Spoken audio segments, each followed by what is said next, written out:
since the day that I was high. Told me I could advance, but you were telling me lies. Gotta give your notice before I quit, but you don't say shit right before I'm fired. Damn, man, I hate this job. Sometimes I wanna say, get walk in and slap my boss. This shit is getting hard. Damn, I hate this job. Gotta make it out of this struggle, bruh. And I don't really mean to take it out on you. You just a customer, but damn, I hate this job. Damn, I hate my job. Damn, I hate this job. Damn, I hate my job. Damn, I hate this job. Damn, I hate this job. Damn, I hate my job. Damn, I hate this job. You and your procedures. You and your protocol. You and your policies. None of that shit don't apply to me. You and your quotas. You and your standards. You and your 2 sick days a year. Y'all niggas bananas. Wonder why the postman's posted with hammers. Going postal with Popo on camera. His wage got him enraged. Stressed out, it's hard to maintain. He flips the middle, grabs his. He said, if you don't get the picture, I quit, you ain't shit, mother. Man, I hate this job. Sometimes I wanna say, get walk in and slap my boss. This shit is getting hard. Damn, I hate this job. Gotta make it out of this struggle, bruh. And I don't really mean to take it out on you. You just a customer, but damn, I hate this job. Damn, I hate my job. Damn, I hate this job. Damn, I hate my job. Damn, I hate this job. Damn, I hate this job. Damn, I hate my job. Damn, I hate this job. Look, man, I hate this job. I put my pants on one leg at a time, just like you. I'm out here trying to take care of my family. Damn, I hate this job. It's not always glamorous, for real, but I do what I gotta do for me and mine, you know? Damn, I hate this job. Damn, I hate my job. Damn, I hate this job. Damn, I hate my job.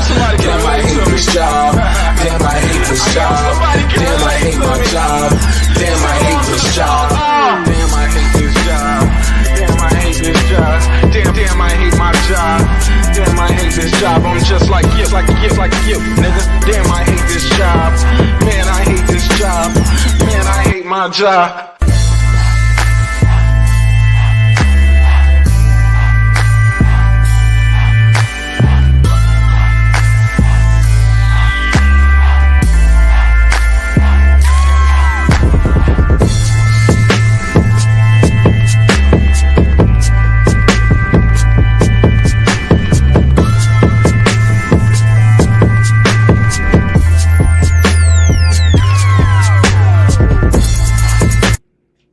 The views and opinions expressed in this program are those of the speakers, commentators, experts, and or the hosts. They do not explicitly nor necessarily reflect nor represent the channel's policy or the views held by the channel or broadcaster. The broadcaster or its channel cannot be held accountable for all or any views expressed during the program. Basically, if I didn't say it, don't come for me. You come for the person who said it. And please don't sue me for somebody else's words. With that said, let's start the show, motherfucker.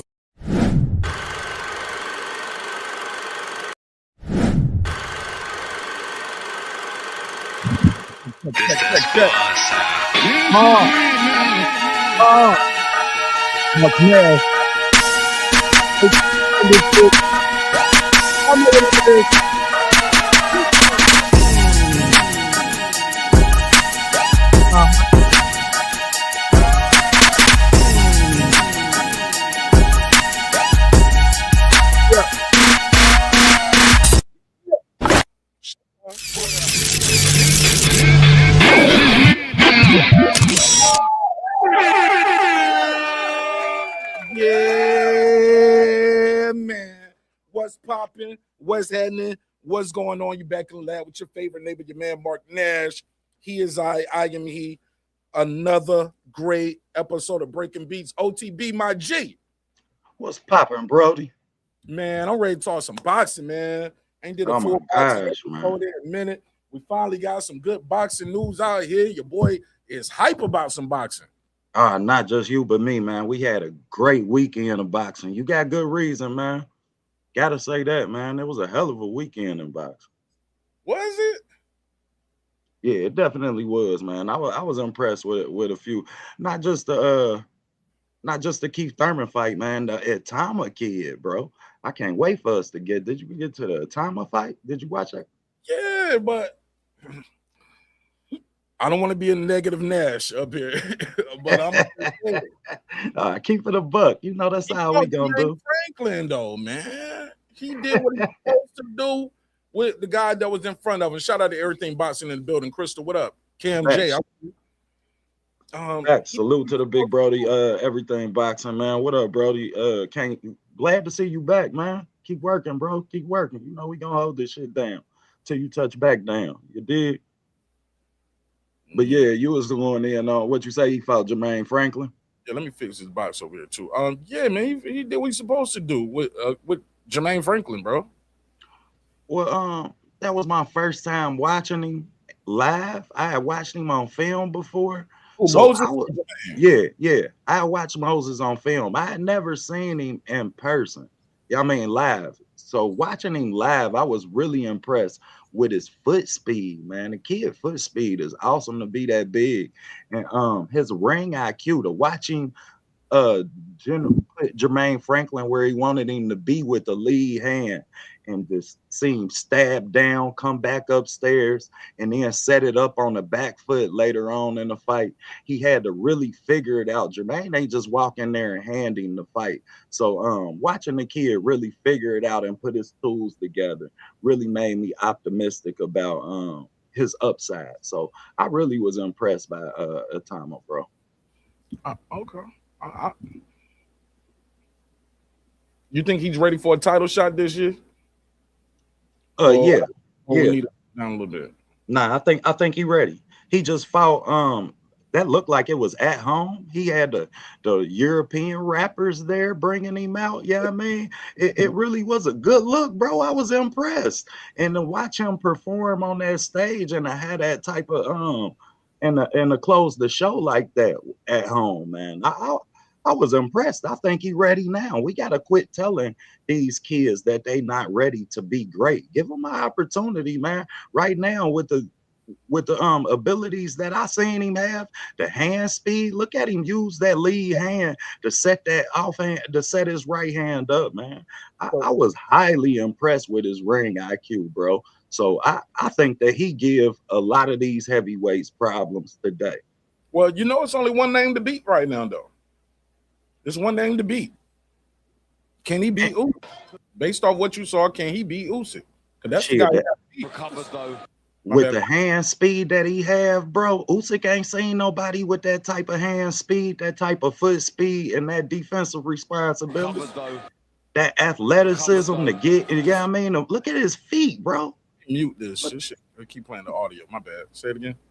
Look at his feet. You see him just slip the foot outside like that, Will? Usyk ain't seen no shit like that. He used to doing that. Yeah, he's the one that does it. Yeah, he's usually the one doing it. Like, so I'm intrigued. I think that we need to get that fight sooner than later and push for that fight, man. Let's put Usyk talking about some what'd he say? The kid ain't ready yet. I don't want to hurt him. He said, I don't want to ruin him. He's like, I like him. I don't want to ruin him. No, man. No, this is boxing, bro. This is what this shit is about. What you mean you don't want to ruin him? Come on, man. If you going to give him an ass whooping, it ain't going to do nothing but make him fat. He ain't but 21. He don't have a lot of miles on him. He don't have a high. Be fair. Look at Jared Anderson. Some would say, you can't get ruined. Not saying he's done, but I mean, has he looked the same since he got knocked out? Has he even fought? Did he fight again since he got knocked out? Again since he got knocked out. So yeah, I mean the verdict is still out on Jared Anderson. And you know, I stand firm on my belief in big baby Jared Anderson. His dedication back into the gym that I done seen. I done been really paying attention to him outside the gym as well as inside the gym. And he got a different dedication. So I really feel like Jared Anderson and Atama is gonna be a big fight. I feel like Jared Anderson, yeah, I mean, is gonna have a chance in that fight, but I take nothing from the Atama kid, and I was highly impressed by him, bro. The hand speed, the foot, the defensive responsibility. I mean, the hand speed, foot speed, defensive responsibility, man, combined with the power, and he at heavyweight where it ain't a lot of natural boxers. Shit, let's run. I like him, bro. I think he's special. I think he's special, but I just don't know if he's gonna beat the Ukrainian right now. Because when people say he's ready for a title, I'm like, well, it's one name to beat for the title, bro. Really, the champ is Usyk. When I see him, he's good, but he's good against the guys he's in front of. I don't know if he's gonna how that's gonna look versus Usyk. But then again, shit, Usyk is getting older too. So we see. But I like Moses, man. I like him a lot. Man, I love Moses, man. Salute to the big Brody, man. I got both my big brothers in the building today, man. I appreciate y'all tuning in, man. Everybody sub the Boxing Gyms if you ain't, man. If you're a student at OTB Boxing School, you know it's mandatory that you sub the Boxing Gym. Man. That's the graduate class. So for everybody who graduate on up, get there. Ace Retro, shout out to Boxing Gym. Ace Retro said he needs to fight Big Baby or Ruiz before we put him on the level of the top dog. What do you say about that? How do you feel about Big Baby or Ruiz being an opponent for Moses? I think those are good step-up fights. Yeah, I mean that's a good balance game. Yeah, I mean we can get a good balance for him off of that. But I'm not a fan of us not giving guys and opportunities to be great when they want to be great. We have to stop this stigma where they have to win. What'd you say, Brody? Babysitting. I didn't mean to cut you off. Yeah, we gotta quit babysitting these champions, man. You hit the nail on the head, man. We gotta quit babysitting these champions and babysitting these kids, man. And for the boxing, if they ready to go up and they show us the ability that they can that they can hold their own in these type of fights, then give it to them, man. Let them go out there and prove that they can be great. But if we don't give them an opportunity to be great, and we keep telling them and putting a ceiling on their greatness itself, then we deprive what we look for and what we thrive for them to be, and saying we need these fighters to be great. Shout out to Boxing Gym. My bad, I cut it off. That's a big shout out to Boxing Gyms, man. That boy be breaking that film down. Oh man, hey, and that's somebody. It's rare in the business, bro. I told you how rare it was in the ways that you helped me. Yeah, you know what I mean, as far as my channel go, but it's rare, man, when people really want to see you do good. So for everybody that's in the chat, everybody that's like Boxing Gyms, you ain't in his way. You ain't in my way neither. You get what I'm saying? Like we stronger together, bro. We stronger together. Facts, man. And I appreciate that, man. Sincerely, bro. I appreciate that. Y'all being real ones, man. Because everybody ain't. Everybody. This is about 4 we did together. You can't do it. You can't tell me thank you every episode. So far. And I'm gonna tell you, because hey, I'm still asking you questions about the format. You feel me? As long as you still able to, you know what I mean, give me the game, then you feel I'm asking you questions all the way up until we just started live. I'm still, you know what I mean, learning. I talk cocky a lot, but I'm really a humble dude, bro. So nah, man, I appreciate you for that. Feel uncomfortable, keep telling me thank you on camera in front of God and country. Let's get back to please.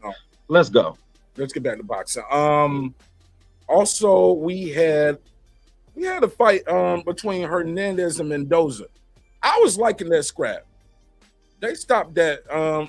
Mark, you from Cleveland? Nah, bro. This match, some shoes I had on early. This match, I had some orange and white Air Force. I be wearing shit to match my clothes, bro. So I pretty much got every team damn near. You know what I'm saying? I wear shit to match my shoes, bro. Flash shit. You know what I'm saying?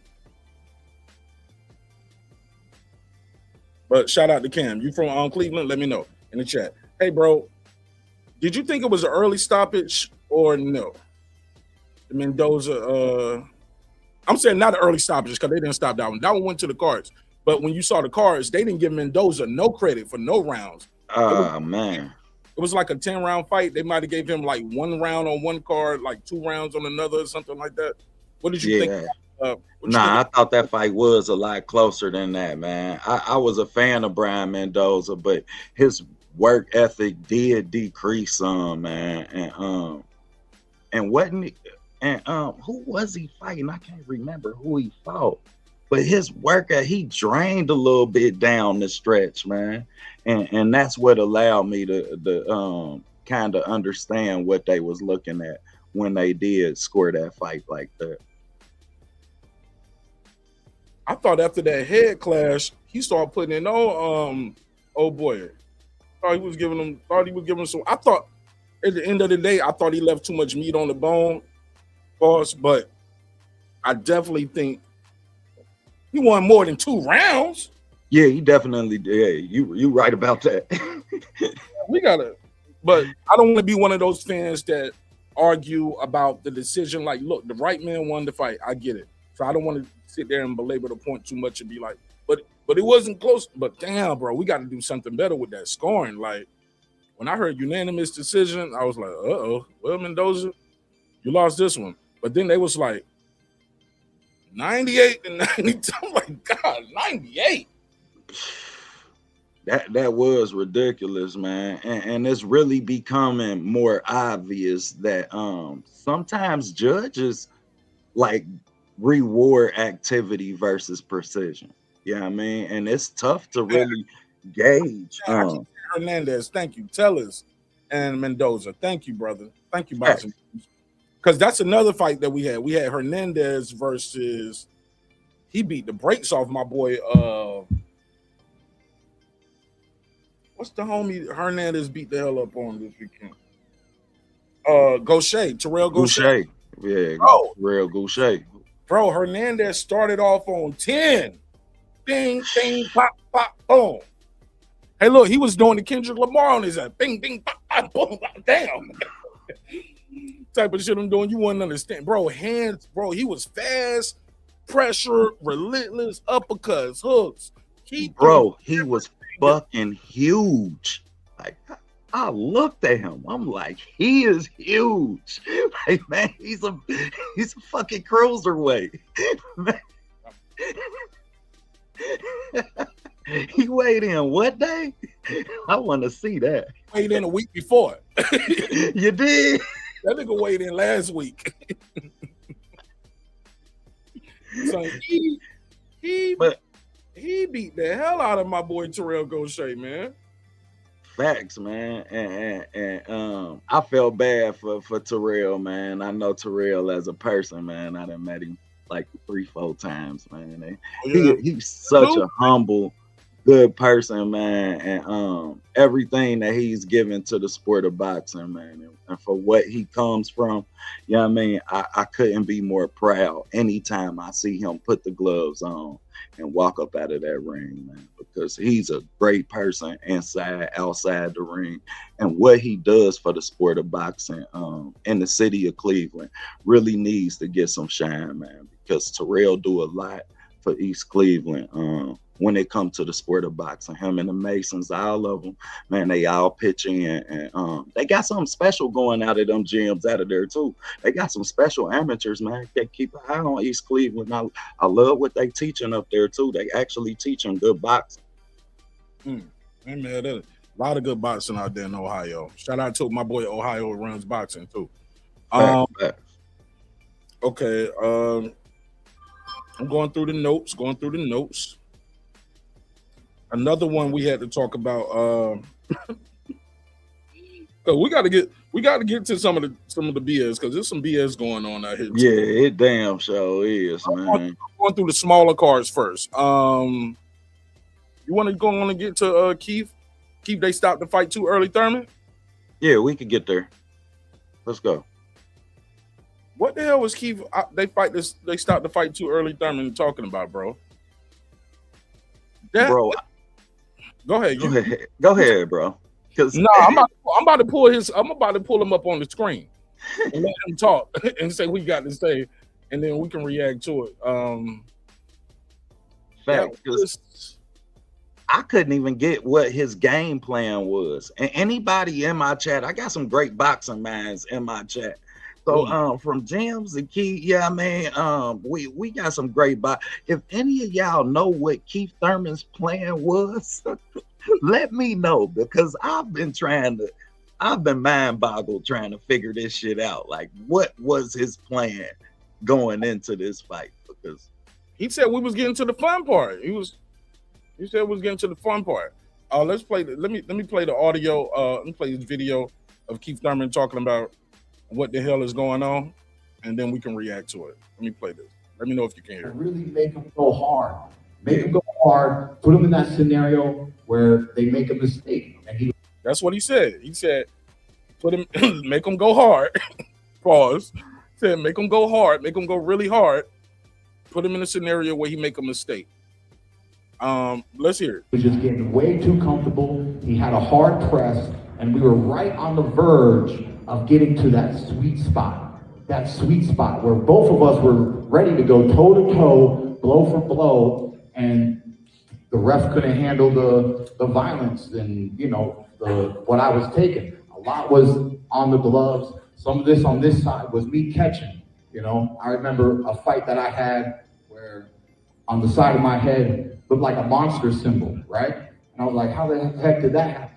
And it came from the inseam of my own fist. You got 1, 2, 3. The inseam of my own fist hitting my own head, that's where my bruising came from. So we get bruised up just from blocking shots as much as we get bruised up from taking shots.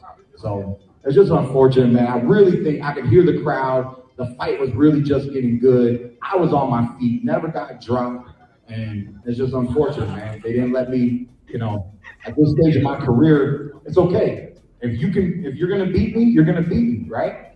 But whoop my ass. Let me feel bad. I still feel good. I wanted a few more rounds. I still feel good. So it's just unfortunate, man. I mean, it's the unknown. 6 more minutes, we don't know what would happen, and we don't get that opportunity, and it's unfortunate.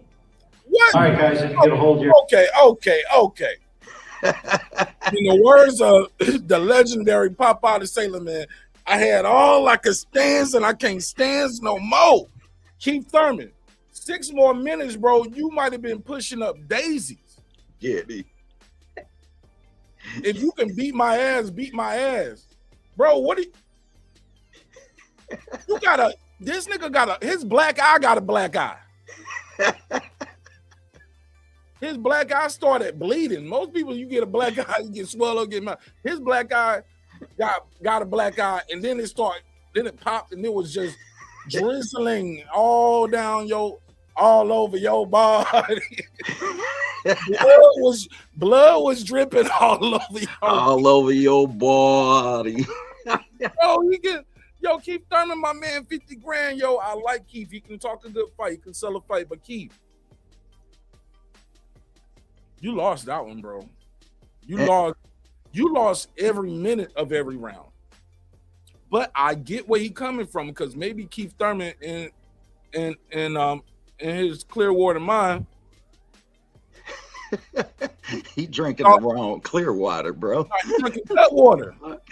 The fuck? He thought it was gonna go like this. He thought maybe like, okay, I can because he's right. That's what happened with Fundora versus Mendoza. He had Mendoza hurt. He opened up. He was pressing real hard, little reckless. He in there threw the uppercut. And Mendoza countered with the left hook, and that was all she wrote. It was left hook, right hand, left hook. I'm gonna put it on the screen. There you go.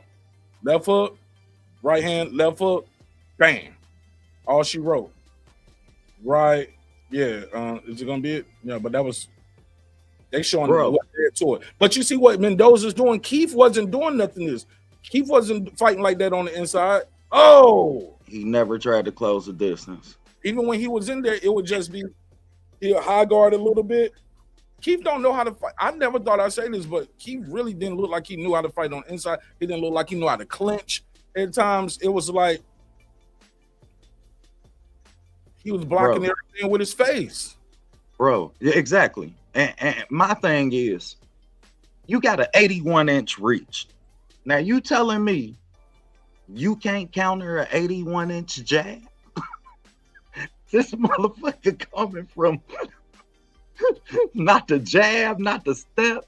You ain't trying to punch with him and get inside and go to work. Yeah, I mean, you never tried. All I kept seeing when I kept seeing him move, bro. Like, yeah, I mean, shout out to Jims because Jims say, man, he was trying to run him into something. But Fundora was actually lunging with that 81-inch motherfucking jab.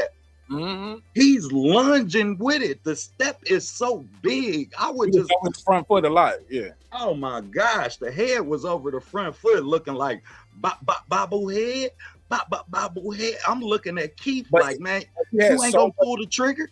But he was so far away. Even when he did that, he was so far away. But also, Kieth got caught within the first 20 seconds of the fight with a hard left hand, and that nigga.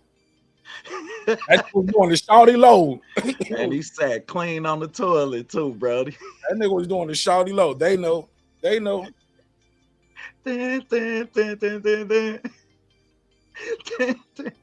Bruh. Say it must be the size. They know. Bro, he was. I mean, the first 10, 15 seconds, they walked out. Keith stepped to the right. Bam. His coach told him to stop going that way, and he went right back to it. Say that shit again, bro. His coach told him to stop walking towards his left hand. Keith kept walking towards his left hand. I'm watching this. I hear it, bro, and I'm already thinking in my head like, okay, so if Fundora about to use that hand, then you about to have to rotate away from that right. So you know what I mean? Your head got to stay outside that lead hand, that lead shoulder. His coach telling him this shit.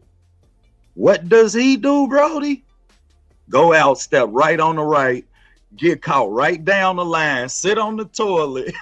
Like, he literally sat on the toilet and was like, damn, it's something behind there. I ain't even about to do this. And I think that confidence is so important. A lot of people underestimate that boxing is 90% mental, bro. And once he got intimidated by that size and that height, the game plan went out the window. When you fighting for survival, you can't. Ain't no elbow room. You feel me? Like ain't no room to try and land no punches, and I'm trying to survive in this bitch. What's next for Kieth Thurman other than and look, even at the end, he was like, oh, hold on, you got another clip I want to play from Kieth. He was like, hold on, let me see. Keith said that referee should not be doing championship fights. Well, the referee did have another suspect stoppage earlier. But also, too, this referee, if he didn't stop that fight and let Kieth Thurman get really hurt bad in that ring, but I do get Keith's point, though. At that point, Keith said, what's the point? He didn't say it right here, but he was like, what's the point of, I'm paraphrasing, what's the point of the referee instructions before the fight if you go out there, you do what he said, and he still stopped the fight? He said, I'm going to tell you to show me something. So, have your hands up, move your feet, move your head or something like that to show me something. Keith definitely was moving. Keith was circling out the way, but he was getting tagged all the way out. Bang, bang, pop, pop, pop, pop. Playing the bongos on my boy Keith. He played the bongos on me, Brody. All on his head top. Because Keith was trying to move, but he was still getting hit. Keith was getting hit from the neutral corner. The boy wingspan was so long. Dude standing in the neutral corner. Ooh. Hey, Brody, you seen the Jamie Foxx special where he say he hit LL Cool J and ran back across? I wasn't ready. My shit was fucking. I wasn't ready. I had my shit. I promise I seen Keith throw one of them punches. Man, he ain't know where he was. He ain't know what he was gonna hit. It was just like, man, God damn it. And look, we're not picking on boxers, bro, but we gotta clown the obvious though, man. Like, damn, bro. And the crazy thing is, I keep hearing people say, Fundora the cheat code. He the cheat code. He the cheat code. I get it. Yeah. You might can say that, but no, we seen him lose already. Exactly. Not only did we see him lose, we seen him get knocked the fuck out. Don't cheat codes work, bro? So you know it's possible. You know it's possible. You know it's possible for him to get knocked out. And I hear people say, "Oh, well, Mark, he wasn't fighting the way he does now." I'm like, bro, he'll let you do that. He'll do it. Cause once he get inside, you don't. He used to, cause you know he wear glasses, right? Right. I used to tell people he seems more comfortable closer to you because he can see. He know where you at the whole time. Boom. He can just do this. Bop, bop, bop, bop, bop, and you right here, like right here, right and at his waist. You right here, and he can do this all night. Punches and shit behind the ear, uppercuts, elbows, like forearms. You getting everything. But when he's a little bit away, you can hit him with one of them looping shots that he don't see. So I always thought he was more comfortable close up. And I thought it was probably partially due to his vision. But I don't know if he's nearsighted or farsighted. I don't know. But let me play this clip of Kieth, and now I want your reaction is. Whoever the fuck that referee was, don't hire him for fucking main event shit ever again, man. Real talk. Do you remember Eric Morales versus Marcos Maidana?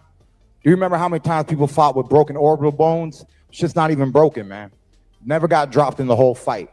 I'm getting caught on the back end of punches. The referee told me in the locker room, show me something. Move your feet, duck your head. I won't stop the fight. I'm using my legs.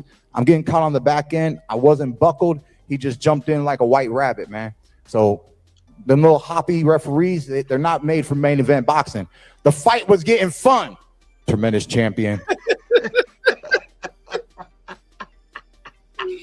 I love Kieth Thurman, dog. Kieth Thurman is good for boxing, bro. He's good. He's good. He's a good talker, bro. He's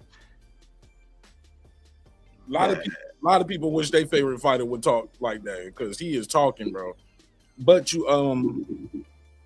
got to be able to accept your loss. Like you can't blame the referee, bro. You make the referee. If that's the case, you make the referee's job easier because you wasn't competitive throughout the whole fight.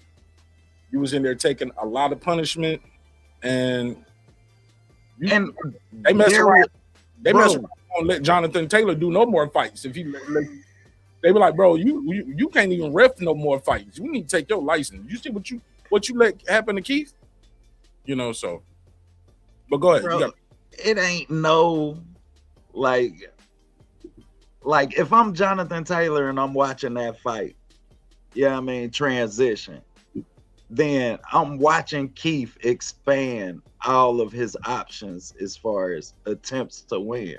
We done seen him throw a jump punch. We done seen damn near turn his back and start running from corner to corner in the ring. Like that's all we didn't see. But you know what I mean? But as a referee, that's not your job to be sitting there scoring the fight either. No, it's not. But I have to be realistic with myself and this fighter and the punishment that I'm allowing him to take, and the reality of him being able to win this fight. His corner allowing him to take it. Man, if he died in that ring, if he don't make me do the Drago now. Hey. If he, I mean, you get what I'm saying? He signed up for this. I feel you though, Brody. Because it's a lose-lose. It's a lose-lose. You stop the fight, you save the fighter, you're a bad referee. You let the fight keep going and give him a chance. Oh man, you a bad referee. You know what I'm saying? And that's a tough gauge when you talk about me being responsible for you putting the sword in you. You feel me? Like shit. I gotta jump punch. Facts, like he did, bro. He threw it in the club. Jamie Foxx. Yo, he was on the ground. I was over there. Remember Mike Tyson punch out? What was the dude? The little dude. What was it? Lil Joe? No. You, the main character you used to play with if you was playing Mike Tyson Punch Out. Oh Little shit. guy, whatever his name is. But you know when you get your power, you go dun dun dun dun, and you can jump and punch. Dun, dun, dun, dun, boom. You Hey, punch Jill. out, it goes. Somebody gonna tell me the name of that dude on Mike Tyson Punch Out. The little dude. Hey, He was the guy that you fought with when you played Mike Tyson Punch Out. Trying to I get know, bro. His name was Lil something, man. It ain't no. Hold up, Mike. I gotta find it now. Tyson. Yeah, Punch. go ahead, brother. Because man, I promise, man, I can't remember nothing past Glass Joe. I don't think I ever beat nobody. Little Mac. Lil Mac. I told you. Because he would be jogging. You used to have to train with him and everything. Not about you, Jim. You said good night, man. Appreciate you, brother. Thanks for pulling up. Thanks for your time, your energy. Thanks for your input, man. It's all love on this side. Facts, man. Appreciate you, James. Got to get you to call in at least on one of these joints, though, with us, man. At least call in. Yeah, you gotta tap in with us, James, next time, man. Call in, get it in for a minute, chop it up with your boys. Absolutely. Ace Retro said, that's the 1 point I'll give Kieth Thurman. I'll give Thurman, Lubin, Mendoza, and Tim called Fundora late. Hold up. Ace Retro. Oh, he said that's 1 point I'll give Thurman. Lubin, Mendoza, and Tim caught Fundora late and hurt him. No, Tim caught him early in that first fight. He caught him early in that first fight, and he hurt him. Fact. Lubin caught him mid, and Mendoza caught him mid. Both of those fights went to mid. It didn't even go late. I think Mendoza knocked him out in the 6th round, and Lubin got stopped in the 7th. So he didn't even go late. Went to like the mid rounds. Not trying to correct you, Ace, but I'm correcting you, Ace. Shit. We gonna get it right. And crazy part is Lubin was up on the cards when they stopped the fight. I showed my wife the joint. She was like the picture of Thurman, and she was she was like, what is he talking about? Look at his face. I said, well, look at that face. So I showed her Lubin. I said, he was actually winning. She said, that's what you got to look like to win? I said, yeah. I said, and he still lost. I was like, that's what you got to go through to beat this guy. She was like, she said, he need to fight guys his size. I said, we got weight requirements in boxing, no height requirement. You know what I'm saying? There's no height limit. I said, it's beatable. You know he can be beat, but you got to take some punishment to get to him. You're gonna have to create a hostile environment that'll make him reform and adapt to his bad habits. He's not a cheat code. Cheat codes work. When I put the cheat code in on Grand Theft, I'm rich. I'm going to buy everything. You dig? So when I put it in for the guns, I got every gun I want. Clicking through them. You dig? Yeah, when I used to put that cheat code in for Sonic, I started off with infinity rings, and I was already supersonic. I could pick what level, go right to the you don't. Man, I used to put a cheat code in on triple play, bro. I hit a home run there, and no matter what pitch you throw, you throw it in the dirt. I'm knocking it out the park. It's a cheat code. So he got the cheat code. We got to stop that narrative. He has been beat. Not only that, he's been knocked out. So you ain't even got to outbox him. You can catch him. He got his phone cracked before, like my boy Brian Sr. used to say. Somebody don't crack his phone. Facts. And not only that, we're watching him, like we're giving him the utmost. I'm watching people praise him. Like I'm literally watching people praise him for using a jab. What's the first punch you learn when you go to box, bro? Jab. That's the first one. So let's be realistic. I'm not taking anything from the kid's performance. No, he's getting better. He's getting better. He's trusting, fighting behind his height, fighting behind his length. But us as a boxing community, we got to stop being such fans of the moment, man. It's really getting out of hand. When they call him a cheat code, and we done seen him get knocked the fuck out twice. Once. You got knocked out once. Knocked out once, knocked down twice. And when he fought somebody his height. And hurt countless times. Tim Tszyu hurt him early. We seen him get hurt. A fighter from Cincinnati, Jermonte Clark, hurt him. And not only that, they was busting him up. Even in that last, like we seen him bleed multiple times. Like he's beatable.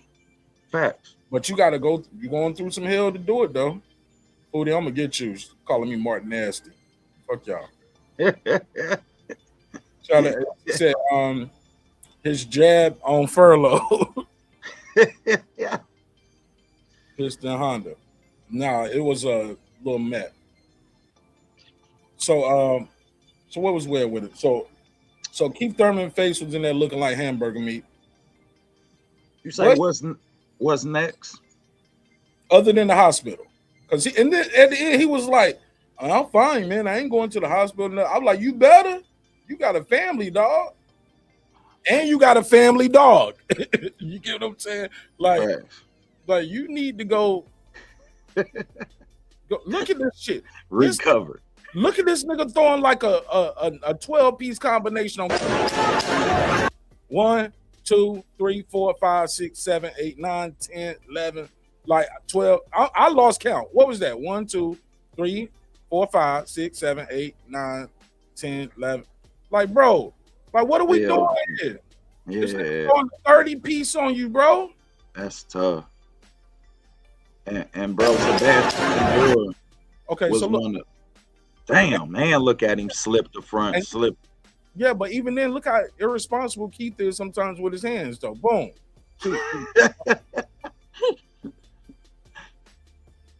Bro, this is how you look fighting your dad when you think you got your grown man strength and you try to fight your dad in the backyard or some shit. This was bad, bro.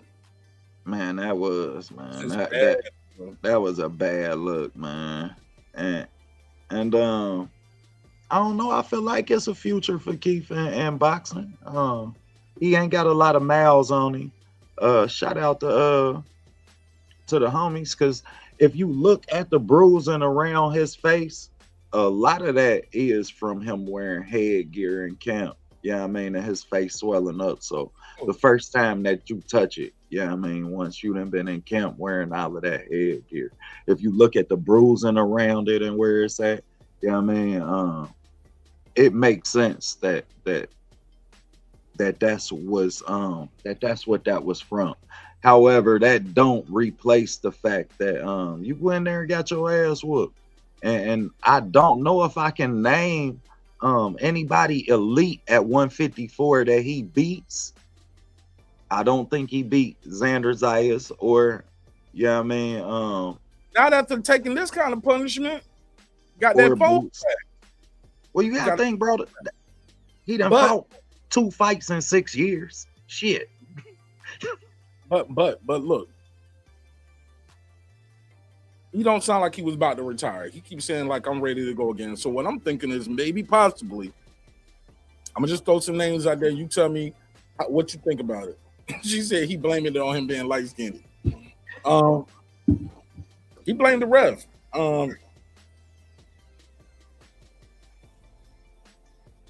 Harrison got a good fight. It's a former champion. That's a good fight. It's a winnable fight for Kieth. It's gonna definitely be a high boxing IQ. Also, they both gonna be talking some ish at that press conference. So you know that lying. Harrison can talk the talk, and Kieth can, and they both can box. So you're definitely gonna get a good boxing match. That's box office. I like that. I like that one. Lubin coming off a terrible loss, so that will be a crossroad fight. That's one thing I don't like to do sometimes, put two guys who got losses against each other, and then it's like, where do you go from here? Right. Sometimes you got to do it. Right. To help these guys out the door. Right. So Lubin. So I like Harrison versus Thurman. I like Lubin versus Thurman. I like that Mendoza fight versus Thurman too. What about Jermell? You got to relax. Yeah, I'm talking about guys who are still fighting. I haven't seen Jermell fight since in 3 years. 2023, 2.5 years at this point. Damn. 2.5, bro. Damn, that was 23? Bro. And prior to that, he didn't fight for like 300 something days. You know what I'm saying? He didn't fight for like almost like 300 plus days. Fact. Everybody keeps saying Thurman Spence. I see even over here, people got the Thurman Spence joint right here. Bro, no. I like Spence. I like Thurman, but understand this. Spence put himself in the corner when he said, I'm never gonna fight him. He said, take the L out of lover because it's over. I was like, I don't know where that rap line came from. That ain't a hip-hop quotable. I get it. He said, Kieth Thurman would take the L out of lover because it's over. I was like, who wrote them raps? that ain't Yellow Beezy. That ain't his best shit. Who wrote that? But nonetheless, Arrow, he's the truth. What he say? He say he's not gonna do it. He's gonna do it. So and he said I'm never gonna fight that guy. And I agree with him, bro. No, fuck that, man. I agree with him. Under the circumstances, man, when guys not giving you a chance because you ain't facts, man. You gotta think about what Errol had to do. Errol had to go and fight Kell Brook over in Europe because Kieth Thurman refused to fight him. Like shit, after Errol won that fight, they was throwing batteries at Errol. Yeah, man, like shit, Errol had to go over there and Kell Brook took Errol in the trenches. And I don't know if that fight would have been that hard against Kieth Thurman for Errol Spence at that time. So for that reason, man, when a fighter play with you in that magnitude, I respect you standing on business. And Errol said, I wouldn't fight you again. And shit, I don't feel like he should, bro. What you mean again? He never fought him once. I mean, I wouldn't fight you at all, shit, and I don't feel like he should. Because when I was belt snatching and I wanted to come and snatch yours, you wanted to hold on to it. You ran in the house. You took your ball and ran in the house. We went and got another ball. Play on. But at that time, to be fair, it wasn't like Kieth Thurman wasn't giving us the fights that we wanted to see. Errol wasn't on that level yet. It was Sean Porter. He was trying to fight Floyd. It was Floyd. It was Thurman. It was Sean Porter. Like, he fought the guys. He fought the Robert Guerrero when Robert Guerrero was. That's his best fight. You think so? That was his biggest win, bro. He missed the AB train. He missed the Floyd train. When it comes to Kieth Thurman, you missed the Errol Spence train because you chose to.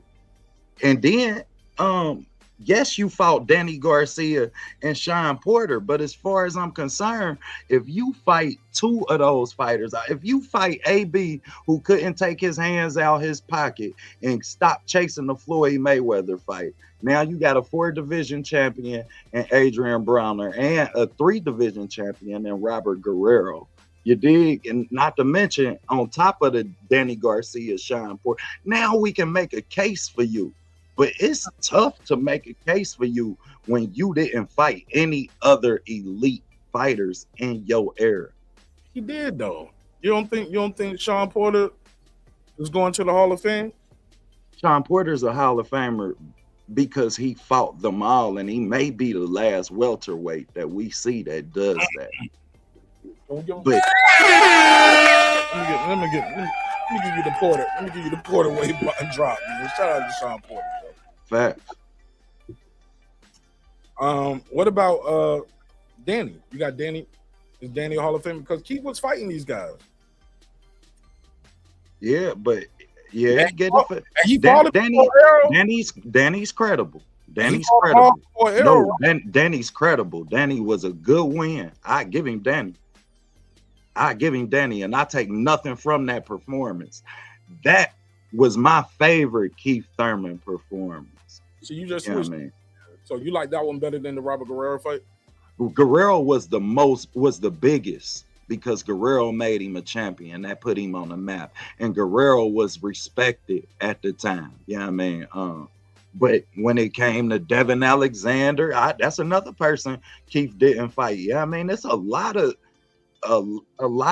people that when you look up just pass through that he just didn't fight. And I don't know if that's worthy. I don't know if you being a one division unified champion should get you in the Hall of Fame. But I mean, he could sit at the table with Rocky now.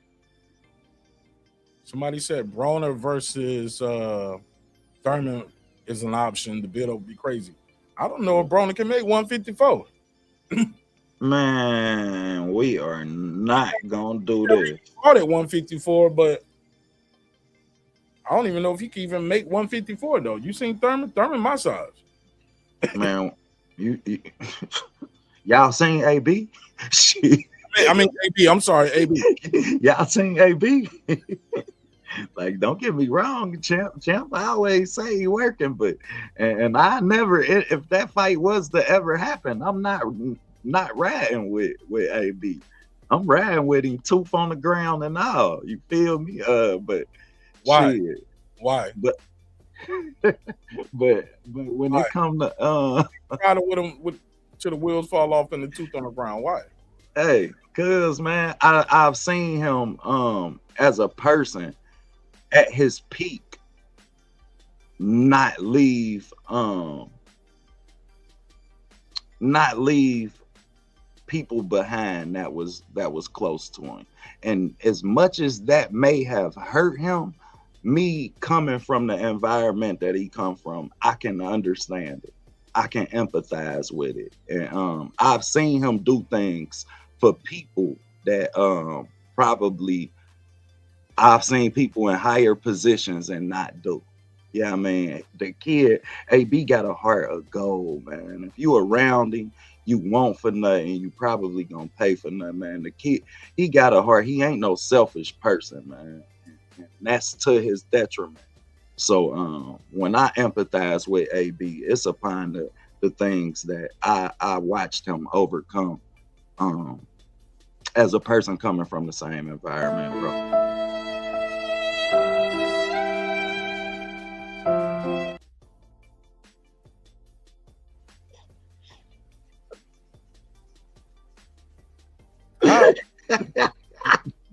Okay.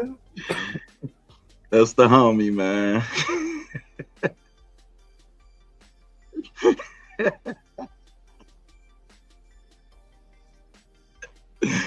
I'm gonna just leave that. I'm gonna just let it sit there. Somebody said, does Charlo give Fundora problems? What do you think of that? If we don't know which Charlo we gonna be looking at when Charlo come back. He ain't fought in 3 years. But if we talking about peak Jermell Charlo, yes, he give Fundora problems because Jermell Charlo is a bull and he hits like a bull. He's shown us the ability to hit a person one time and put their ass down. And it's not a real orchestrated pressure. But if he get to him, then yeah, he got a realistic opportunity to win that fight. I think with Jermell, man, is he been out the ring for 2.5 years. And prior to that, that was at a whole nother division. Let me go to Jermell. When was the last time Jermell fought at 154? That was Brian Castano. Jermell did have the toughest undisputed run though of our era, bro. Hold up, nah, because he got two of the belts from Jensen Rosario. Fuck you mean? Shit, that was a tough win at the time. Man, he stopped him with a touch jab to the body. That nigga to the body. He did go to his body. Like it was a fixed fight for a lot of people. They were just tapping him to the body. That nigga was on the ground, shivering and shaking on the pavement. Like remember Derrick James was like, motherfucker, he was taking Jermell gloves over, like, motherfucker, like you having a seizure over there. You know? He said that shit all casually. On camera, you can hear it. Like seizure over there. Let me get these gloves off, nigga. So it's not the fact that Jermell been out the ring for 2.5 years. Prior to that fight, he had been out the ring for about a year and a half. You get what I'm saying? So that means I'm looking it up right now. For all the people saying Jermell's still the king at 154, he ain't never lost. Bro, he hasn't made that weight since May 14th. Ready for this? 2020. 22. 22. So we're approaching 4 years since he fought at 154. He's already a big dude anyway. So to see him talking about coming back and fighting at 150. So when people keep saying Jermell been out the ring 2.5 years, 2.5. No, stop. Reset. He's been out the ring 2.5 years. He ain't fought at 154 in 4 years. He a grown ass man, family, and they in Texas. You know she cooking them cheese grits and them biscuits and shit, man. And he coming off that Canelo money. That nigga anyway, might as well in a state today. You know, You did. He been eating filaments. He out there tenderism, getting them good ribs, tenderism, all that shit in Texas. I'm just saying, bro. I just find it hard to believe he's gonna come back after 4 years. Because I say 4 years because I'm talking about you coming back to that division, Right. and you're gonna go in there and do something. Spectacular. First fight back too. Now I do like the idea of Jermell and Spence though, because they both been out the ring the same amount of time. I would like to see that. Would you rather see that fight before Tim Tszyu or after Tim Tszyu? Would you rather both of them get a fight in between before that fight happened? Or would you be okay with that fight happening with both of them coming off the layoffs? I think both of them come off a layoff. It's a fair fight. It's more of a fair fight than anything. Actually, it might lean towards Jermell because he didn't take as much punishment in his loss. Facts. He was out there doing the shawty low. He was doing the shawty low. They know. Look at the Ringling brothers. That nigga was doing the shawty low. His fight. Errol Spence went out like on his sword. He laid all the way on his sword. Samurai style. If Harvey Dock didn't stop that fight on August 29th, when he did, that nigga Errol would still be fighting right now. 26, March 31st. That nigga in the ring like this.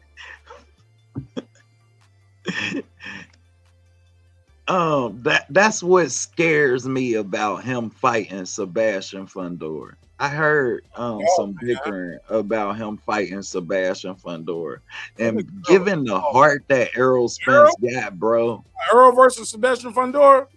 Who talking about that? Shit, Sebastian Fundora. They say that now they say that's what the rumor was going around the PBC side. Yeah, man. That they want to set up Sebastian Fundora, Errol Spence. For what, man? After Tim Tszyu. And Errol is a supreme body snatcher. And his I don't even think I would want to watch that fight, bro. Bro, I don't want that for that guy. I really don't want that for the guy. I don't want that. You don't give him a chance? What you mean? A chance what? To make weight? Make the ring walk? Like, what you mean? A chance to win, though? Out the window. I can't see it, bro. I can't see it. Question. Is Kieth Thurman a Hall of Famer?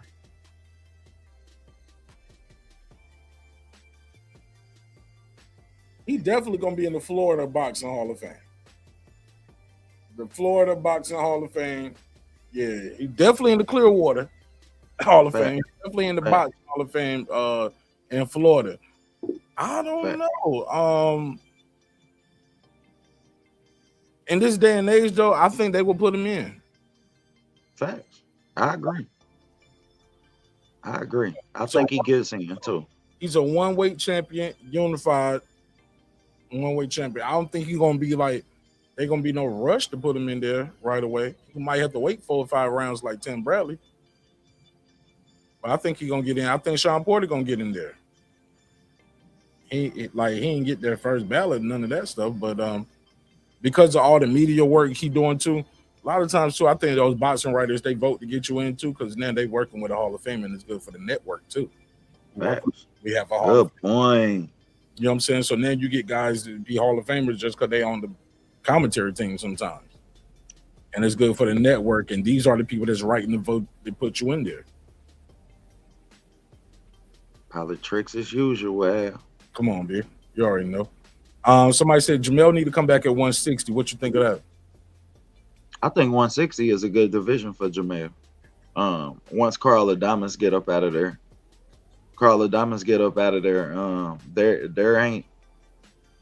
You ain't got a lot of pure boxers up there. That's why he could have the success that he had. You're gonna have a lot of punchers. If he can control his emotions and orchestrate his pressure enough to elevate his ring IQ and have some discipline inside the ring, then Jermell can be successful. Them a lot of ifs though. Right. If was the 5th, you did pull up. You know what I'm saying? What about this though? Is Boo Simmons a Hall of Famer? Not right now. Okay, because him and Kieth Thurman did the same thing. They was unified at one division. He was unified. Kieth was unified.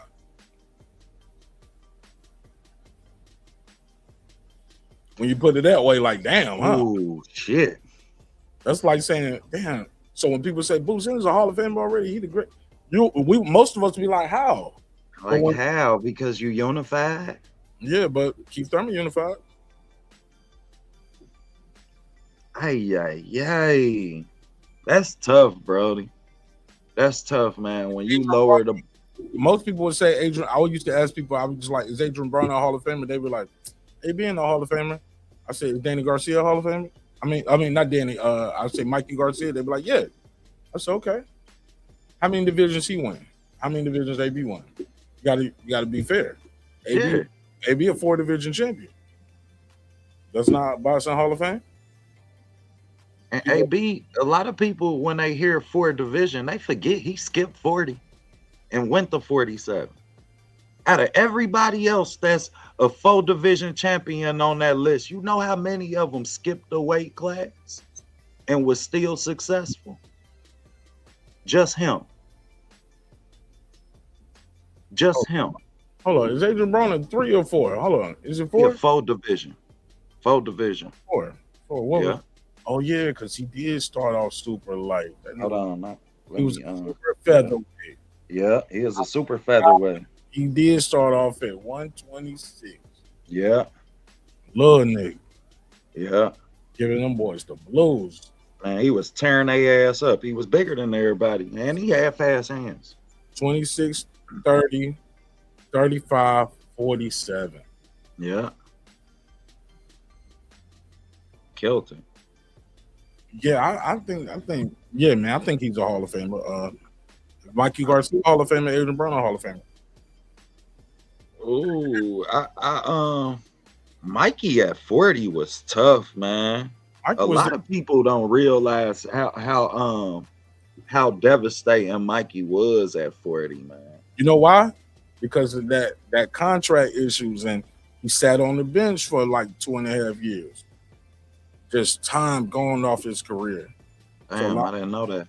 Oh yeah, I did know that. Yeah, that was the top ranked thing. Yeah, he was trying to get up out of there, and he was just on the bench for like 2.5 years, bro.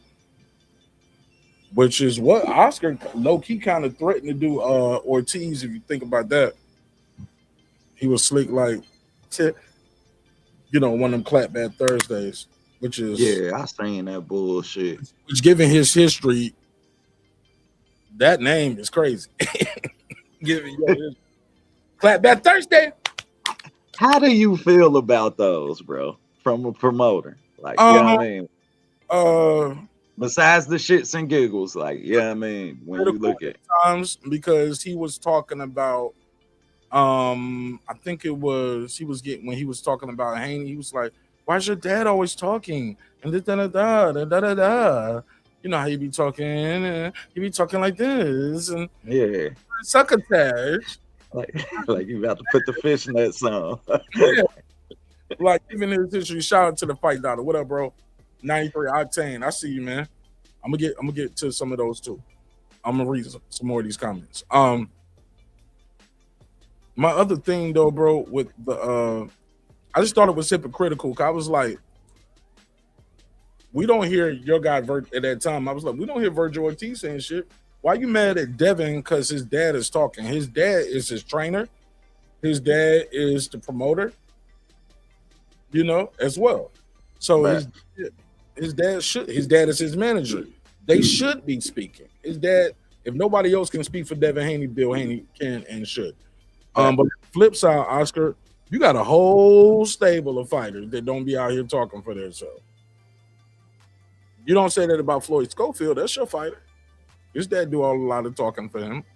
So I just thought it was hypocritical with some of the things he's saying. When he talks about suing, he was mad at somebody for suing. You look at his history. He fought. He was talking about honor your contract, Terrence, and this and a third. And I'm like, man, if you don't shut your ass up, bro, because people sue people and you don't sue people. Facts. You know what I'm saying? You done dirty things with contracts, where you write contracts in a certain way where you don't have to keep obligations to fighters, but they got to keep them to you. Facts. Those promotional contracts are written in favor of the promoter. You know, we can drop you at any time, but you can't just leave us at any time. So I just thought, I just think it's a little hypocritical. Entertaining wise, yeah, I laugh at it. I watch them, but I'm not setting my clock for like, ooh, it's Thursday. What is Oscar gonna say? Facts. It's not news of the week for me, dog. But it is what it is. I just thought I'd ask, man, because because Golden Boy needs somebody to be out there talking and promoting and get you hype and thinking about Golden Boy. Ortiz ain't doing it. Floyd Schofield ain't doing it. And the only mouth they had in Blair Cobbs is gone. That was the only fighter they had that could really sell themselves. But then you got Ryan, of course, but that's it, man. Hey, look, where's all the Alexis Rocha commentary and talk going on? I don't hear him talk about him a lot. Where's all the JoJo Diaz talking on it? You know what I'm saying? So you wish you had Devin. You wish you had a guy like that, a winner who got a team with him who can talk. You wish that.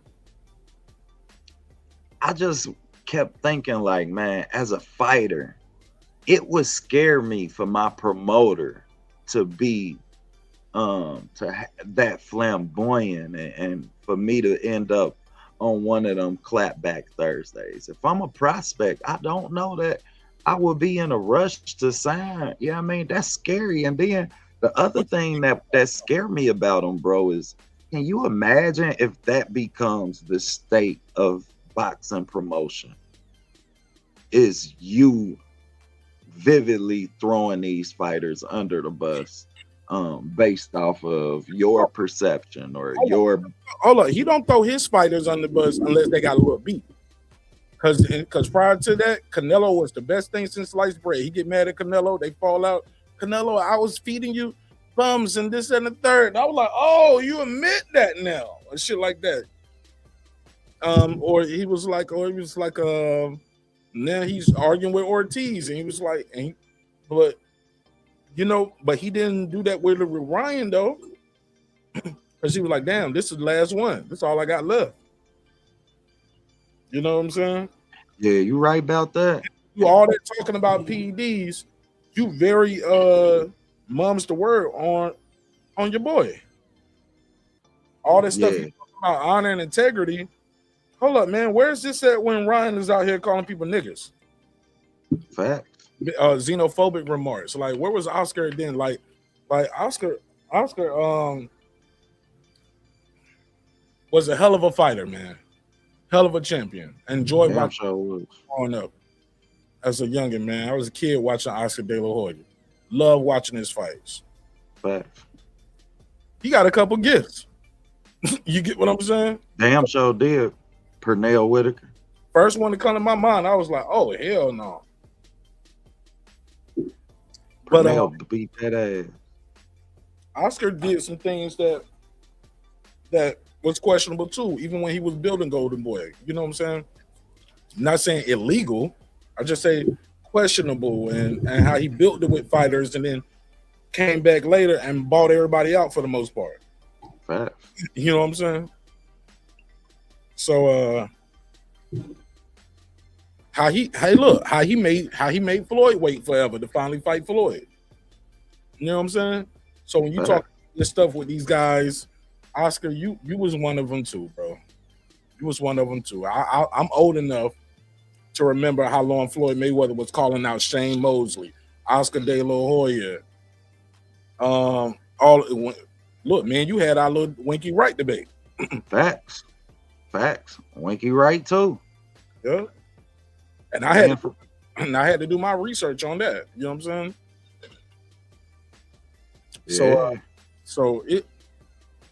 But I get your point though. Like, nobody wants to see that promoter out there doing that, or even people in general, because you will say, hey, look, if he'll do him like that, he'll do me like that.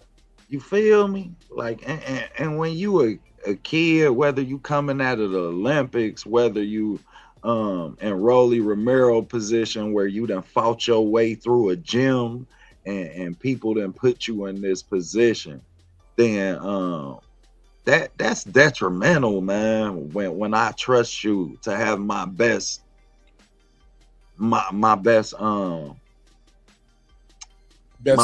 intentions, and you end up showing me, you know what I mean? And it comes to that where now I'm the butt of your jokes, and now I have to worry about my career being in jeopardy.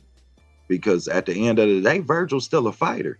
You know what I mean? He has a responsibility. He got to feed his family too. They probably got one of them clauses in there too. I'm just guessing, but you can't sit around and talk bad about me all day. You feel me? Like, shit. And you can't leave. Yeah, but you can do your clapback Thursdays every week. You get what I'm saying? Like, that's crazy, man. And talk crazy about your fighter. That's crazy, man. Yep. Somebody said when Floyd was at 130, called out, and I seen him there. Shout out to the fight doctor. Facts, damn sure did. Floyd called everybody out when he was Pretty Boy, and that's one thing that no parts of that little nigga, boy. He was fast, and he was a knockout artist. Ping, ping, ping. He was cracking these motherfuckers. So when people say, "Oh, he ain't got no power," I'm like, man. I'm like, bro, this is 5th division. He don't beat a lot of niggas up with these things right here, bro. So man, like they gotta be like, bro, he been punching niggas in the head for 30 years. You know what I'm saying? He was born when he came out, when she came in there, when we all get the call and they be like, I'm pregnant, baby. He be like, oh shit. When Pops got that call, he was like, shit, we gonna get rich too, baby. That boy born to fight.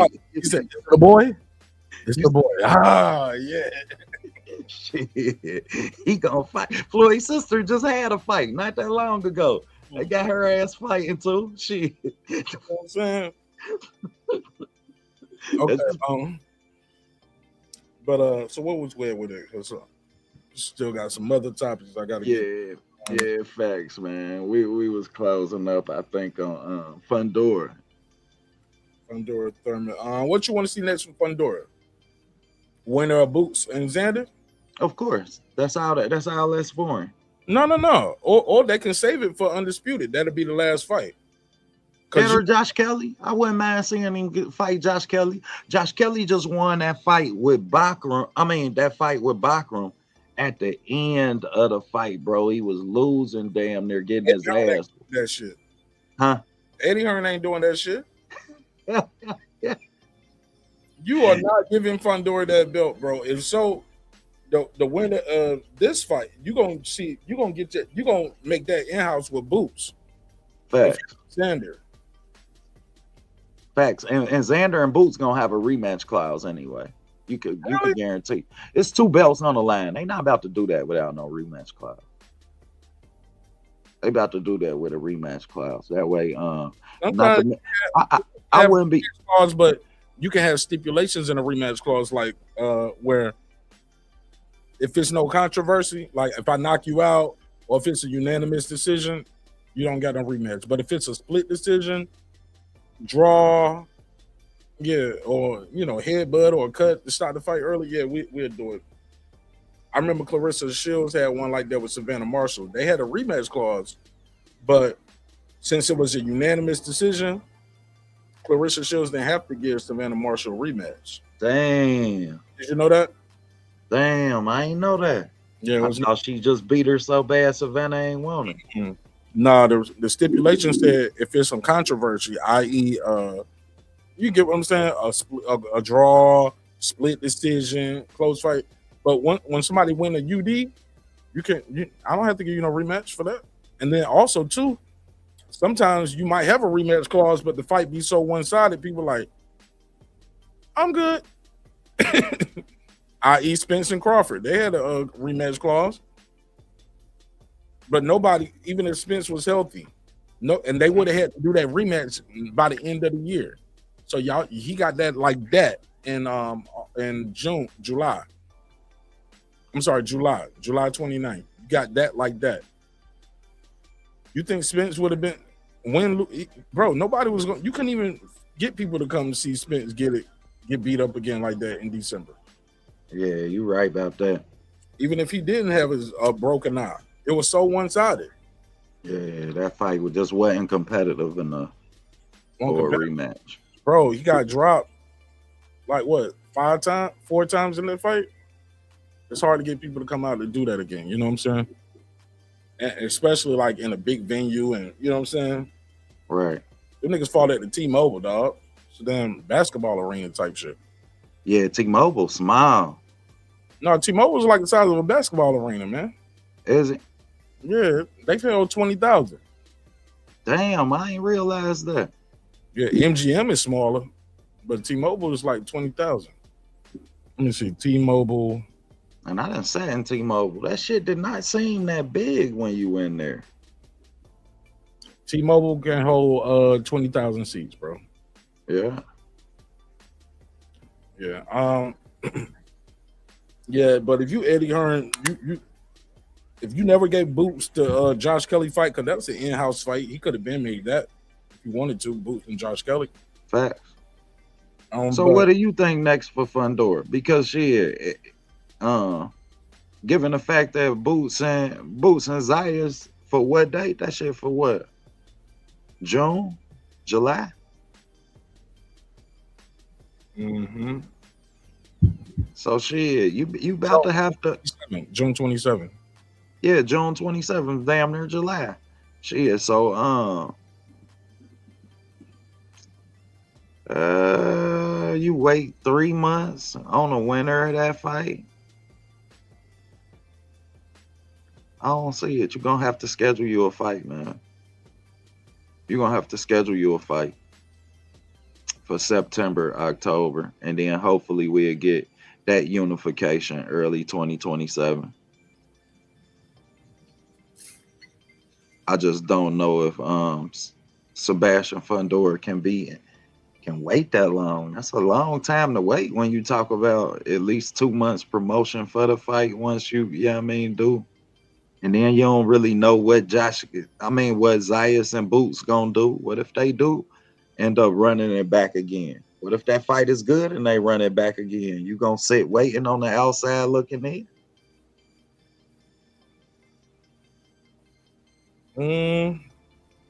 Niggas only be fighting once or twice a year anyway, and he with PBC. So if he don't fight again until next year, that's right on brand. Normal. That's normal. Right on brand, bro. Fought in April We'll see you in January. I think Virgil Ortiz. What about Virgil? Virgil on the bench. He's suing his promoter. He ain't fighting nobody. You don't think they let him back? You don't think Eddie make that fight if it's available? It ain't Virgil and Fundora? Feed him to Fundora. You can't fight without Oscar's signature. That's what I'm saying. You don't think Oscar feed him to it? Oscar ain't doing shit. You mind? I'm not even letting you. I ain't letting you get no money, nigga. No, you can't get no money in this boxing shit, nigga. What you mean? You suing me? No, you can't. Yeah. We got to figure out this paperwork first. You say you supposed to be out the contract, but how can I? What we doing then? Oscar told him fire his manager, man. He said he'll never work with dude. So now Virgil got to fire his manager, man. You got to walk back in the office, Virgil. I fucked up, boss. Can I get my job back? Oh man, Virgil got to figure that out. Let me see. These would be anybody that I'm sure they ain't updated these yet because Kieth Thurman number 3. So see, everybody keep talking about how strong 154 is. I'm just not feeling it. I'm not seeing, I mean, that being the strongest division in boxing. It was a couple years ago. Yes, when you had J-Rock and Charlo and that shit. Even when Bud just came, but Bud was up there, Charlo was there, Fundora, Tim Zoo, Bakram, like Spence was saying he was going 154. So it was guys that didn't, but shit, boxing move fast, man. As far as these dudes, because it's weight classes, and niggas getting old, niggas getting knocked out too. So but what about Madrimov or Bakram for Fundora? Yeah. Oh, I like Madrimov. I like the Madrimov fight. I think they're going, bro. He might end up. Madrimov is tight. The kid can really box, and I'm sorry, you're not about to beat Madrimov with no jab. He too tight, and he rhythm step a lot. So you about to have to time that rhythm step to shoot that jab. What about Brandon Adams? No, he ranked number 2. And he deserved to. Brandon Adams is somebody who he had to grow into 154. We can remember him fighting Jermell Charlo, like, and just being so little. Jermell just, you know what though? If I'm controlling Brandon Adams' career, I'm not gonna push for that Sebastian fight. I would push more for the win because he's the number 1 over here in the WBO. So it looks like Xander and Boots on his unification. If you Brandon Adams, you'll be like, oh, I want to win. Wait. Yeah, I'll just wait. Or Josh Kelly, you say, hey, what's shit? 1 and 2. I'll go over there and fight Josh Kelly. That's the move for Brandon Adams. Number 3, and he's the champion. Shit, let me fight him. And they trying to get Josh Kelly an in-home fight because he just won that belt. I'm just saying this is what I wouldn't be in no rush to if I'm controlling Brandon Adams' career because he's so close to getting the world title in those other sanctioning bodies. He's ranked number 1 in another one. He's number 3 in another one that don't have a 1 or 2. IBF ain't got a 1 or 2. So I ain't gonna lie, man. I would be trying to get him. Hey, look, if Xander wins, like, yo, I'm your mandatory. Right. Fight me, dog. Take a stay busy fight with goddammit Rashidi Ellis. Stay away from Madrimov. Bakery Samay. Shit, you better take one of them. If Boots win, be like, yo, I'm the number 1 guy, bro. Like, yeah. Y'all gotta get one of y'all gotta give me a shot. I'm number 1. So and he's ranked, like I said, he's number 1 over there. Or be like, yo, let me fight Josh Kelly, IBF. What are we doing with this? It ain't no 1 and 2. I'm number 3. I'm moving up. He's the champion now. Like, boom, where we at with this? I didn't realize that Brandon Adams was ranked that high, man, and all of these sanctioning bodies. I really have to credit Brandon Adams, man. He stayed 10 toes down because I can remember him moving up from 147, taking the Jermell Charlo fight. That's how long he done been at 54. Like, and that was every bit of 6 years ago. So to watch him move up and finally get his opportunity, that's gonna be a good thing for boxing, no matter whether he win or lose. But the Josh Kelly fight, that got his name all over it. And they want to get Josh Kelly a stay busy fight, at home fight with that belt. Go on over there and take it at home and bring it back. That's a big win. Now you a player in the division. Yeah, I wouldn't be mad at that, bro. I wouldn't be mad to see Brandon Adams fight Josh Kelly. And I think that's a competitive fight, bro. Yeah, it's a winnable fight too for Brandon Adams. It ain't like Josh Kelly is this world beater. Exactly. Like, shit, you can win that fight. Let me see what else we got up here. Here we go. Keep it moving. But I just ain't impressed by that division. I keep hearing people say that's the strongest division in boxing. It ain't no more. Not like that. I guess because Virgil up there with Boots and Xander Zayas and Fundora, but yeah, but shit, them niggas. Shout out to Xander Boots fighting each other, but Virgil on the bench. Facts. Indefinitely until he figured out what he's gonna do with his promoter. He's on the bench indefinitely, dog. They said Brandon Adams is fighting a final eliminator for the IBF. Who's he fighting? Let me see Brandon Adams. Let me go to his box score. Let me see who Brandon got. Shouldn't have to do no damn eliminator. They should just let him fight the dude. Right, you number 3. It ain't no one or two. That's the shit I don't like about boxing too. Like damn, y'all. You gotta check. It ain't no 1 or 2. Let him just fight the champion next. Nah, you gotta do a title eliminator first.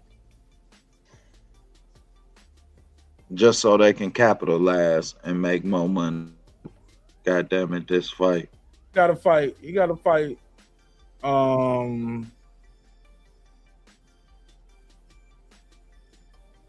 fight the number 4 guy. He's the number 3 guy, but they gonna make him fight number 4 for a title. They gonna make him fight Bakram? No. Right here in the IBF. You right here. So okay. How you say Argyako? I ain't gonna lie, I don't even know homie like that. So I got to do some research. Yeah, me neither. I ain't help neither. It's a black dude from Ireland. Ain't that an Ireland flag? Yeah. The black dude right here from Belfast. You got to fight this dude right here. How you say it? Kahami. Argyako. I don't know this guy, bro. He's number 1 in Ireland. He's number 50 in the United States. Top 50 guy. Top 50 in the world, I mean, according to Box Rick. Top 50. 50, nigga. You never heard of it. I'm just saying, bro. I knew the drop was coming. That's why I didn't say that. Dude, I don't know this dude right here, bro. Like, and forgive me. Y'all seen him fight? How good is he?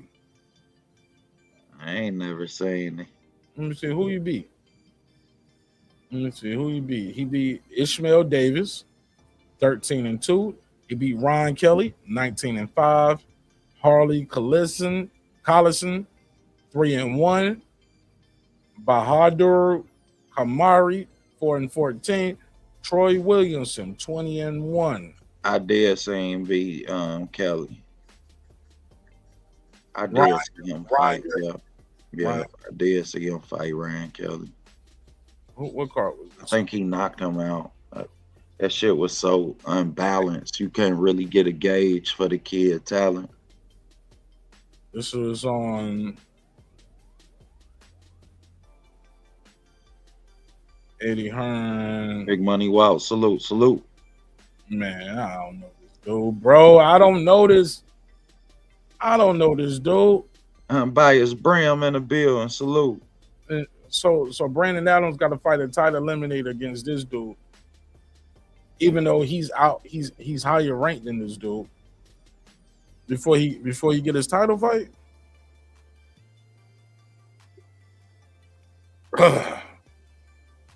Brandon Adams, go beat this dude, man. Just send this nigga back to Ireland with his Lucky Charms and shit. I don't think I've ever seen a black Irishman. I think he's the first black Irishman I've seen. Salute to him for being a black Irishman. We're gonna have to find out about that. Yeah, I don't know this dude, bro. Yeah, I don't know about dude, man. Let's get to the news of the day, man. Boots versus Xander is official. Wrong button. We got a title unification at 154. This is going to be a big one, man. Jerron Boots Ennis versus Xander Zayas. How do you see this fight? I can't wait to get in the film of this fight, man. But just looking at both fighters, I love the fact that this fight is happening in their primes, man. I couldn't be more proud of Xander Zayas for really taking this fight, man, because he didn't really have to. But if we talking about inside the ring, Xander opened up a lot in the pocket. That can be a problem for him when you talking about somebody with the hand speed of Jerron Ennis. Jerron Ennis, if he has any problems cutting off the ring, and Xander Zayas then became this boxer puncher that he want to be, this pure boxer that he is now, then Xander can really outpoint him. I don't see Xander stopping him. I see the biggest problem for Xander is being if he can't hurt Boots. If Xander can't hurt Boots, man, he in trouble. But if Boots can't hurt Xander and Xander walk through that shit and stay on Boots' ass and keep him on his back foot, then hell, Xander can possibly win this fight. So I definitely got it as a 50-50 fight. Right now, I just see the things that each fighter can do to win it.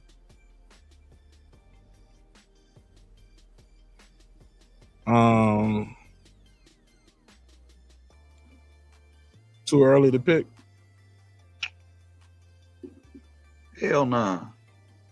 But the pick might be different when the film come out. I will say that if the pick different, once I get inside this film, then I'll keep y'all updated. But I have to pick Boots to win this fight, man. Only because Xander opens up a lot on the front foot, man. I done seen him get hit so much on the front foot. That is the vivid memory I have when I'm picturing this fight in my head, man. I'm picturing the 3-4 opponents I done seen really have a field day with Xander on his front foot. That's why they made him go to boxing and not just lurking and trying to get these power shots off. They made his style change. If you watch him, then everybody know that he did have a drastic style change. So I got Boots, man. I got Boots, man. I got Boots, bro. I've seen Xander look more vulnerable. I think I've seen more holes in his game. Somebody said in the chat his endurance and stamina would be tested. I never seen Boots look tired. I never seen him get tired. Boots is one of those guys like Bud. They do 4-minute rounds in sparring, bro. 4-minute rounds. The lefty, the righty. He got power in both hands. He can fight going forward. He can fight going backwards. He has good movement, athletic. I don't know. And Boots was a big welterweight. You know what I'm saying? He's a good size for the, like he might end his career at 60, 68, you know? Because you got I the height agree. for it. I don't what's the keys to victory for Xander to beat this guy? For Xander to beat Boots. Because look, let me say this last part. I'm sorry. Go ahead, bro. The only time I seen Boots look bad was that second Karen fight. And even then he won every round. Damn near won every round. I think he even dropped Karen in this. Didn't he drop him one time in the second fight? Yeah, he too? dropped him in the second fight. Yeah. Boots, the way he was, I think he was expecting Karen to fight how he fought the first fight. And this time Karen, but even in that first fight, yeah, Karen had Boots swinging, missing, and doing a 360. Falling into the ropes because he just pressing too hard. Since then, though, I think he's fighting more disciplined. He studied that, and he's better at it. But not being too aggressive. But Facts. but I said all that to say this. He did find a good balance. I said all that to say this. His bad looking performance ain't like Xander's bad looking performance. His bad looking is he just too aggressive and he's missing or something like that. Xander bad looking performance, he getting beat up on a little bit. I'm like, damn, why you, bro? Are you gonna win this fight? This look kind of rough right here, like early. Like, why you getting hit with those shots? In the pocket, sitting right in front of you. That's what killed me. That's the scariest part for me when it comes to Xander is how often he get hit from people that's sitting right in front of him. Like you say, when you talk about somebody like Boots that's instinctive like that, which, like you said, when you go to the flaws, in the first Karen fight, Boots had problems with Karen's movement. Karen being able to jab his way out of corners, kept Boots kind of stalking him. And if Xander can goddamn it have any of that type of success, then I think on fight night Xander will definitely be the bigger fighter, and I don't see that intimidating Boots. But if he can catch Boots and have any type of confidence early in that fight, then I think Xander can pull it off. I think this is a very winnable fight for Xander, man. I don't see it as the wash that people make it as, man. Because Boots get hit a lot because he switch too much. He get to switching too much and get caught in the pocket. Xander somebody who, if you get to switching and you get too pretty against Xander, he can really rock your ass. And with the type of pressure that he have, do you have the type of do you have the composure to adapt to that experience? Because that can be detrimental on that type of stage. You're talking about this happening in Barclays, Puerto Rican weekend holiday. Yeah, I mean, it's gonna be a big fight. You about to bring all of Philly and the Puerto Rican community about to come behind Xander like you ain't never seen before. So this kid about to slick his hair back. He about to walk in looking like Ricky Ricardo and looking with his Lucy and Bad Bunny. About to walk him out. Shit, this shit about to be epic. So I applied both fighters and I can't say nothing more than either fighter can win this fight from what I see right now. Yeah, man. I like this fight for both of these guys, especially at this point of their careers, like you spoke of earlier. I'm sure we're going to talk about this a lot more as we get closer to it.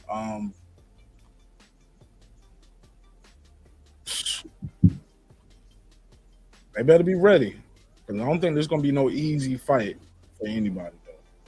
But who knows? Shit. Who knows? If anybody going to make it look easy, in my mind, it'll be Boots. He has I just think he's so athletic, so skilled.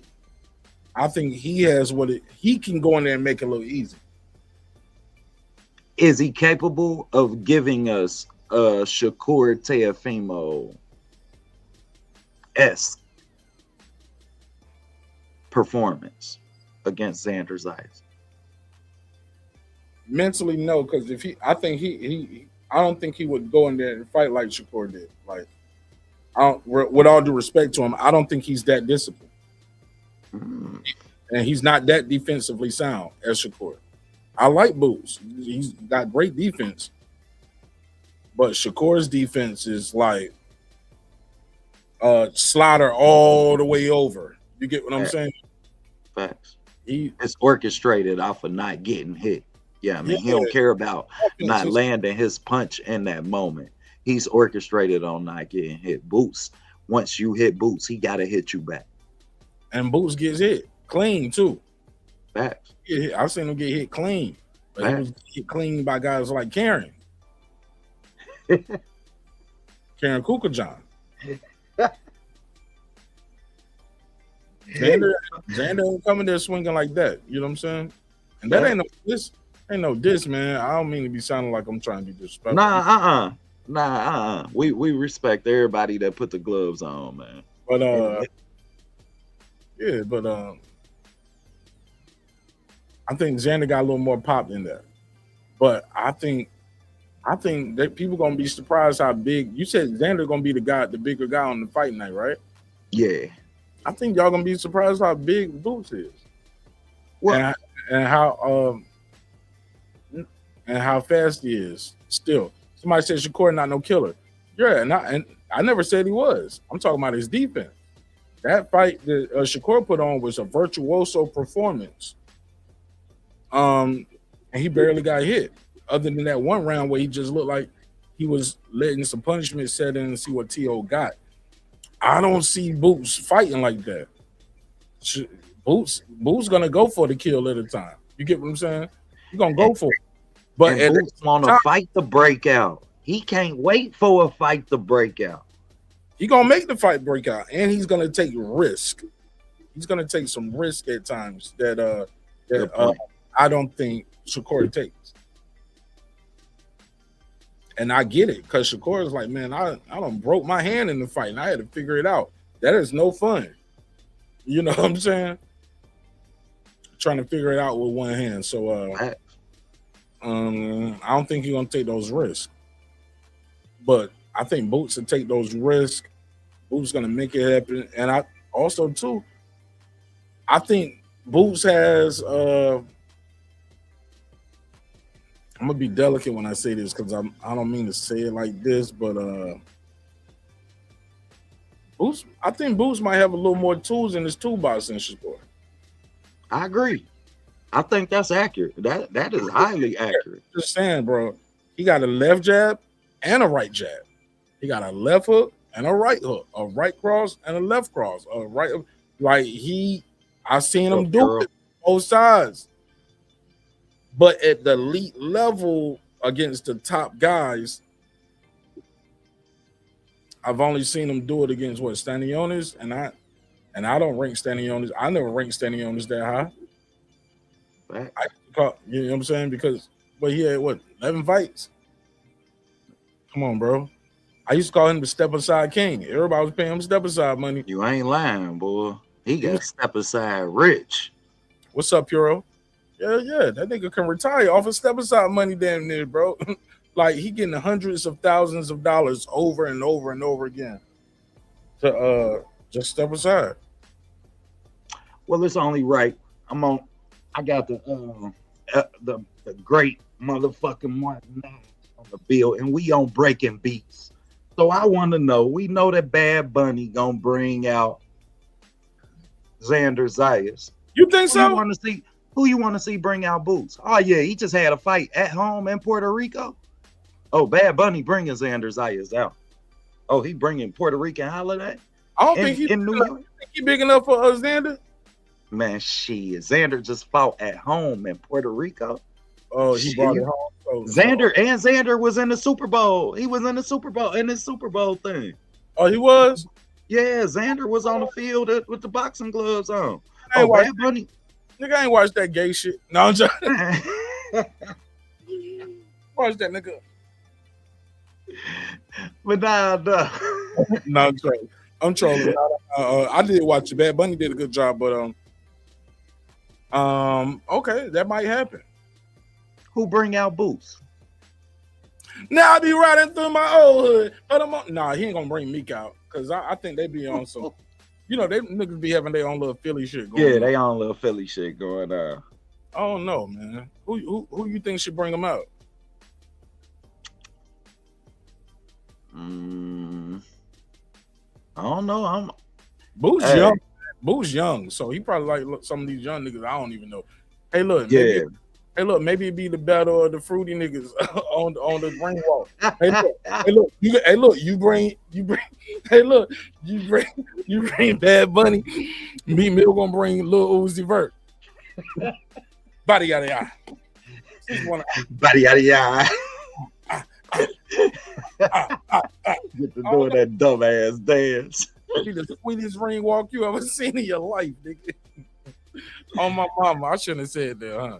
Man, please, man, they better not disrespect that such a heroic, what can be such a legendary fight night with them ring, man, with that ring walk. Hell nah. Skittle packs and rainbows everywhere. Man, I promise, I'm buying an 8-pound bag of Skittles. I'm throwing Skittles. That nigga Lil Uzi Vert gonna say, "He got Bad Bunny, you should have me." Man, Philly, y'all better stand up on that one, man. For real, man. I don't care what city beef y'all got going on. Y'all on the big stage like that. I really want him to bring Meek out, bro. Man, that would be epic.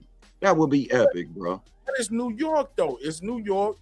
It could be. He bring Jada out. Bring Jada Kiss out. Cause they fighting in New York. Yo, Jada got some strong Philly rules. Yeah. He should bring Jada out and let Jada do one of them New York shits. You know that Jada Kiss shit.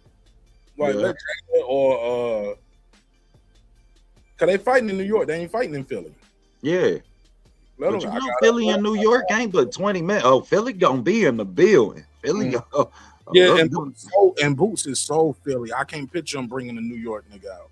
Facts, man. It's only right. I don't care if you bring. I don't care if Beans walk you out, man. You can like shit. Have you heard Beans' voice?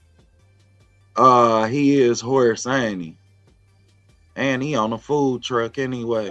We're gonna bring him off the food truck. Parking outside. Hey, look, yo, you ain't shit. You ain't shit for the food truck. Hey son. What? Yo, you I don't know if you ever seen that movie, The Bronze Tales. Yeah, hell yeah. Come on, man. Beans talk like whispers from The Bronze Tales. Hey, Valley. Hey, see, I just honey. He said you need to go in there and yeah, that nigga talk like that, nigga. Damn.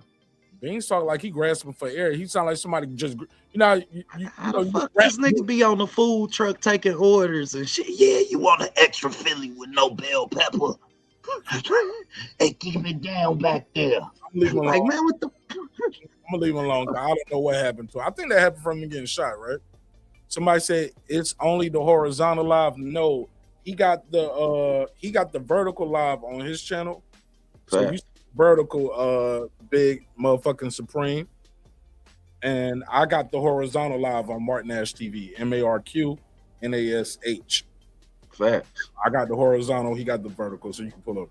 Nah, man, I don't mean to be clowning Beans. It was just a little jokey joke, man. We've been clowning everybody. Man, what we done stepped on Kieth neck. Nigga, look, if you listen long enough, shit, he gonna get at me and I'm gonna get at him. We just be talking. We talk shit about everybody, even us, even ourselves. That's what we do, man. That's what we do, Pran. That's how. Hey, look, man. That's how we got cool. Me and him was battling, bro. So that's my dog ever since. Facts. Look, that's how the boss. That's how it be. You gotta fight a nigga to be friends sometimes. Hey, y'all know me. I done fought all my friends and shit. We can be like, man, why you friends with OTB? All we gonna do is try and fight you. Mm-hmm. Hey, man, we gotta fight to be cool.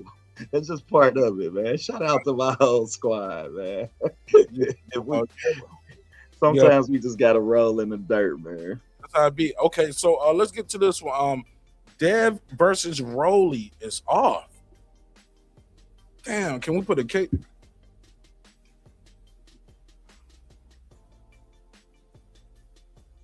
Can we put a case on it? OTB, my G, talk to me. What went wrong with Dev versus Rolly? I was excited about that fight, homie. Man, me too. I really thought that Rolly was gonna get his opportunity, man, and I was glad to see Rolly get his opportunity. Hold on, I got a quote from these negotiations, which stated, Devin Haney, Rolly is delusional, acting like he's some kind of draw, but can't sell out a ballroom. That's why the fight hasn't been made yet. The money isn't right. I'm looking at other options so he can go and fight his mandatory since he's such a draw. Rolly's mandatory has been issued to fight somebody already, though, so that won't be happening. Then Romero replied, see how easy it is. Ooh, maybe that was deployed the whole time. What'd you say, Brody? Maybe that was deployed the whole time. Instead of fighting my man, though, I'm in negotiations with Devin Haney. Those negotiations fall through right after you got somebody else to fight. So now I can fight somebody else that I really want to fight. I ain't got to fight you and lose, and I ain't got to fight him. And all of this shit broke the Wednesday before the Friday that the WBA was going to issue the mandatory. Like, because counsel and sanction bodies have set dates for these things. Negotiations, right? Yeah, they got set dates. If you don't fight a fighter in the top 10 or you don't make a fight by this day, then they start meeting to counsel your mandatory. How we gonna get our money off these niggas, man? Facts. So Rolly was smart enough to start the negotiations with Devin on the Wednesday. Wait until his before his shit go to negotiation for personal. Right. With the Delgado kid for the Mando. And then I'll go in negotiations with Devin.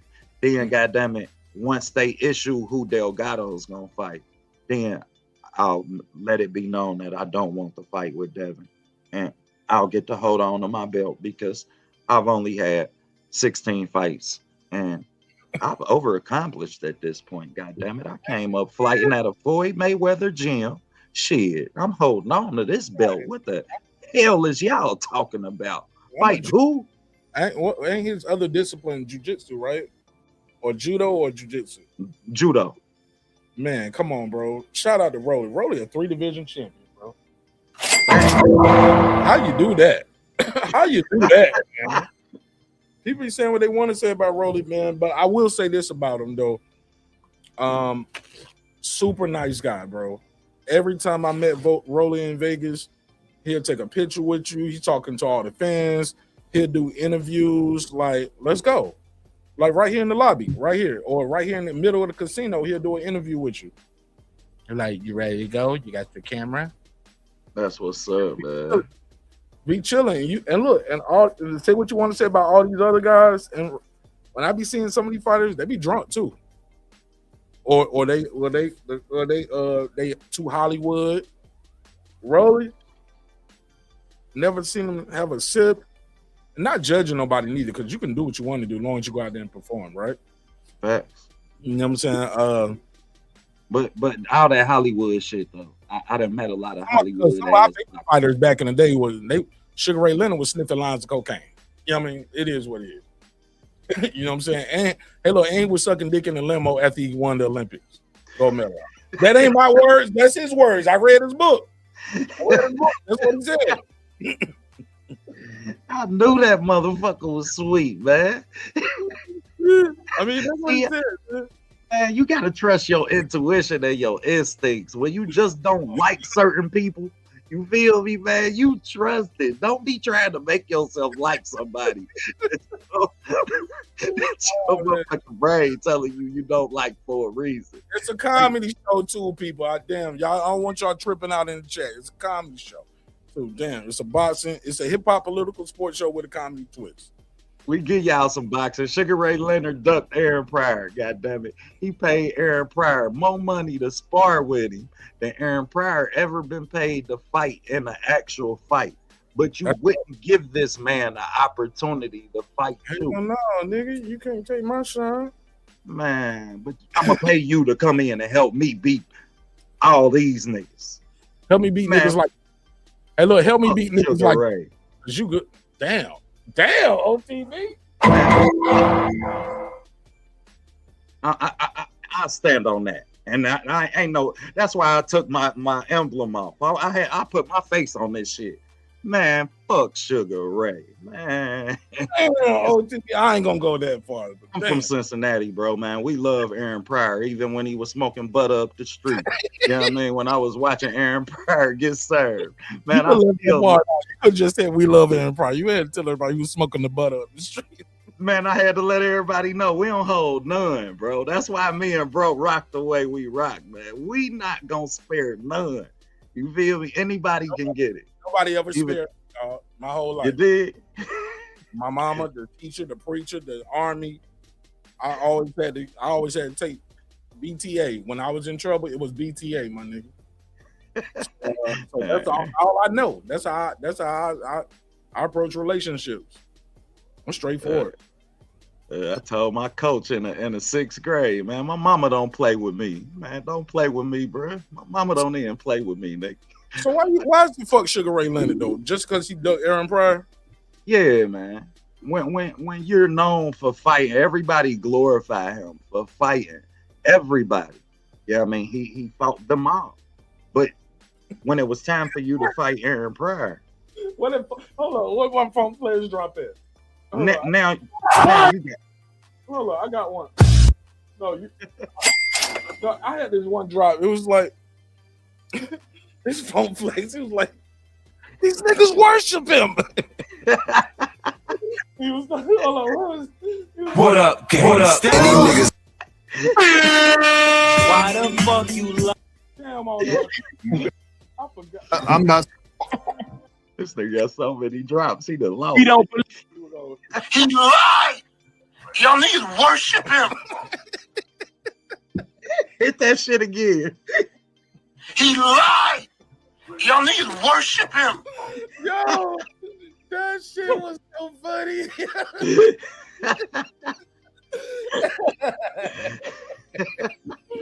Yo, that's how I felt when you was talking about Sugar Ray Leonard. I see you looking for it.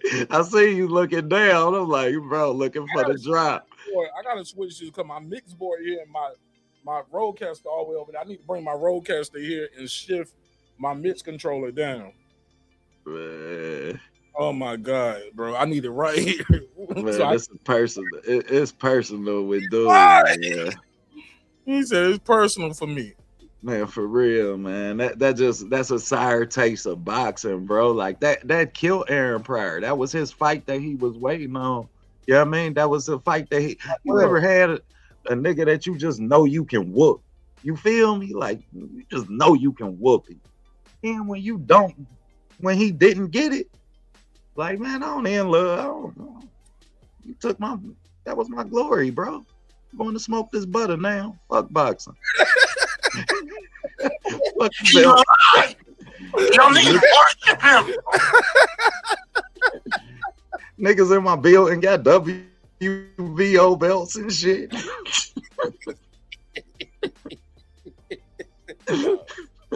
They taking a Polaroid snaps with it and shit. My nigga. The old school Polaroids, you did? Was where the picture come out the bottom and shit. Yo, you crazy as fuck, nigga. That's funny as fuck. Damn, I lost my spot, man.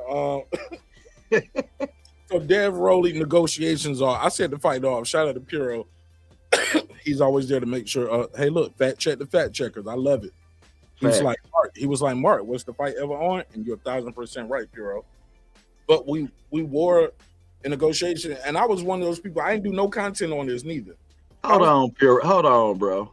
Puro, he couldn't have been worried about the special bottle. You think he ain't had no special bottle when they was training and sparring together in the gym? So that special bottle only popped up on fight night. Who you talking about? With Aaron Pryor? What you mean? But he sparred with Aaron years later after that, though, right? Nah, he sparred with him since the Olympics. They was on the same Olympic team. Oh, I thought you were talking about when he paid him to spar, though. He said, I got Yeah, when he paid him to spar later on. Yeah, he started paying him to spar later on, but they was in the same division. That was the knot. Yeah, but Puro's right. The fight was never on. I'm sorry, y'all. I got my nose is bothering me, man. So that's why they never did make the fight. Yeah, I mean, and if you go back, it's a famous clip of Aaron Pryor approaching Sugar Ray Leonard when he at the award ceremony. Like he pushed down. What'd you say, bro? That ain't what Puro talking about, but go ahead, tell the story though. Yeah, he pushed down on him at the award ceremony and shit, trying to fight dude. Like, oh yeah, call him out. Yeah, and that was it was Andre. It was like Andre approaching Canelo back in the day. Facts. It was reminiscent of that. I remember when that happened, somebody was telling Andre that it was like, this is not the way it's to do this. This is not how it goes. And you can hear Andre Pop saying, this is how it's always been done. This is how it's always been done. And his daddy is right. Facts. How it's always been done. I've run down on you. I catch you. I harass you. I make you want to fight me. And that's what it's about. You feel me? You should, because my disrespect should make you want to fight me. Right. And get paid to do it. Beat my ass and get paid to do it if you man enough to do it. You did. You feel me? Especially if you're going to pay me to come practice with you. Like, you're going to pay me to come practice with you, but you ain't going to let me get no check for fighting. God damn. That's rough, man. So Rolly versus Haney. What's next for Rolly? He's probably gonna fight the next guy in line. But what's next for young Haney, man? Haney got that belt. He's on fire right now, on top of the world. Went in there after got beat pillar to post from Ryan. Then we found out Ryan was a junkie. He was on that ooey, and he was on that Jose Canseco. You know what I'm saying? Yeah. That Barry Bonds. Look, do all that talking about Devin's with Victor Conte. I was like, hold up, nigga, but you the one that failed the drug test, though. Let's never forget that. You failed the drug test. You blame Scooter. You blame Victor Conte. God rested that. You blame Vada. You blame the referee. You even blame Logan Paul for that prime drink. You took that back because Logan Paul said, I'm gonna sue your ass. What up, Uncle Crush? What's up, Crush? So you blame everybody and everything, my G, but you never took accountability. You got a slap on the wrist. You had a chance to go in there and fight your case and prove that you were innocent, but nah, you took the deal.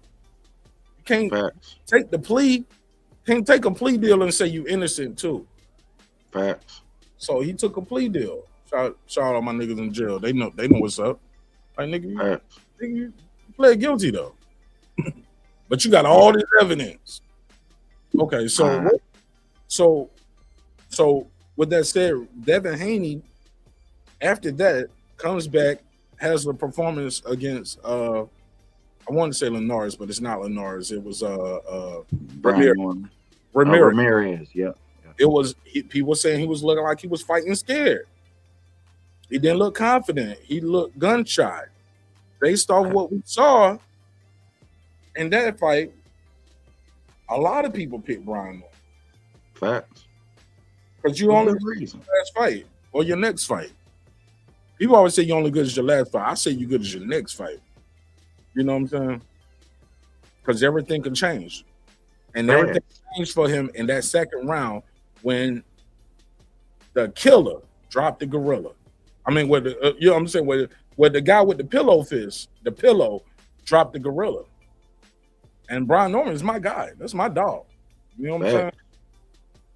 Beat my homeboy. Fact. Shout out to the Norman. Shout out to the Normans. Shout out to the Haneys. They did what they had to do. They game plan, they strategized, they wanted to fight. I'm not no hater. And I know how to move on from a loss. And you know what I'm saying? I'm a man, bro. You know what I'm saying? You know what, man? Mark, man, you got to give yourself a drop, bro. Because, man, I promise, if more people in this community. He lied. That part. Nah, not that. I told people, I said, man, Brian Norman gonna break his will, bro. He's gonna break his will because I'm going based off what I saw. I was like, man, Devin might not be ready. You know what I'm saying? But I never got overconfident. I told people, I said, but Devin Haney ain't what y'all think he is. Y'all keep saying he pillow fisted. Ain't nobody ever walked. I said this to Senior a couple times, bro. I said he got a hell of a jab. He got good footwork, but everything I said, Senior had a combat to it. And shit, he trained a world champion, not me. Right. You know what I'm saying? He was a pro boxer, not me. I fought for my unit in the Army, nigga. Facts. It don't get no bigger in my boxing career than that. I'm fighting against other soldiers, whooping ass. That shit was easy. Tearing their ass up. Until I got to a guy there. So I fought a Fundora type nigga, and he whooped my ass. I was like, them gloves are still in my garage. I'll show them to you one day offline. That's dope. My last tournament. I was like, I'm done after this shit. Fuck this. I'm gonna just do regular PT like everybody else. My friend, bro, I had one of my homeboys, he even laughed when he was like, what happened, kid? And he smiled while he talked to it. And in my mind, I was like, I lost. But I realized that shit is unforgiving and it's lonely. But at the end of the day, though, them niggas still love me. They fuck with me. They respect me. One thing about all of them, though, they know I'm the friend that's gonna fight, though. Like, yeah, that nigga fight. You know what I'm saying? Win, lose, or draw. He can fight and he will fight. And so they always respected me. And that's what it was all about for me, too. One, getting out of regular PT. I didn't want to do PT with the unit. I wanted to do PT. I wanted to do the boxing PT. Yeah, let me do what I want to do. And nobody, no. I had to do it with the boxing team. But nobody in the unit was joining the boxing team. I was like, there's hundreds of us here. Like, shit, what? Boxing team? 7. It was 7 out of 700. Maybe. You know what I'm saying? Maybe it was like 500, something like that. But it was hundreds of us. It was only 7 on the boxing team, dog. So them tournaments, like how that shit was on what was that movie? Acropolis. That's how that shit really be. I ain't never seen that movie. I don't know what that is. For real, man. It's a movie where they be boxing and shit. It's just like a big ass boxing fucking tournament, bro. There be all type of people in that bitch. Is almost, yeah, I mean, but they all just in the Navy, I believe. We fought against. This was when I was stationed in Korea, so we fought against other units. It was the United States Forces of Korea. So you would be from 1-9 mechanized here, but you'll be fighting guys that was up here at the DMZ. You'll be fighting guys from all the way down south, lower in the country. Right. You know what I'm saying? You fighting Navy guys too. It was Army, Navy, Marines, but it was all of us. Right. So the Army guys would fight each other first, then all the Marines fight, and then all of us, like the winners, should go there. I fought Fundora. I was out after I fought Fundora, my nigga. So I don't even know what happened after. I didn't even go to no more matches, nigga. I was like, man, fuck this shit. Press, nigga, mad. Man, I think I fought somebody that time one time, bro, and to my advantage. Hey, look, I said, fuck this box. I'm gonna finish this album, nigga. I finished my album. Niggas, man, I'm gonna show you. Man, bro, to my advantage, bro, the nigga tried to grab me. Like, and I'm small, so people always been trying to grab me. I told that ass up. And I felt like I couldn't get whooped after that until I got my ass whooped after that. And I really fought him for letting me win that fight. Cause oh no. Yeah, like, bro, you way bigger than me. You were supposed to beat my ass. Then I went and got whooped by him like 3 weeks later. Right. Well, to bring it back full circle, what would you like to? Devin said he's moving on for Rolly. What's next for Devin? We know what Rolly gonna do. Rolly gonna get him a PBC handout type shit. Oh man, you talking about 47? I don't see Rolly doing nothing. I don't see Rolly having a bigger fight than Ryan. Ryan say he about to fight Teofimo. Yeah, Ryan don't want no smoke with Rolly. And let me speak on that real quick too. Everybody else got to get their shit back in blood. Where's there no fans saying, "Hey, Ryan, go get your shit back. Go get your get back and gain the belt." Hey, look, Wilder don't fought Fury 18 times, and people still telling him, "Nah, champ, get your lick back with Fury, huh?" Tyson Fury versus Manny Pacquiao and them niggas had to fight like mad times. Barrera, Roy fought Antonio Tarver 3 times. Like everybody else got to fight multiple times. Ain't nobody telling Brian to get your shit back from Rolly. It ain't like he got beat up like he did with Tank. Facts. But even then, he's even saying he wants a rematch with Tank. He would like to fight Tank again. Man, they say that nigga Rolly name around Ryan, he curl up like butterfly shrimp, bro. You know, I didn't think about that, bro. I didn't think about that until you just really analogized it in that manner. I didn't really perceptualize it as the reality that it was. And then the reality that it is, bro, is what you just stated. You hit the nail on the head.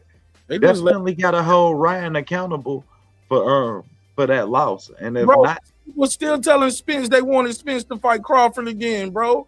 After that one-sided beatdown, and I like Errol Spence, and I care about his safety. I didn't want to see it again, but I was telling people I would go again though, and people was like, "Oh, you just want to see Spence get hurt?" I said, "No, I want y'all to stop with the excuses.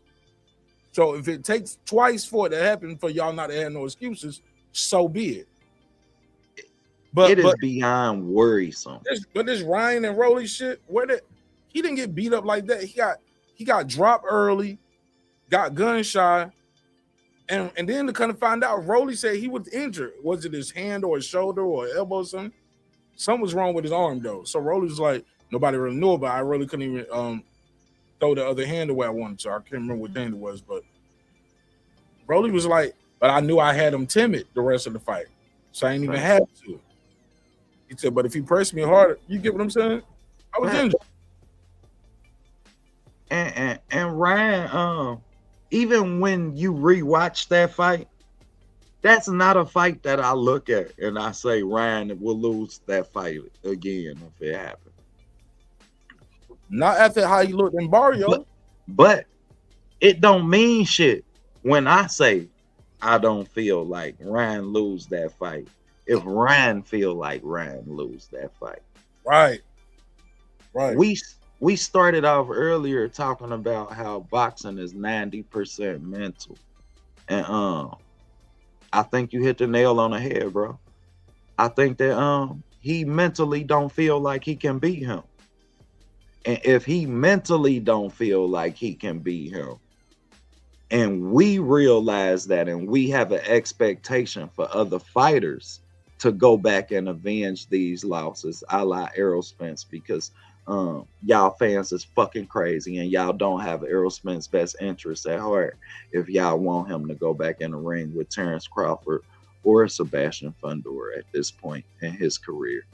But back to what we were saying as far as the Ryan thing went, we don't decide to have a double standard. We don't get to decide to hold this man accountable and he's not held accountable.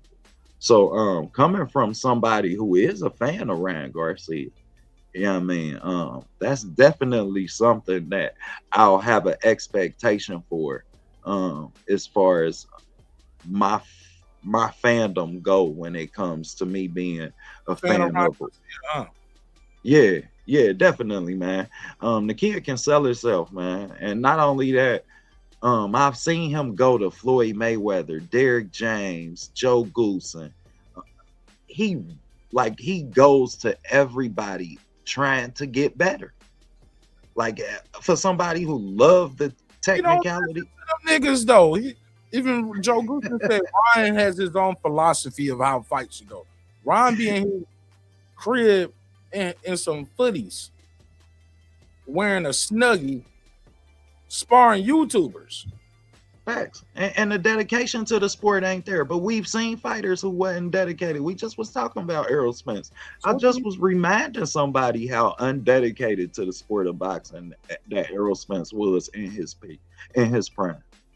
So I can't have a double standard and be okay. You not dedicated, because he was just so much.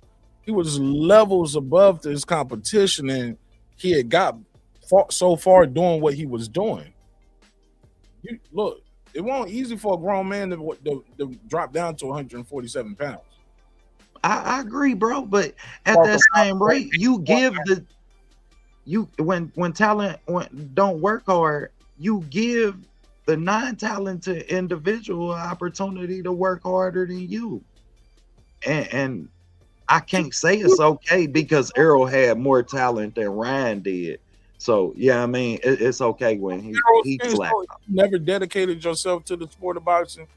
How can you become an Errol Spence? I think it's impossible. Unless like you said, maybe some of this shit is just God-given ability, but even still though, man, you got to have a drive too. It's like teaching. I talk to the homies about training dogs sometimes, right? Sometimes a dog got to have a drive too. Certain dogs, they can do more because their bloodline is built for it. You know what I'm saying? Not to call the man an animal. I don't mean nothing like that. But he has a drive, bro. And he had that drive since he was a kid. That's why he was an Olympian. That's why when he came in the game, he could still drop down and make 147. He can blow up to 175, 180. Training camp, he gonna sweat and get all of that shit off. He can go out there and run 4 to 6 miles. It's here, like you said, it's mental. And he's dedicated. Like, bro, I'm going to get this money. And I'm not saying that he was never dedicated. I'm saying that at his peak, fighting those 2 times in 4 years, when he's flipping Lambos, he getting up on the podium drunk with Adrian Broner now. These are all things that we've heard Errol be honest about when it comes to his dedication to the sport of boxing. So I definitely ain't taking no shots at him. I'm just saying that that's something that makes me optimistic, and I see the same thing in Ryan Garcia, unfortunately, in the sport of boxing.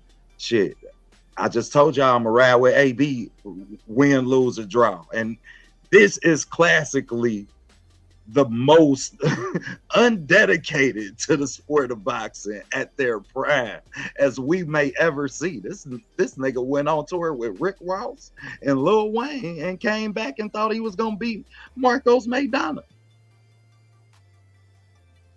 Damn, bro.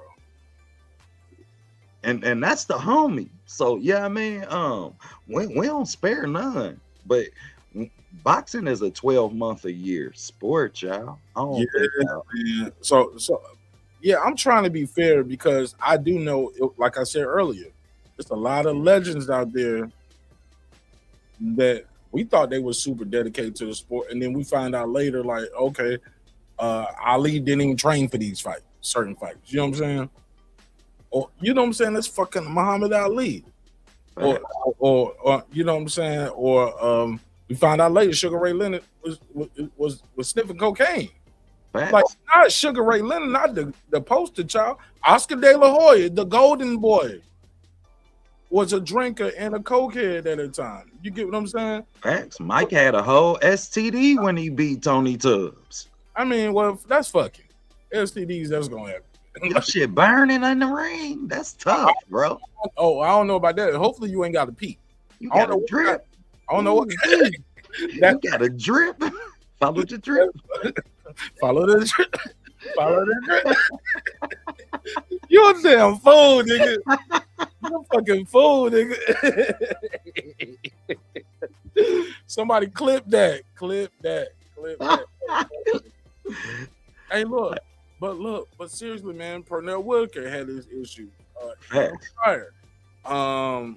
And the list goes on. It's more boxers and pros than not that don't drink, don't smoke. You get what I'm saying?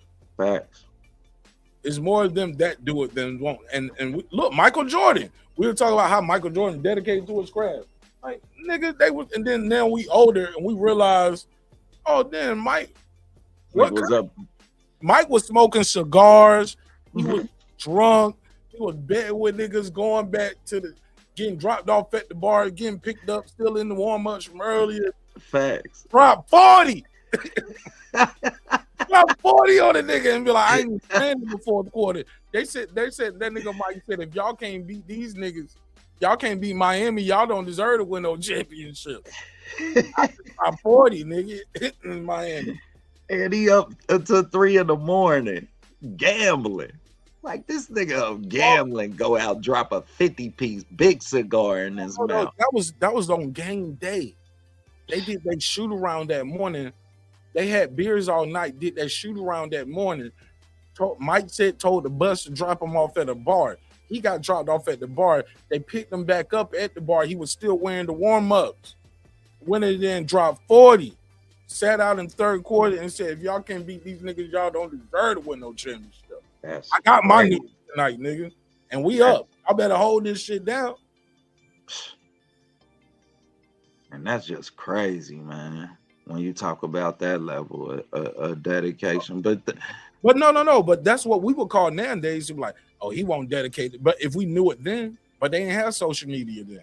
Facts. You know what I'm saying? A lot of these guys are victims of their own circumstance, because nobody's making you click that live button, nigga. Talk about it. You chose to click that live button. Nobody, you pick those friends that's gonna record you in compromising positions and put it up. Like, so a lot of these dudes are victims of their own circumstances, unfortunately. But I'm not here to crucify anybody about it. Facts. You live and you learn, as we say.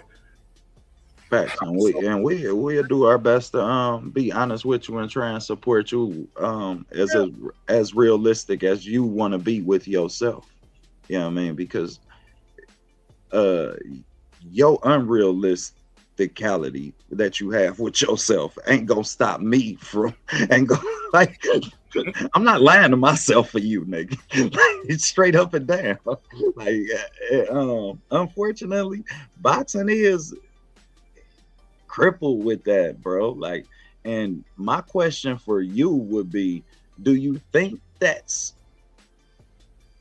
from the wear and tear that it takes mentally before you finally reach a success level? Or do you think it's from the rarity that we have in boxers who actually see that type of money? Hold on, ask me that question again. You think it come from the rarity, from how few boxers actually see that type of money? Or do you think it come from the longevity, the process that it take before you finally get to that point of success? Because that I heard Finesse say, hold up, that makes them do what? Because I'm hearing that question. I don't get that makes them that less dedicated to the sport. So first of all, let me preface it with this. I might not be qualified. Right. You know what I'm saying? I can just tell you from my vantage point of looking at certain athletes, certain professionals, friends that are champions, former champions, some of my friends that was current champions at times, and just I'm gonna just give you and I'm martial arts and everything. The right? broad spectrum. That's what we want. Too. Sometimes that's just who you are too. Oh, talk about it. You just got more time, more money, more energy, more power, and you can do what you want to do. Nobody, if you're not a drinker, nobody's gonna make you drink. If you don't smoke, nobody's gonna make you smoke. Especially if you're an athlete. Because you're not even gonna have those people around you that's pressuring you to drink. To do those things. Yeah, they can be like, shit, the homie don't drink, but let me get 2 more bottles of rosé on table 3. He got it. No, I got it too. Real talk though. Like, yeah, these my bottles. Nigga, like, let me get 2 bottles of rosé on table 3. You know what I'm saying? Facts. That's my take. Do you think we see today that social media? But I do see them niggas around all the time paying for everything though. That's the crazy part. And they literally say, yeah, and they be like, go get whatever you want. You know what I'm saying? So, and I still, yeah, man, that's a tough one. And these would be fighters that have been like, you know, been in the game for years. You know what I'm saying? Like, been champion or never been champion. Neither. Just like, yo, I've been fighting my whole life, never got a championship. And you learn a lot about these people. A lot of the times they're regular people like me and you. You know what I'm saying? Right. They just quote unquote famous. You know what I'm saying? So people are people, man. Right. So that's just who they are sometimes. I want to drink, I want to smoke, I want to trick off on some bitches. Like that's who I am. That's what I do. and the fact that I'm getting more success makes everything a lot more accessible. Facts. So I think the money and the fame gives them more accessibility to who they are. But you know, do you think we see today that social media is responsible for the downfall of a fighter? And we're seeing it every day. For better or for worse. I give you a prime example right now, Teofimo Lopez. Facts. Let's talk about it. Big fan of Teofimo Lopez.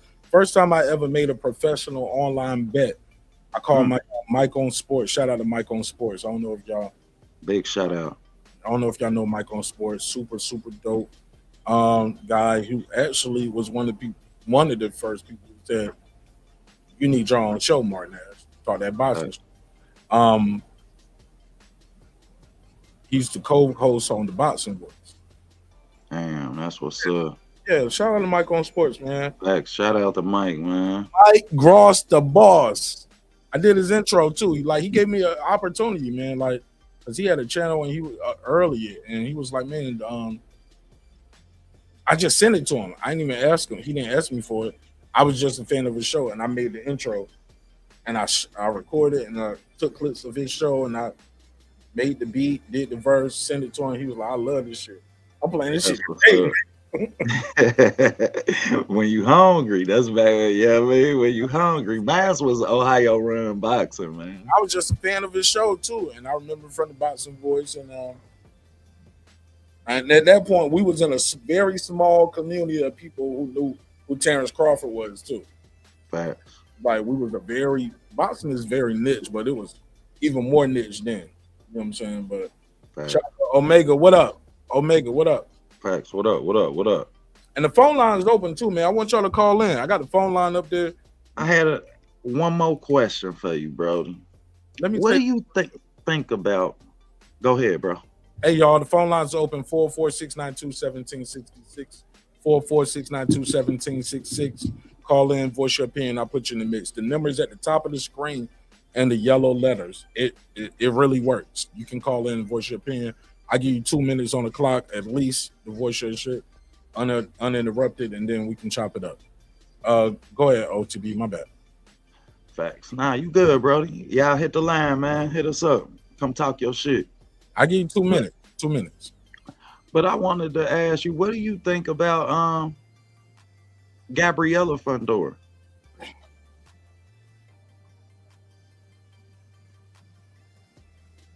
Now that's the cheat code. Now that's the cheat code. Put a case on her ass. Bro, now that's the cheat code. Never heard of it. She is 6'40", fighting girls that are 4 foot nothing. No, I'm sorry, they 5 foot nothing. But I just saw. I'm glad you brought that up because she was recently talking about dropping down to 108. Huh? Say that again. Fight at 112, right? Yeah. She did an interview and they was talking to her about dropping down to 108 pounds. They was like, you weighed in at 111. She was like, I was thinking about dropping down to 108. It was like, can you make that? She was like, yeah, I think I can do it. She was like, unless any of these girls really at 115 want to fight. So you gonna go down in weight and beat up even more smaller girls. And then had a nerve to be boxing and making us think you can really box. No. She can box though, dog. I watched her. She was on her toes and shit. Like shit. What I'm just saying that. I think she's special. I ain't even gonna hold you. I think the girl is special. No, she's super talented. Her pressure, and when I say once I seen her really get on her toes and start to really being comfortable in the pocket, she real comfortable, and she got some defensive purpose. She ain't just all pressure, no breaks. I was real impressed, but when I seen that afterwards, she said, well, I eat everything I want. I don't have to watch my weight or none of that. You know what I mean? Then it gave me a different perspective on her. Her moving down, I don't feel like that should even be allowed because of the success that she got. She's undisputed in her weight class.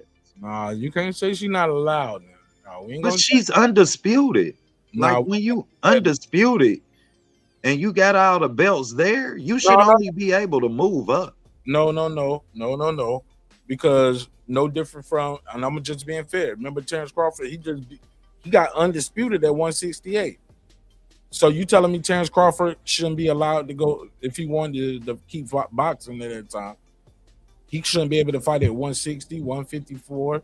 He was undisputed at 147. He got undisputed at 168. Everything in between, he should be able to do it. Undisputed at 54 too. No, he didn't. 40. He was undisputed at 40. That was his third one.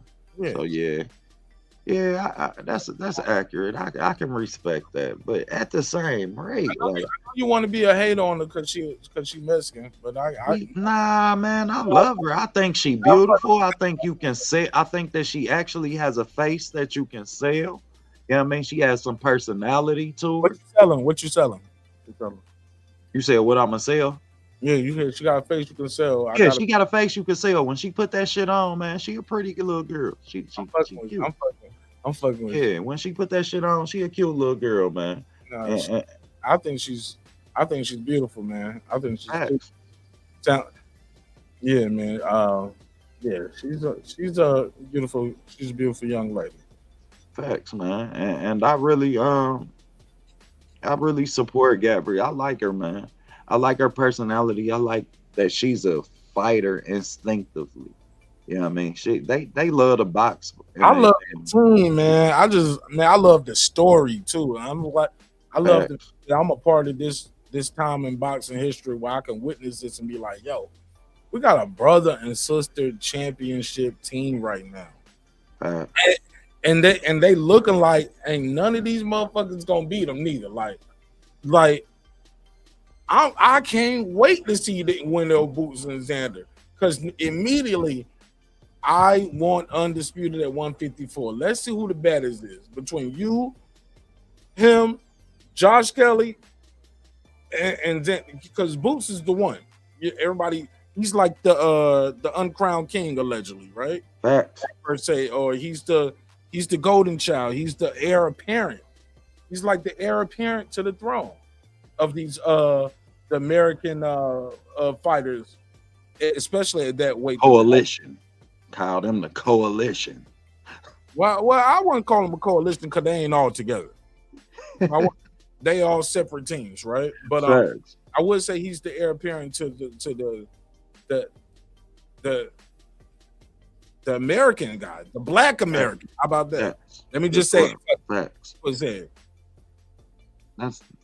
That's accurate. They're 154, like, because you got Xander, Puerto Rican, you got the Mexican American, which was Fundora. You actually got Ortiz. He's a Mexican American, but he's on the bench. You get what I'm saying? Facts. But we looking for that next American star. Everybody's on, and we don't care what his nationality. I mean, his nationality is. You know what I'm saying? We just want to be able to go to the fights. Y'all can't let. Hey, look, y'all can't let Idris Majumov win this shit. You know what I'm saying? Hey, going overseas. Like, it got to be Boots, Xander. Like, it got to be one of y'all. Or Fundora. We got to keep it right here in the U.S. of A. That's how American boxing fans are. Yeah, I just want to see the best man win. But I definitely have pride in the country and my nation and my people over here. I want us all to do well. You know what I'm saying? Facts. I said I want to just be able to get on the Delta flight and go across the country. I ain't trying to go overseas for all the fights. Facts. I couldn't agree with you. Hit the nail right on the head. And I'd be lying if I said, like, oh man, fuck that shit. Well, I got a question for you. Everybody else can root for their own, but not us. You know what I'm saying? Fuck Give me that. 3 fights. Give me 3 fights for Boots that solidifies that seat to the throne. Shoot. And we can make Zayas one. We'll make Zayas one. Xander first. Facts. Give me 2 more fights. Josh Kelly and Fundora. That's it. And even if they fight each other first, which I don't think Eddie is gonna let happen. Even if they fight each other first, one of them gonna be crowned, man. I'm all for it. And that's what I love about boxing, because that shit with this guy with Fundora, man, that's gonna be a code to crack. You gotta crack the code. And it's been done before. Can you be the one to land that left hook right hand? Bing, bing. Exactly. You got to time him. Mendoza timed it. Boom, called him. And then as soon as he called him again and again. It was 1, 2, 3. Yeah, because it's a weight transition that you timing, bro. You timing him so all of his weight is on that back leg. And he timed that uppercut. Now, is that just muscle memory at that point? Did he set it up all night? Hell no, he ain't set it up all night. He fighting. He's just fighting at that point. He ain't like, oh, I set that up all night. Man, fuck out of here. No, I'm going to tell you how that works. You see it the first time, and then you be like, if I see it again, I'm jumping. If I see this shit again, I'm going to tear his ass up. And you train for it too, though. You train to know what to do. When he throws this left, throw your left. From that southpaw stance, because Fundora was dropping their hand. And he kept lunging a lot. I felt like, goddamn it. Like, I don't know why people hate. Like, bro, I'm gonna forever be a Mendoza fan just off of that. Because I seen him do it. I watched that fight in real time. I said, are you fucking kidding me? I'm glad I ain't had no money on it. But I was like, are you fucking kidding me? Yo, this is crazy. Oh, he's done. I said, he ain't gonna make it. Bro, he was smiling at the ref and shit. Fundora was like, he looked like one of your drunk friends at the party. He was like, come on. Looking like Toucan Sam on the floor. Man, get where's my keys? Somebody give me my keys. I'm okay to drive. Nah, I feel you though, man. No, you're not. It's over. It's over. No, give me your keys. Call the Uber. Yeah, that nigga's fucked up, bro. But that performance from Mendoza was special, man. I applauded his corner, but watching him Saturday night. That's what I wanted to ask you. Did you catch the Roy Jones slashing? You set it up. I'm gonna pull the clip up. Go ahead. Got to, man. Because I caught it live, and in the moment, I had both perspectives. I could understand both perspectives. I was like, well, Roy knew what it was gonna take to get his fighter there. Yeah, I mean, I can respect that. You willing to say fuck it. Yeah, I mean, I'm gonna say what need to be said. Then there was a part of me who was like, you know what? What type of bullshit is he? He gave this man no direction, no instruction. All you kept telling him is you faster than him, you better than him. And then I heard Roy say, if you don't knock him out, I ain't your coach. Oh, man, what the fuck did you just say to me when they announced the winning? I ain't hear that part. Yeah, bro, watch. We about to hear this shit. He say, man, if you don't knock him out, I ain't your coach no more. How about that, man? And you know that they didn't expect him to win, because when they announced that the kid won the fight, bro, he fell out in the ring by his damn self. That's why. Look, that's why this interview looks so awkward right here. Let me. That nigga OTB. Yo. Hey, bro. That's why they look like they still mad at each other right here. I didn't even play the audio, but look at their faces right here in the beginning. They still look mad at each other. You damn right. Look at it. Look. Hold on. Look at his face. Look how they start off right here. Look at Roy's face. Oh, you see them look at him out the corner of his eye. When a nigga look at you out the corner of his eye. All right, here with Kevin Newman, trainer Roy Jones Jr., the Hall of Famer after Kevin. They both giving each other the corner eye. There's some people who thought it could have went the other way. Look how they looking, bro. They done. They might be done after this. Yeah, they done together. Even though he won, he was like, man, I ain't going through that shit. Trainer Roy Jones Jr., the Hall of Famer after Kevin won a tough hey, look, and niggas fire you after a winning streak too. Remember, Charlo fired Ronnie Shields after a win. Bad. I thought I won, man. I mean, I ain't gonna have no nigga talking to me like that. But look how they, bro, they ain't even look. Bro, I did not know Roy told him that. Hold on, let me hear this interview though. Let's hear this. Kevin Newton speaks on his majority decision over Elijah alongside. I don't want to hear that. I want to hear this. When Hall of Fame Roy Jr. is in your corner, you listen. Hold on. Let me hear this. What he say?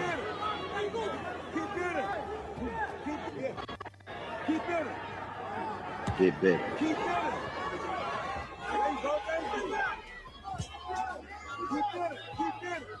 He said keep what? Keep winning. He said keep winning. Keep building.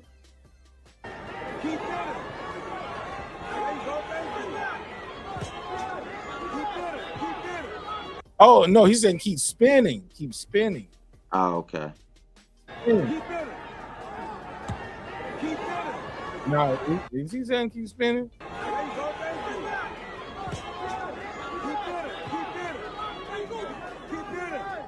Sound like he telling him get better.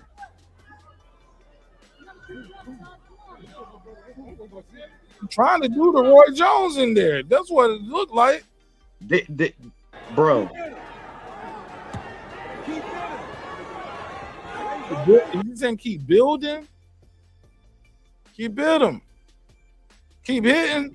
No, I don't know. Somebody in chat said keep hitting. Keep hitting. Okay. I'll go with that. I can go with keep hitting, keep it. Okay, let me hear it. That's a fucking instruction. Keep hitting. Keep hitting. Keep hitting. Keep hitting.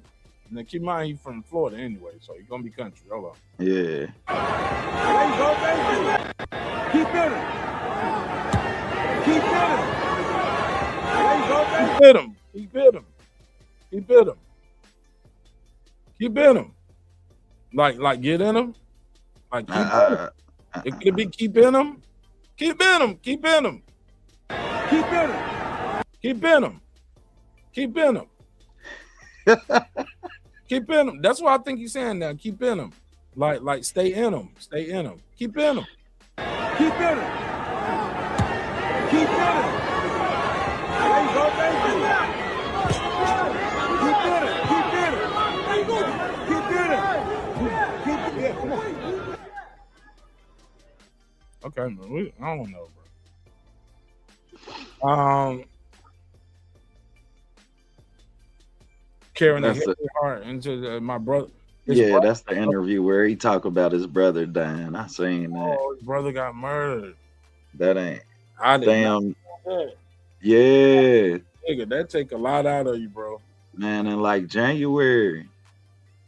So you got to think, bro, it's March. Like, man, that's tough. And then, yeah, I mean, regardless of what performance he went out there and did, he shouldn't have had to worry about you abandoning him as his coach, man. Damn, I'm sorry. I got the Floyd slashing on my page. There you go. Hold on, here we go. Listen. Yeah, there you go. Okay? He's bitching you out. Okay? You're scared. He's bitching you out. All right? He's bitching you out. Okay? He's bitching you out. Okay? Go either fight the motherfucker or don't fight.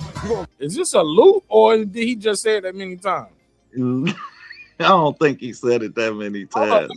I think he just said it 3 different But times. I think he did though, because I remember watching it like, man, Roy losing. Oh, he said this more than one time, bro. I'm listening, bro.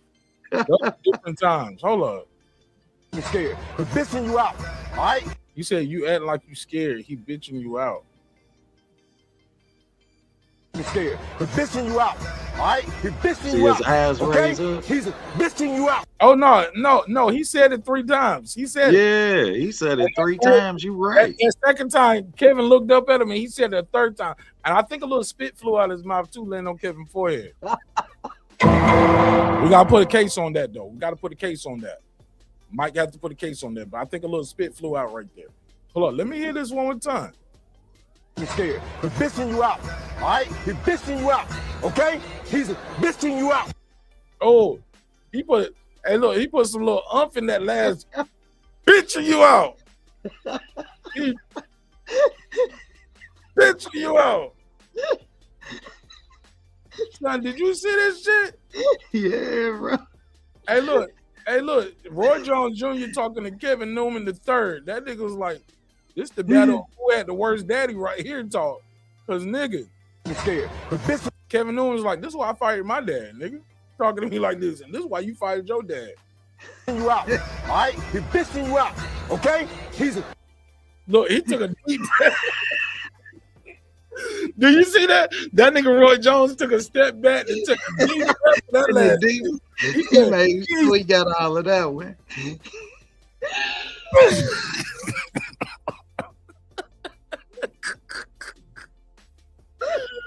Son, I'm sorry, boxing talk. I'm supposed to be this funny, but I swear it is. This nigga, look at it one more time, man. Hold up. I'm scared. He's bitching you out.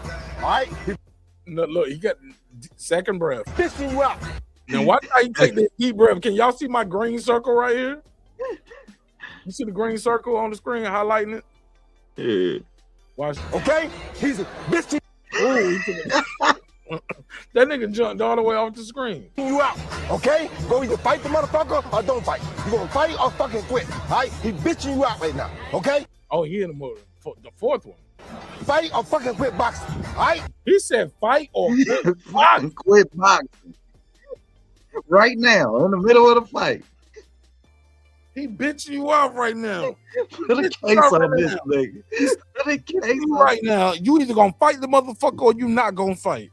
You either fight the motherfucker out. He bitching you out. You gonna fight or you just need to quit boxing. That nigga went and won that fight.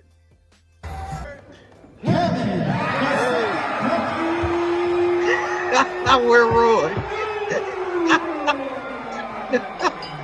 They done left this nigga in the ring by himself. Oh, Roy had left though? Man, they done left this nigga in the ring by himself. I thought he had lost. Hold on, Roy lost and left him? Don't tell me Roy left us.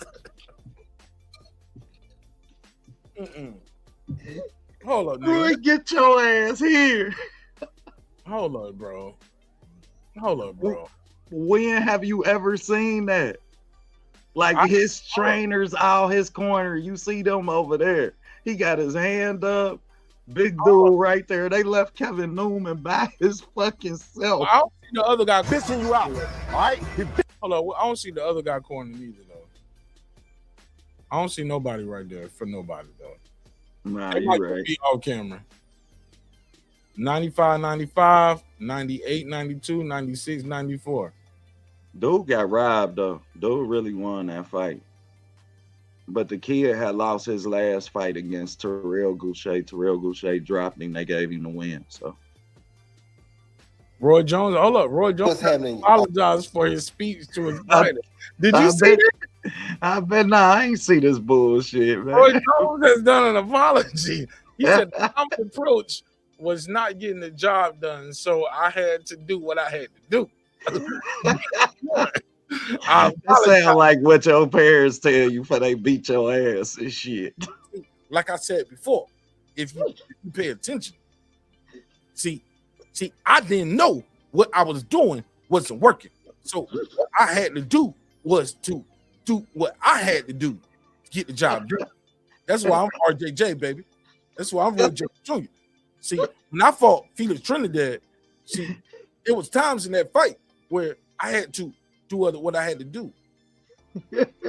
Now, consequently, on the other side of the game, you know how Roy be talking, man. I love Roy, man. Let's play it though. Let's hear the apology. Awesome fans of mine, how y'all doing today?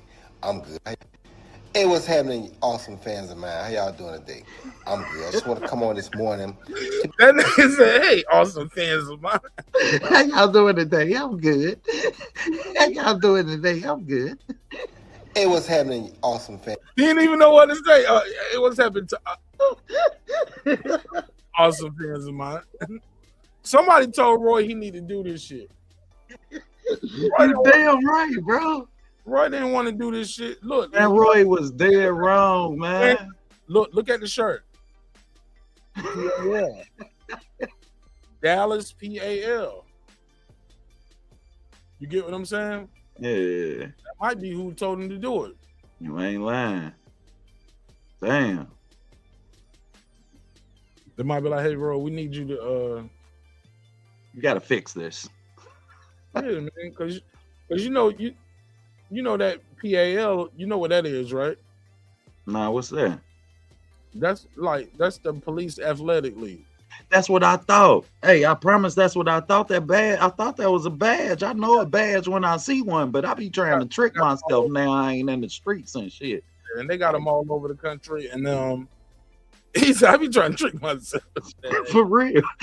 I be trying not get scared when I see badges and shit. Now I don't do shit illegal. Hey, man, just a logo. People like police athletic. I knew the police. I knew it was fucking, my spider senses was tingling since that fucking video started. Yeah, so that PAL thing is it's a youth athletic league, police athletic league, basically, for young and upcoming fighters and stuff. It's like some amateur, it's shit for the amateurs, you know what I'm saying? And clearly Roy Jones is affiliated with it. Definitely the Dallas PAL because he wearing the shirt. Facts. And there's no coincidence that he's doing this apology while he wearing that shirt, in my opinion. And I'm gonna tell you how I got hip to that league, man. Roy Jones just didn't go in the closet and say, "Ooh, what am I wear today? I'm gonna wear this Dallas PAL shirt and do this apology." I know they're gonna feel good. They're gonna take it. It's gonna be receptive well when I put this shirt on. They might have told him to apologize. Yeah, they probably did, man. But yeah, man, let's check it out. Let's see how sincere Roy is, man. Hey, awesome fans of mine. Talk about ego. I'm gonna laugh every time I hear that shit. Awesome fans of mine. He can say, "Hey, everybody out there." Hey, everybody. You know what to say. Hey, awesome fans of mine. How you doing today? I'm okay. Why not? Hey, everybody. You couldn't just say, "Hey, everybody." No, awesome fans of mine. That means the people who like this, people want to hear from me. Y'all, I need y'all to Hey, what's happening, awesome fans of mine? How y'all doing today? I'm good. I just want to. He said, "I'm good." He said, "He asked." Hey, look, he asked the question. In his mind, we said, "Hey, awesome fans of mine, how are you?" In his mind, we said, "We good, Roy. How are you?" Good, Roy. How are you? He said, "I'm good." Good.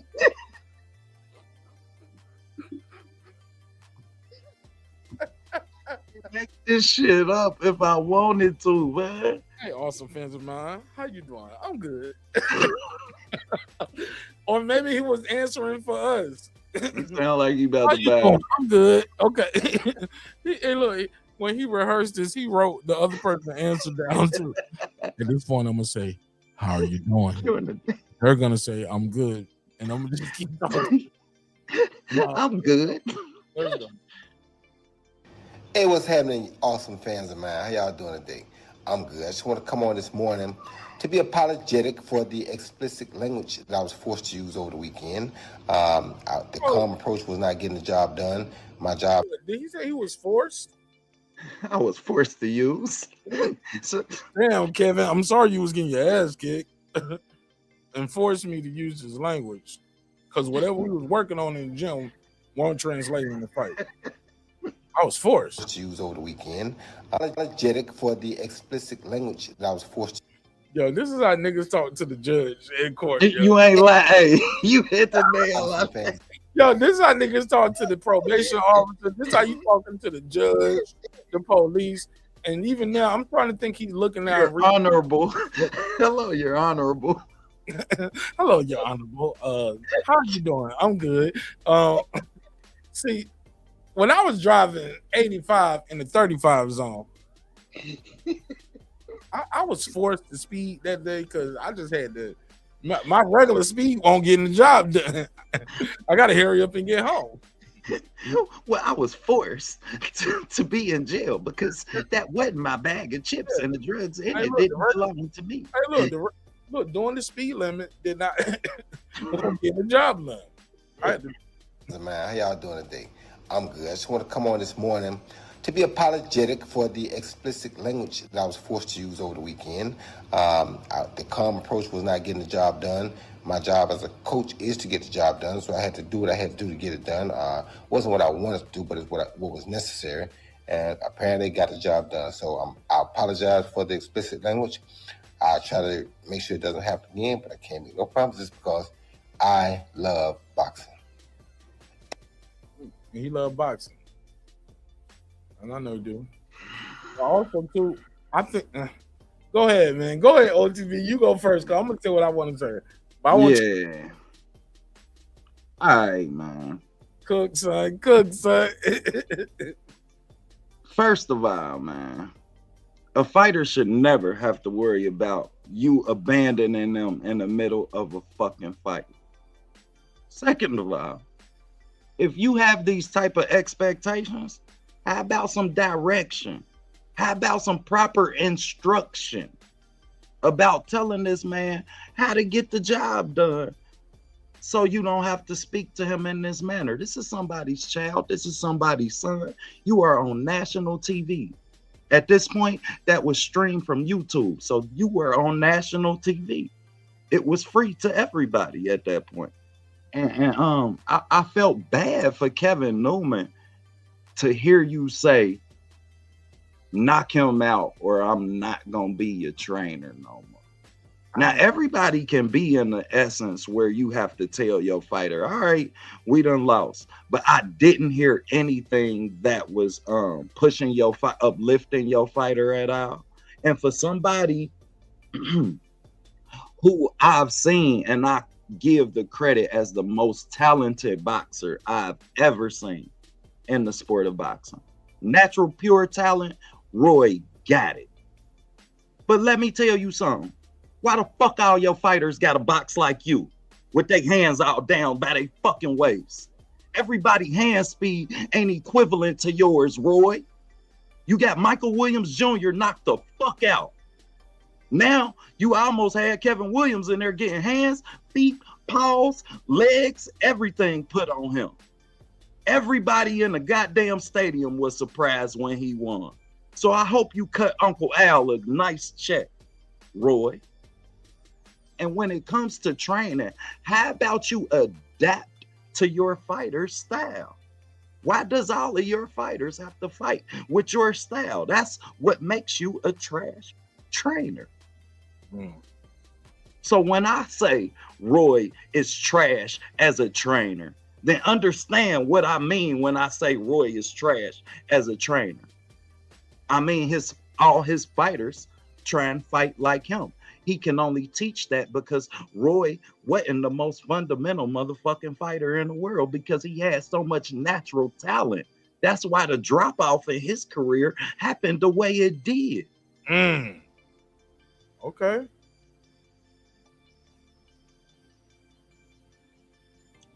And I just felt bad for Kevin Newman, bro. And I feel like Roy should have been better than that in that moment. I can understand you pushing your fighter to the limit, you knowing what it takes for him to understand the magnitude of what's going on. But we have to have some type of limitations inside of the trainer and boxer relationship. But he bitching you out right now. Hold on.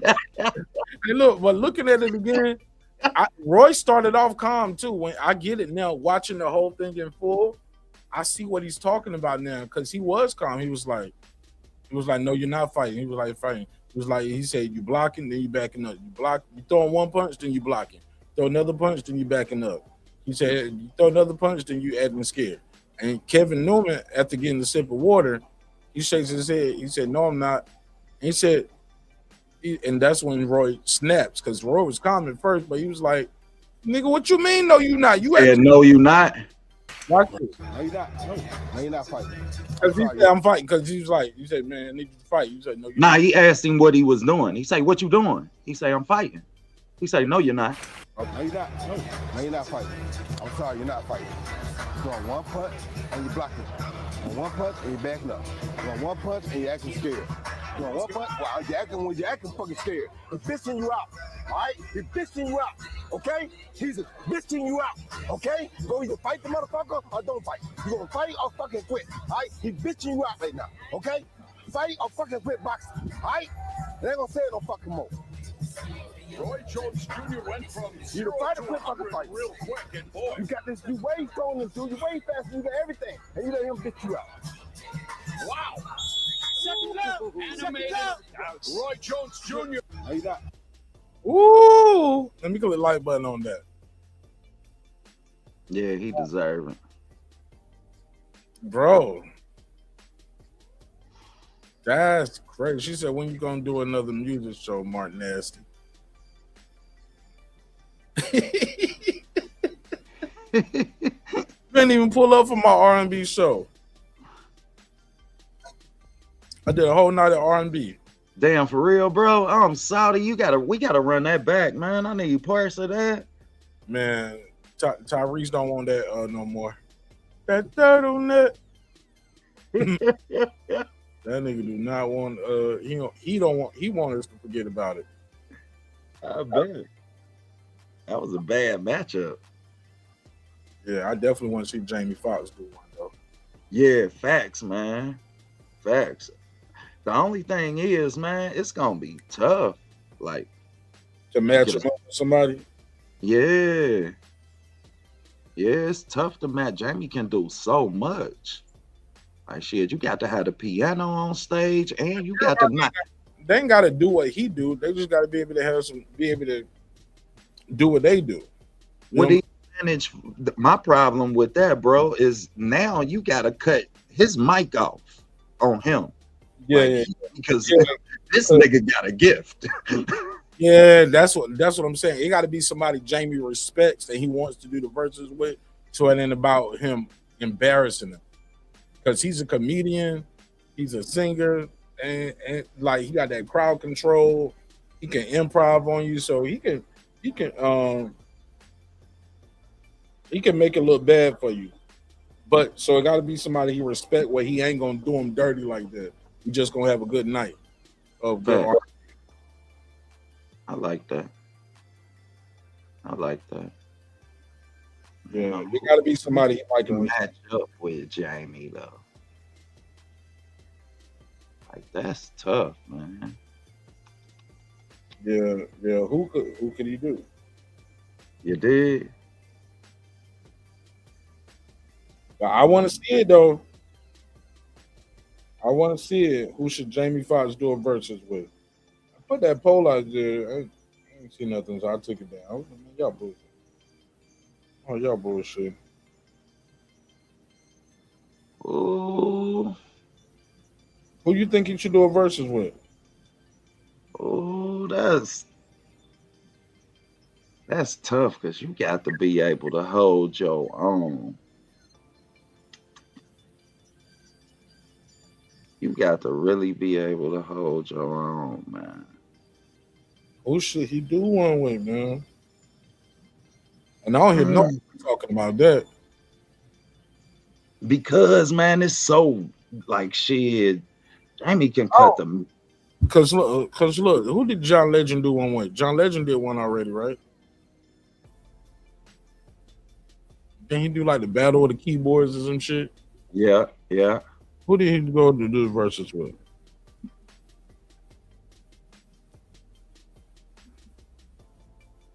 Let's see, John Legend versus. Oh, I like the Dream, but I love T-Pain, but Keys versus John Legend. See what I'm saying?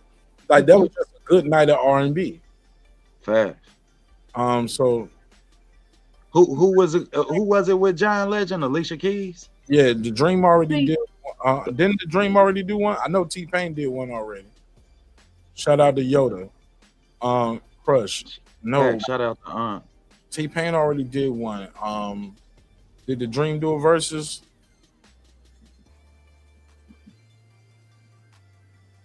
I don't know. I don't think the Dream.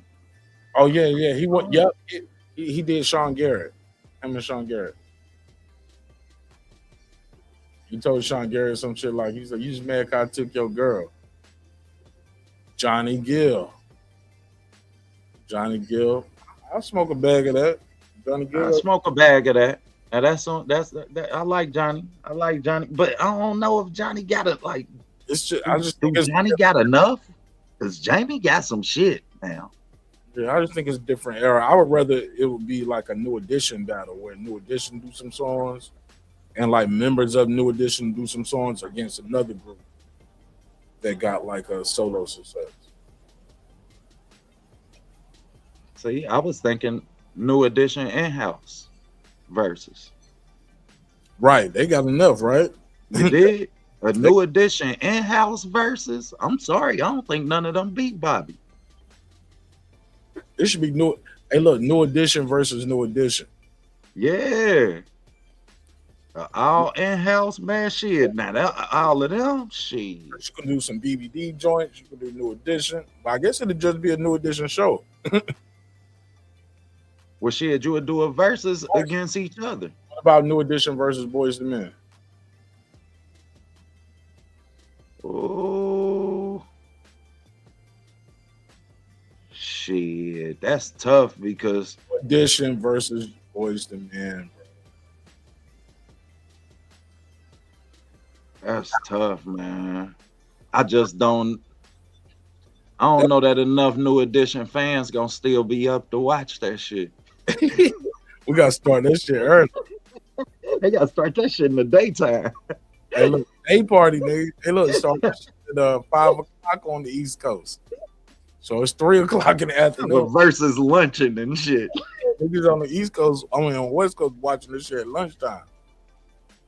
It's gonna be big hats everywhere. I like the Tony man condition, but I don't know if y'all realize how many hits Tony got. Tony got a lot of work. And mint condition, shit.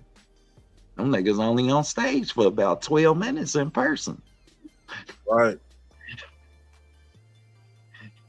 And they stretching that shit out. Yeah, man.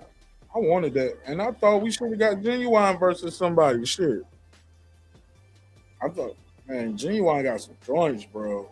He do. Genuine music soul child. Yeah, man. I want that Drew Hill versus. I fuck with Drew Hill. Man, I love Drew Hill, but boy, I hate to see a camera. Cisco see a camera, boy. I got a damn near, goddamn it. Hey, look, because with that Drew Hill joint, Drew Hill, you know they got the new members, and which is Player. So that'll be that Player can go up there and do Cheers to You. And Drew Hill can be like, hey, look, you know, we got new members up here, you know, boom, we're gonna fall and let Player, because they got all three members of Player and Drew Hill now. Jagged Edge did 1 versus 112 already, which was actually that was dope. Nah, I ain't like it because it wasn't the whole 112, but all Jagged Edge together. But oh damn, it sure was only 3 of them, wasn't it? 2. I think they had 2. Yeah. They had 2 niggas up there. I'm like, man, y'all missing half the group, man. Shit, I don't know if either Jagged Edge still, goddamn it. Hey, look, this ain't 112, this 56, nigga. It's 56. Period. We 56 today. What you wanted, 2 of them? We all got 56, man. Fuck y'all, that was funny, man. I saw Silk live. I don't know if I got Silk beat niggas in a 20-song battle. That's why I got that. I don't know if they're gonna beat anybody in a 20-song battle. You gotta have 20 joints, bro. Look at Tyrese. All the joints he had, he still got smoked right there at the end because he was up there doing disclaimers. Hey, this a song I normally wouldn't do, but my fans always ask me about it, so let's try it. Oh man, he did that. Man, it was one part in the verses. The song was playing. He started the song. He was like, "Man, cut that shit, DJ. Nah. I don't even want to do that song. Go ahead, Tank. You can have the rest of my time." I said he lost. Oh yeah, it's over. You can't even finish your verse. He was like, "You can have my time. You can have my time." Once you told him you can have your time, bro, it's over, bro. That's the problem, man. When they be signing up, they don't be realizing you gotta have 20 songs.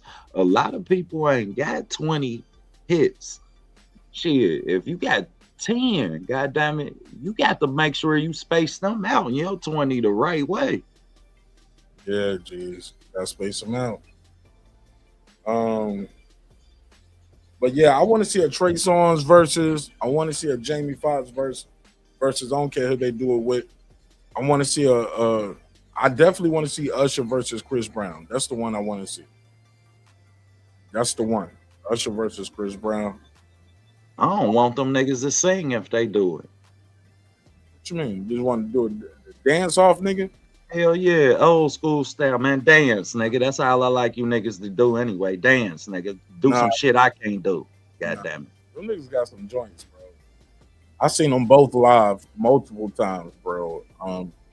They hell of entertainers, Usher and Chris Brown. I seen Breeze live. I ain't seen Usher. I seen Chris Breeze a couple times, dog. I saw him twice by himself and once when he did the Trey Songz. It was Usher, it was Chris Brown and Trey Songz collaborative, co-headline. She said, "Challenge." Yeah, I want to see that shit, man. That's the one to see. That's the one to make. And I heard that they might be doing the tour together this summer. Damn. But going on, I don't even know if that's still gonna happen. But allegedly, they were supposed to be going on starting the tour like late summer, early fall. Yeah, I send whoever I'm with that weekend get a free trip. I ain't going to that. Usher and Breeze together, man, that's gonna be fire. Man, I'm definitely going to that shit.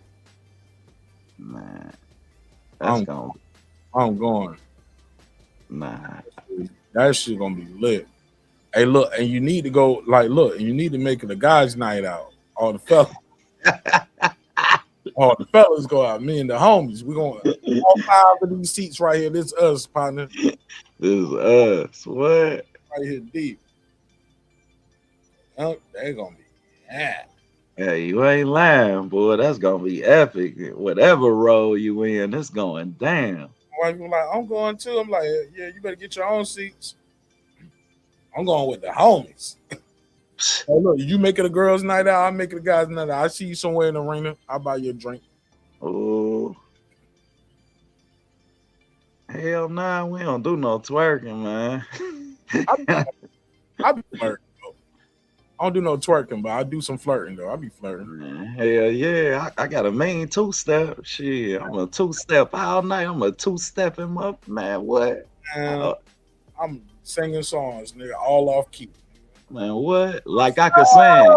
Caught up, got me feeling it. Caught up, I'm losing control. Yeah, nigga, I'm be in that bitch going crazy, dude. I love going to R&B concerts, man, and rap concerts. I like concerts, period, though. Man, you and me both, because I be knowing all the words. What? I go to comedy shows in an arena. You know what I'm saying? I seen Kevin, Kat, Corey, not Patrice O'Neal, Pops. Yeah, I seen Kat twice. Yeah, man, I go to comedy shows. I saw Monique. Yeah. I'm a real fan of stand-up comedy, though, man. I like to get out there. Because look, when you at a concert or a fight, or like even with the fights, like, you know what I'm saying? Y'all know I like concerts and shit like that. I go to fights, right? The dope shit about it is everybody in the room for one common goal. You get what I'm saying? And that's usually so dope, bro. Yeah. Seeing 20,000 people and we all here for one thing. Right. For fight, almost 60, 70,000 people, and we all in here, like, or a football game. You get what I'm saying? Right. Going to a football game, it's like 80,000 motherfuckers, and we all in here for one reason. You know what I'm saying? To see who's gonna win this game. You know what I'm saying? Usually more contentious though, sports, because it's, you know, one or the other. You know what I'm saying? But with music, man, we all in here to see Beyonce tonight. We all in here to see Hov. We all in here to see Nas. You know what I'm saying? So, yeah, man. Wu-Tang. Shout out to homie Late, man. Homie Late blessed me with some Wu-Tang tickets. Yeah, I mean, you telling me that you got to see Wu-Tang. Homie right here in the chat, man. Hit me up and bless me with the Wu-Tang tickets, man. I told you, boy, I wish I could have seen. I was a big Wu-Tang fan growing up, man. Got a cousin who loved Method Man, boy, man, and they love meth. I was a big Red, but when it came to Wu-Tang, man, my brother was a big RZA fan. My brother probably still listen to RZA. I couldn't understand that shit.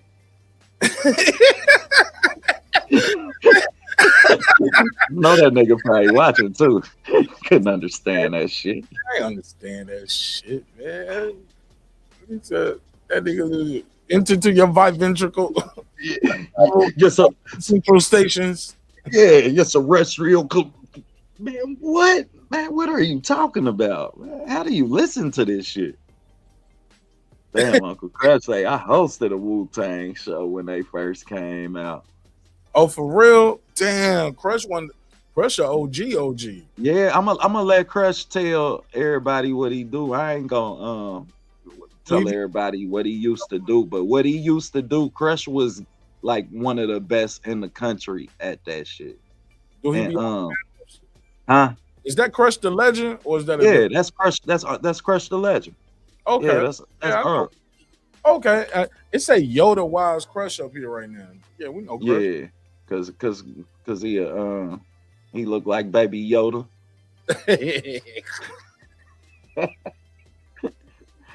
But nah, though, man. Unc is established. Man, when you ever get a moment, man, have him tell you about what he used to do in his prime and in his essence. You know what I mean? That nigga probably still got a mean 2-step on. He from the B-boy era. How about that? Yeah. Did we talk about Wilder versus Chisora? Nah, we didn't yet. Nah, we didn't actually get on Wilder Chisora. And it's fight week. Yeah, it's happy fight week, man. Happy They fight. say drop a link, Mark. They say drop a link, man. There you go. What you got on that Wilder Chisora, man? I actually got a breakdown dropping tomorrow at like 10 o'clock in the morning, which will get y'all an in-depth on Wilder and Chisora. But I definitely gained tag me in it in the description so I can. I got you, bro. I got you too. And you know, thanks for teaching me about all them damn tags and shit like that, man. That was that's dope, man. But bro. Yeah, real talk, man. But when it come to Wilder and Chisora, man, I just gained so much respect for Deontay Wilder doing the film breakdown for this fight, as well as Derek Chisora. Man, if people don't respect what Derek Chisora has given the sport of boxing, then I incline you to really question how much you love this sport. This man got over 50 fights, man. He done fought them all, from fucking Fury 3 times, man. If you name him, he done fought them. Given the fact that he done fought 40 fights out as a heavyweight, 49 fight, he'll be entering his 50th fight. But on the technical side, man, we gonna know real early if Champ back. Yeah, I mean, I think it's all confidence with Deontay Wilder. So one knockout can really do so much for what he offers to the sport of boxing, man. And I feel like he deserved it as a fighter. At what he could give to us as a heavyweight right now in that division, man, shit. When you talk about Usyk, him, Atama, the young kids that they got coming up, shit, and Wilder, and we still have a Fury, which they gonna always be linked together. But just upon Deontay Wilder, man, I hope that he do find that confidence back. But we gonna know real early, because Derek Chisora ain't gonna run from shit. And he gonna be there to get hit. He want to take your best hit. He done took every fighter's best hit that he done fought. From Anthony Joshua to Dylan White. Shit, he done fought them all and took all of their best shots. So we'll know early in that fight if Deontay Wilder back, bro. Yo, I was looking at the odds on this joint. The odds are plus 900 that Deontay wins by knockout. Plus 900. More people are, I think it's like plus 150 or 300 for Derek Chisora. That means more people are expecting Chisora to knock Wilder out than Wilder to knock out Chisora. And then back in the day, that whole shit would be flipped. You feel me? That would be unheard of. Yeah, Wilder would be the favorite to win by knockout. You're only as good as your last fight. You only is what they say, but I believe you're only as good as your next fight. And his next fight is with Derek Chisora, a guy who got a crazy chin and a crazier gas tank. Like, say what you want to. This dude is the most athletic, unathletic looking motherfucker you ever seen in boxing. Next to Andy Ruiz. Like, this athletic, but he looks so unathletic. And you get what I'm saying? And he just in there just keep swinging and throwing punches. And he's slow, but he knows how to get in your chest. And I think he's just going to get in Wilder's chest. And Wilder's not a good inside fighter. And he's just going to wear him out. I just think he's going to wear him out and outlast him. And I think I just don't think Wilder going to be able to land that big 1-2 like he. Do you think he still have the ability to drop somebody with that 1-2? Hell yeah, he got 2 legs, 2 hands, and he's done it before, so it's in his mind. So he knows what he's capable of because he's done it before. So, right. So once you do something, you know you can do it again. You get what I'm saying? Right. My thing is, you gotta set it up. Does he has what it takes to set it up and work behind his jab, or is he gonna loop that right hand? because when he loops it, he takes so much off of it, and he damages his hands. You know what I'm saying? Versus when it's straight, Straight, it's so straight special. Man, when it was straight down the pipe, and he throws it with such vigor and so much ferocity that, and he's trying so hard to get the knockout. You get what I'm saying? It's like he's trying so hard to do it, and he loops the shot. I think he'll fuck his hand up in the fight before he knocked Derek Chisora out if he went throwing those kind of punches. But I could be wrong, and I'm rooting for him to win. I want him to win. I'm an American. America, baby. Shout out to Tuscaloosa. Facts. You know what I'm saying? Shout out to Wilder, man. I want to see him go in there and get that victory. I would love to see him fight. Because I know, because here's the thing. If he loses this fight, I think any chance of us seeing him fight in Usyk or AJ is done. And I would love to see him fight AJ. I want to see him fight AJ or Usyk. You still want that fight? Yeah, why not? Why not? I'm part of that generation. I'm part of that era. Why not? They all got losses at this point except Usyk. You feel me? Like, let them all. Yeah, why not? Why not? Because just because I don't believe in that triangle theory. Just because you can't beat this guy, don't mean you can't beat that guy. It's not the triangle theory that make me not want to see that shit. It's it's the same regiments from Errol Spence and who didn't fight him, man. I'm tired. Like Kieth Thurman, boxing don't get to give me these fights when they want no more. And I'm seeing fighters make these fights happen when they should happen. Like now, the precedent is we get these fights when we want. Otherwise, we're holding. Yeah, I mean, we don't want to see that shit. You don't get to make me pay for Anthony Joshua and Deontay Wilder fucking 10, 20 years later. The Fundora pay-per-view was $80. Can you imagine what they gonna try and make us pay for that shit? And you giving it to me at both of these fighters back end of their career. Like, man, no, we gotta quit letting them get away with this shit.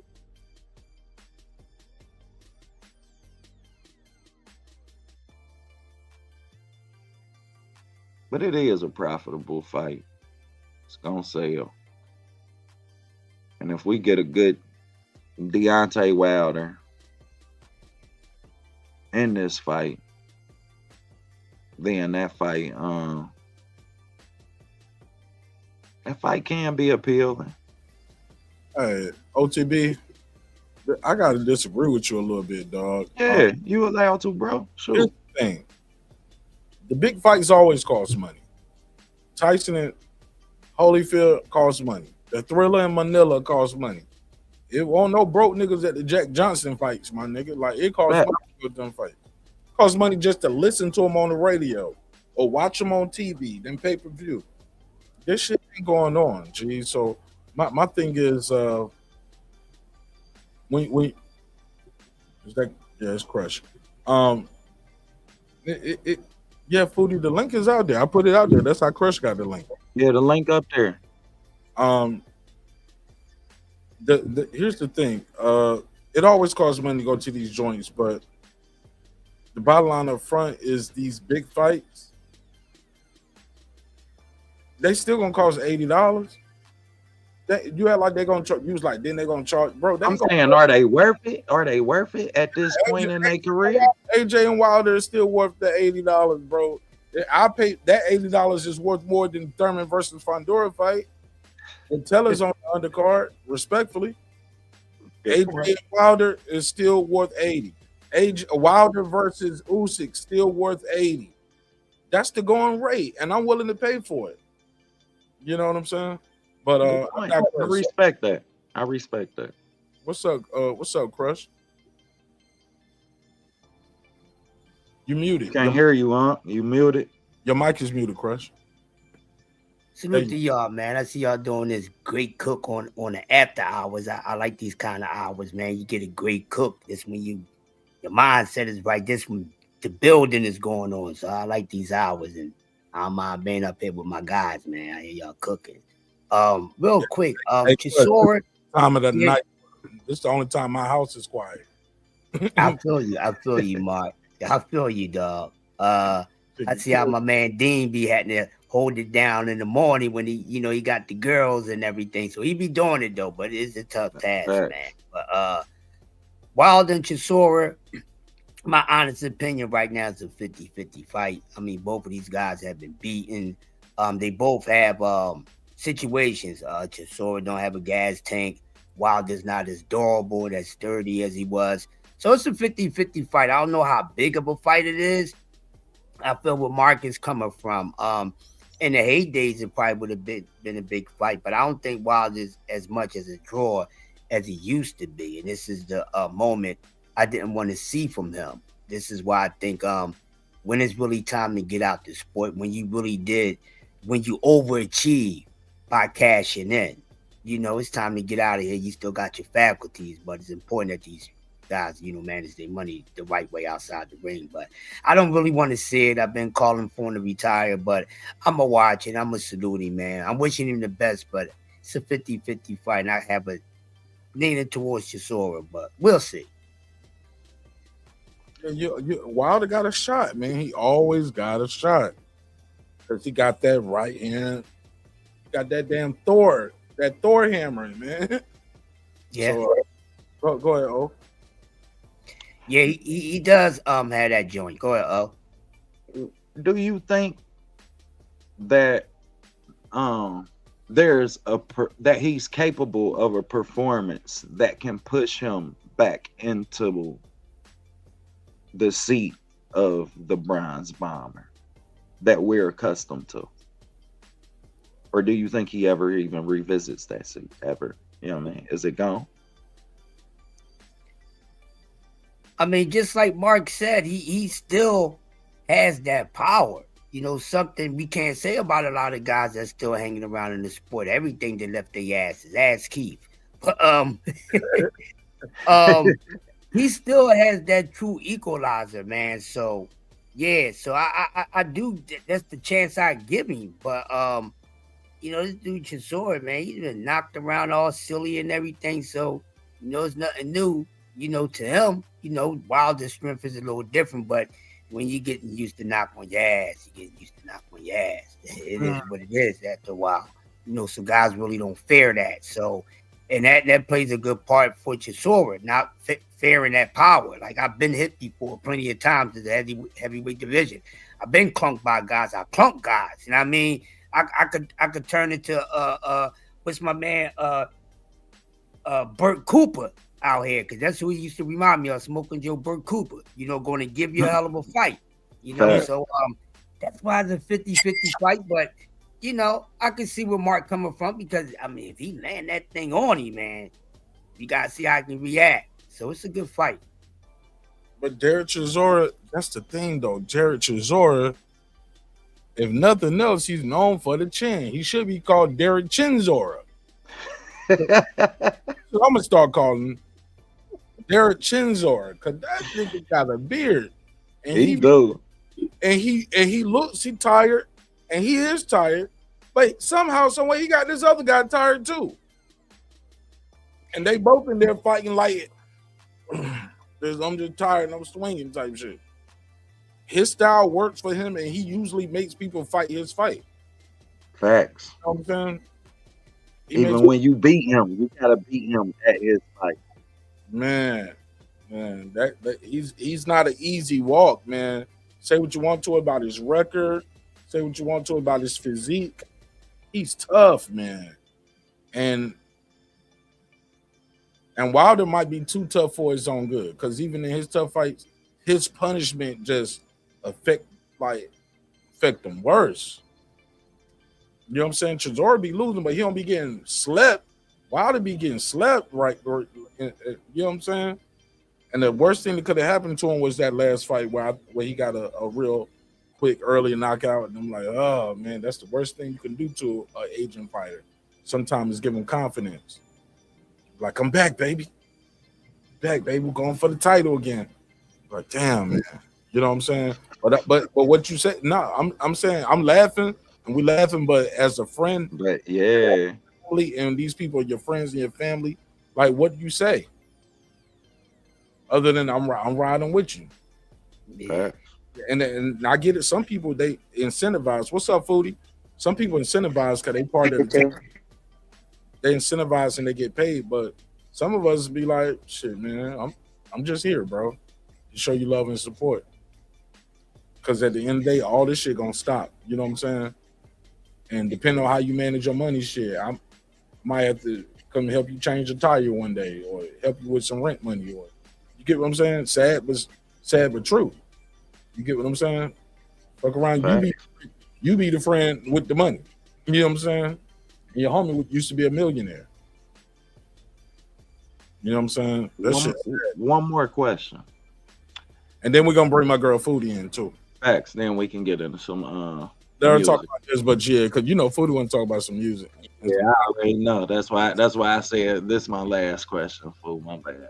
But I just want to know who do y'all think has the opportunity to be more successful after retirement? Kieth Thurman or Deontay Wilder? I think WWE got Keith wrote all over. Nah, that's wild. That's Wilder. I think it's Wilder. Step over the top rope. Ooh. You know what I'm saying? He gonna wear them fancy things coming to the ring. Like Wilder, he gonna talk. Like he got the quotables already for his day and all this bomb squad. Like he's already. Oh, you right too. Been doing it, but also too. Let's just keep it above, man. To this day, this dude is tall. He's dark. He's say what you want to about him. He's well spoken. Like, you know what I'm saying? He got a country twang to it. He's very intelligent. But I ain't gonna say that. Like, yeah, you reaching. I ain't gonna say very intelligent. Because I don't heard him say strawberries and screep before. I'm fucking with you. Shout out to Deontay. No. But seriously though, but he's relatable to the Southern man. Like he has the background story, come from nothing. You get what I'm saying? Mm-hmm. I don't supposed to be here. You get what I'm saying? So I think he has a story and he's a heavyweight, bro. And he got the ability to play the villain. Heavyweight champion of the world. It don't get no bigger than that.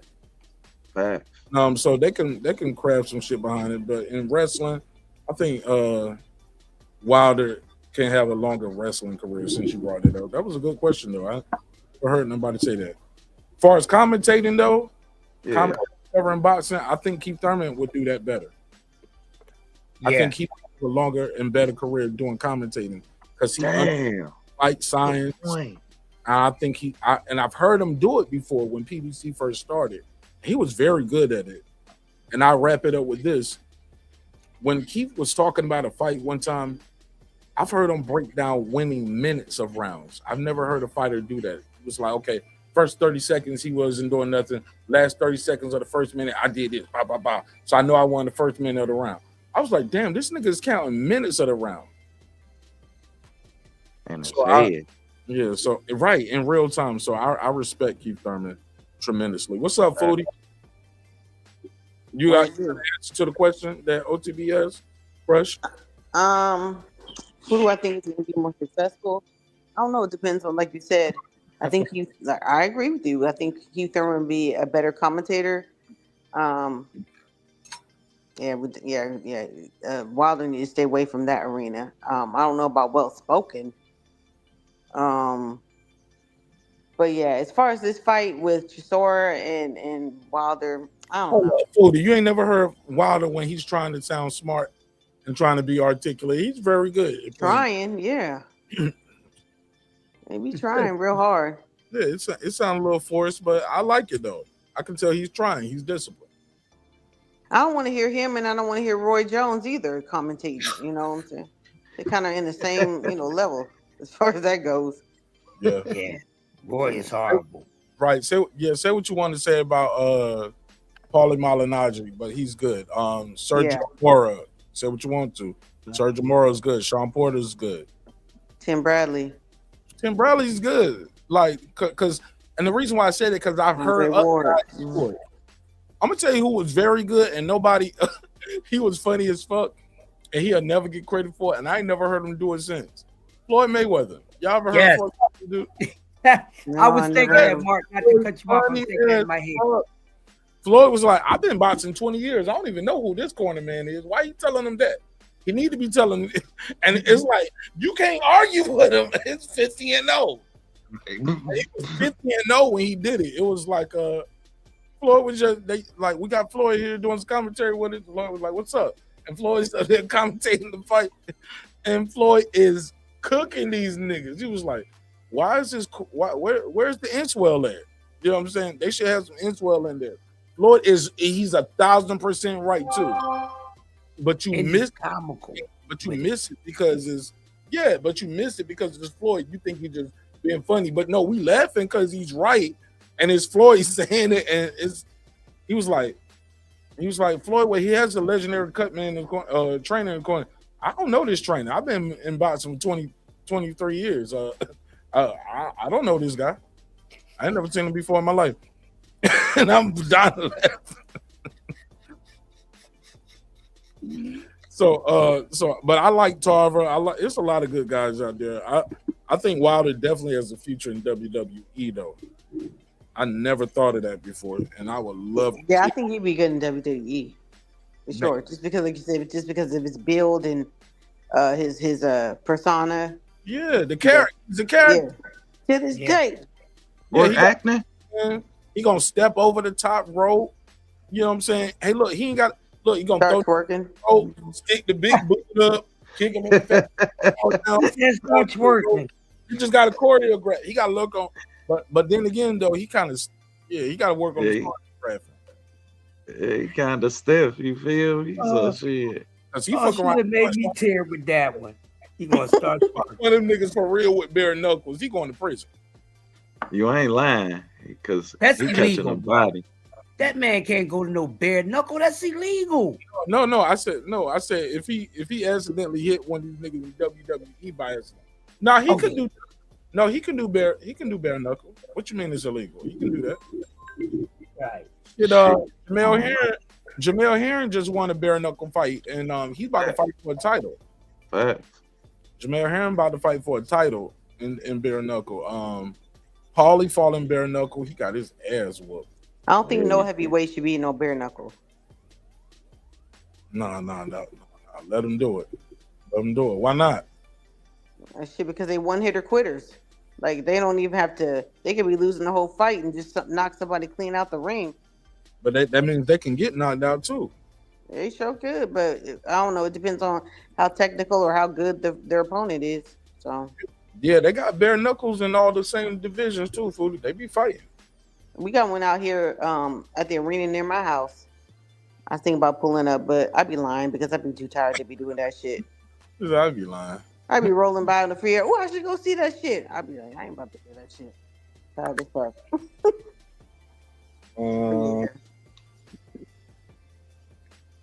Did y'all get y'all take on any of the other stuff, Foodie? You heard the big news? Crush, Foodie. We got Boots versus Xander. Boots yes, versus sir. June, signed, sealed, delivered. June 27, Barclays. They even got the co-main event, which is going to be O'Shaquie Foster versus Raymond Ford.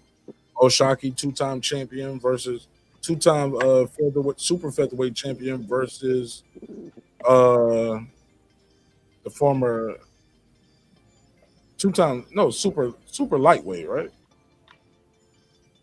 No, super lightweight would be 140. No, super featherweight. So he was at 130.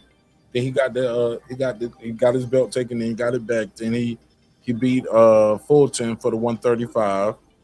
But he dropped that belt to go back down to 130 to fight Raymond Ford at 130 for the WBC. So I like Raymond Ford, but I got Fulton, man. Fulton good. And he got momentum. I think he's I think he just got too much skill and he know how to work his reach too well, man. I got to give it. I got to go with O'Shaquie Foster, man. I said Fulton.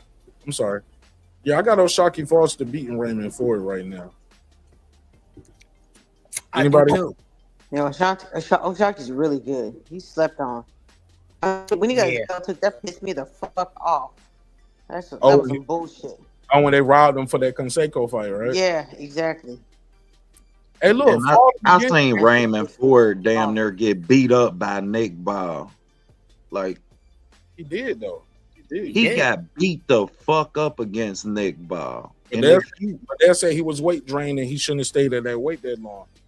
He didn't know what to do with that style. That guy was just relentless and just pressuring him, and he didn't know how to do with that guy being in his chest all day, and he didn't have no power to keep Nick Ball off of him. Like Raymond Ford ain't no knocker. He's no Kid Dynamite, dog. You know what I'm saying? So if he couldn't keep Nick Ball little bitty ass off of him, he's supposed to keep Shock. But Shock ain't no knockout artist. Shock is a finesse. But he a pressure joint. He stay on your ass. No, he can, but that ain't his game though. He's a boxer. He gonna work behind that jab like he did with Fulton. Yeah, the end of that your ass, like and, bro. That nigga is he's like a Fundora for that weight division almost. You know what I'm saying? That nigga is big. That nigga 5'10" fighting dudes at like 130. You know what I'm saying? Not cool. Not good. Not good. No, you get what I'm saying? Like, I got O'Shaquie beating Raymond Ford. Raymond Ford to me is a little slightly overrated, in my opinion. He never really did anything that really impressed me. But I got O'Shaquie beating him, man. I just want to see got that last minute knockout, didn't he? In that one fight, that's how he got. Yeah, too, right? I just want to see the unleashing of O'Shaquie. I've been waiting to see him consistently, get at a lot of these guys for years. So hopefully we getting to see that. We know he got a couple fighters shook, been calling their asses out since the Liberty Bell got cracked, but they ain't nobody's business. Yeah, but I can't wait to see him do his thing against Raymond Ford, man. It's gonna go the distance. I got O'Shaquie beating by unanimous decision. He's gonna school him a little bit. All right, well, that's on the co-main event for the Boots versus Xanders, man, and I'm excited about that. Shout out to the homie Lake County in the super chat. He said Kieth and Wilder can go sign with Zoo for boxing next. Damn. I'll give you the $2. You give him the $2. All right, pay him the $2. Oh, pay the $2. He said Wilder one of them Pacific instead of specific. Yep. Ambulance. And the winner is Lake. I hate your guts, Straight Lake. up. I love my brother, but I hate your guts sometimes. Like, why you gotta? Hey, look, Lake be the funniest nigga in the chat, but on the live when he pull up, he let me be the. I always got to be the bad guy. Anybody got anything else before I go to this viral topics? I got to go through some of these. Let's get there. I want you to react to it. Fody, you want to go? I want your take on this one first, okay? Okay. You at the Chris Brown show with your husband, your man, your boo, your baby. Chris Brown bring you on stage, and this happens. I seen this shit. This nigga start tonguing you. You kissing each other and tonguing each other down. You gonna go for it? Like, are you even going up there, Foodie? Or you like, look, she got them closed. They up there, but she initiated. She did, and look.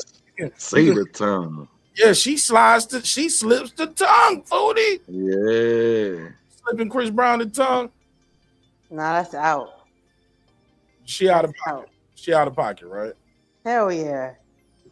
Foodie, thank you for having some accountability. Now, on the flip side, now that was you though. Like, you kissing Chris Brown too? No, hell no, I ain't kissing no Chris Brown. That nigga be hell no. He got all them strippers and All that shit he be back there doing all kind of shit. No. Say it again, Foodie, for the ones way in the So back. you gonna pass up a chance to kiss Chris Brown? I'm not big on kissing and putting my tongue in nobody's mouth, period. Oh, you ain't no fun. So I definitely ain't doing this to a motherfucker who been around in the industry for 20, 25 years, putting his tongue God knows where for who knows what. Mm-hmm. You know. That nigga might, he might come so close. I be like, God damn your breath, Jesus. I might flick a fucking Tic Tac up in there. Like, nigga, You don't care. She don't care for her. She want this screenshot. Hey, look, she took this picture at the bottom of the screen. This shit is a poster in her house. This is the screensaver to her phone. I wouldn't be surprised if she got her car wrapped with this picture. Got my car wrapped with me kissing Chris Brown. She probably haven't washed her face since then. Man, he probably had to have a full STD panel after he did that shit. Right. You thinking he the dirty one? It could be her. Yeah, hell yeah. Shit. Now, what is this though? This your crush. This your girl. Y'all at the concert. Chris Brown done brought her on stage and kissed her. Did she get a hall pass? Like, all right, Chris Brown. And do you be like, okay, well, I get me a free one with the mail lady Rebecca, because every time she drop off the package, she be looking at me funny, like she want to give me something. So I get to kiss the mail lady, you get to kiss Chris Brown. Fuck no. I tell you what, she better hope that Chris Brown give her a ride home on that tour bus. You understand what I'm saying? Because I'm gonna leave that hot ass right there. Tour bus. Yeah, I'm gonna leave that hot ratchet ass right there. You think I'm gonna be cool with that? But no, baby, I ain't trying to hear none of that fantasy shit. Cause me and my friend was just talking about this, y'all, and she told me, and I said, "You try that shit with me, this gonna be the first time the crush man punch a woman in her damn mouth." No! Yeah, and then you gonna go home with me and try to give me some and think that's gonna cool me up. No, you gonna be thinking about that nigga. You gonna give me a BJ thinking about his meat. No, we ain't doing that. That's why my name is Yoga. I'm just saying, bro. Come on.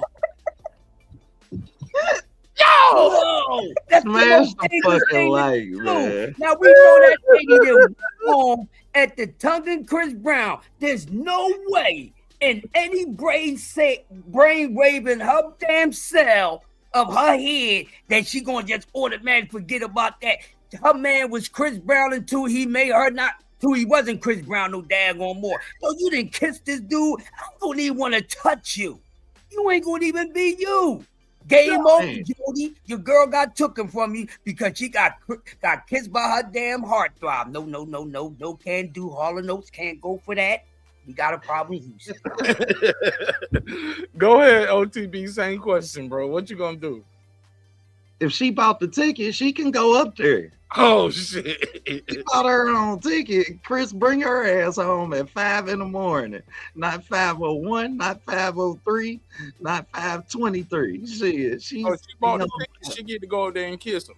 Man, what? She can go home with him, and I'ma still love her when she come home. I better get a pair of something though, some tickets, a couple bands or something. God damn it, shit. We are partners. We in this shit together.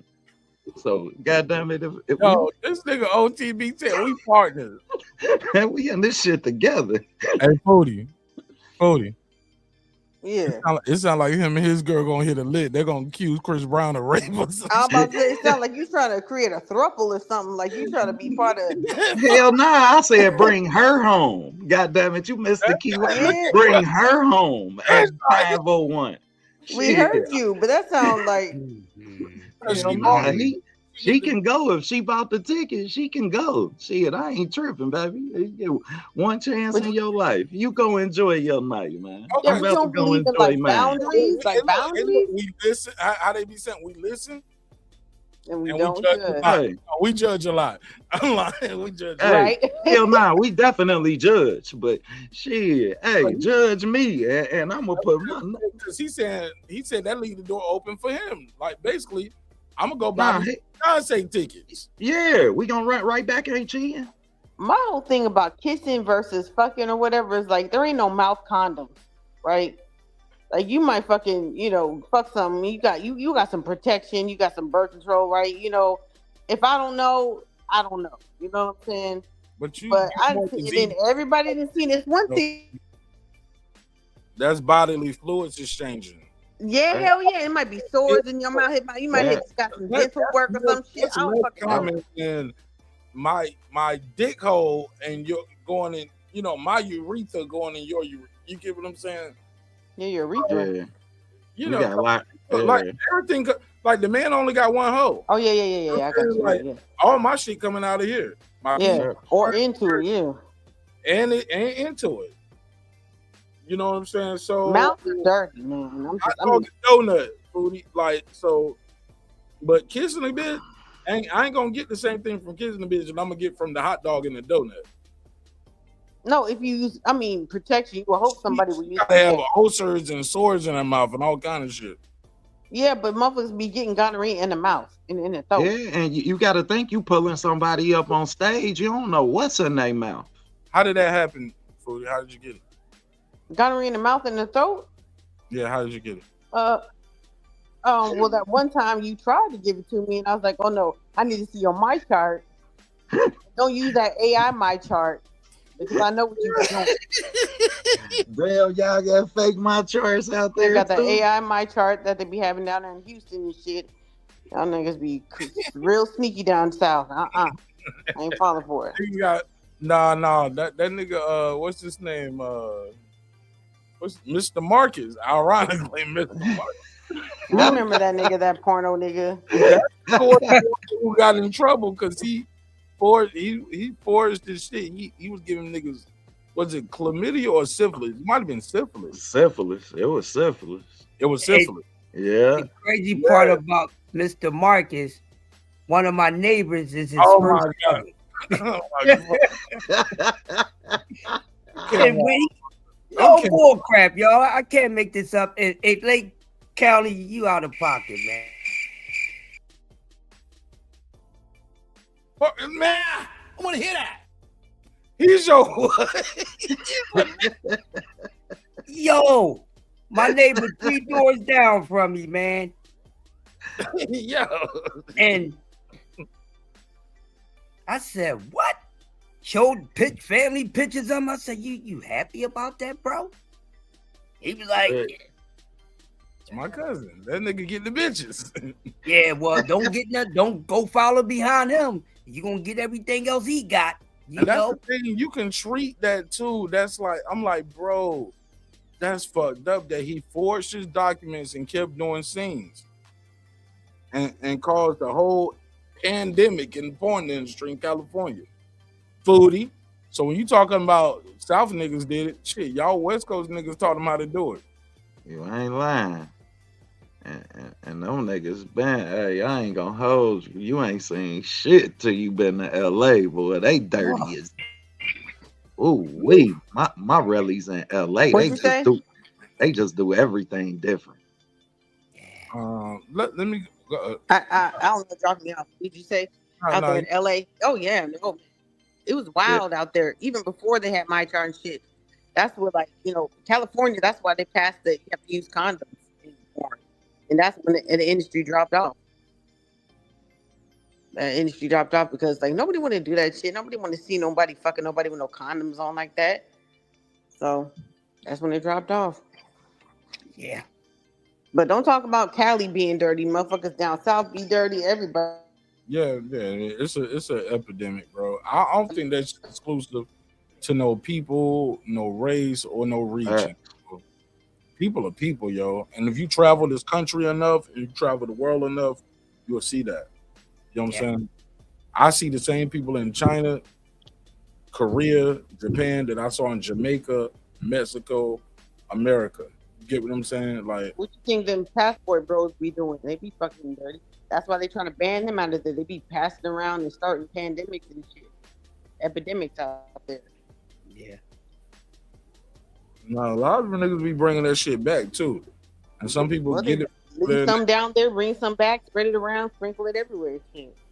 But it's not just that quote. They just came up with that term passport bros, but that's been going on forever. I didn't say specifically. We already agreed that it's everywhere, but like I'm saying, like you can't just think that you can go to another country and it's gonna be fine. They got sex tourism. I agree with you. I agree with you 1,000,000,000%. They got sex tourism in Africa and all kind of places. Let's play this clip. I don't want your reaction to this. Let's play this next one. Okay, because y'all don't want what comes with a man who pays all the bills for real.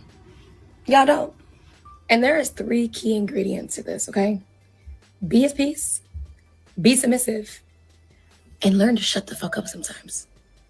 And I know right now I got some women giving me the side eye like, this girl's goofy. That'll never be me. And you're right, girl. It won't ever be you. So make sure you keep a 9 to 5 because you're never going to find a nigga to provide. No man wants to provide for a woman who can never just be quiet and listen and follow directions. No man wants to provide for a woman who is not his peace and safe space. No man wants to provide for a woman who cannot be submissive and just follow his lead. No man wants to do that. But like I said in the beginning, y'all not ready for that conversation. So I'm going to leave it at that. For the lady of the house, you got the floor. React. Say the lead.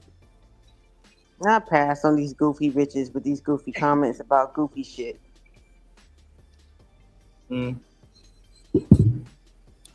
Crush, what you got? I wanted to hear Foodie air this shit out. But she said she passed on it. Garbage, man. You know, and everything that she's saying, she ain't been looked out.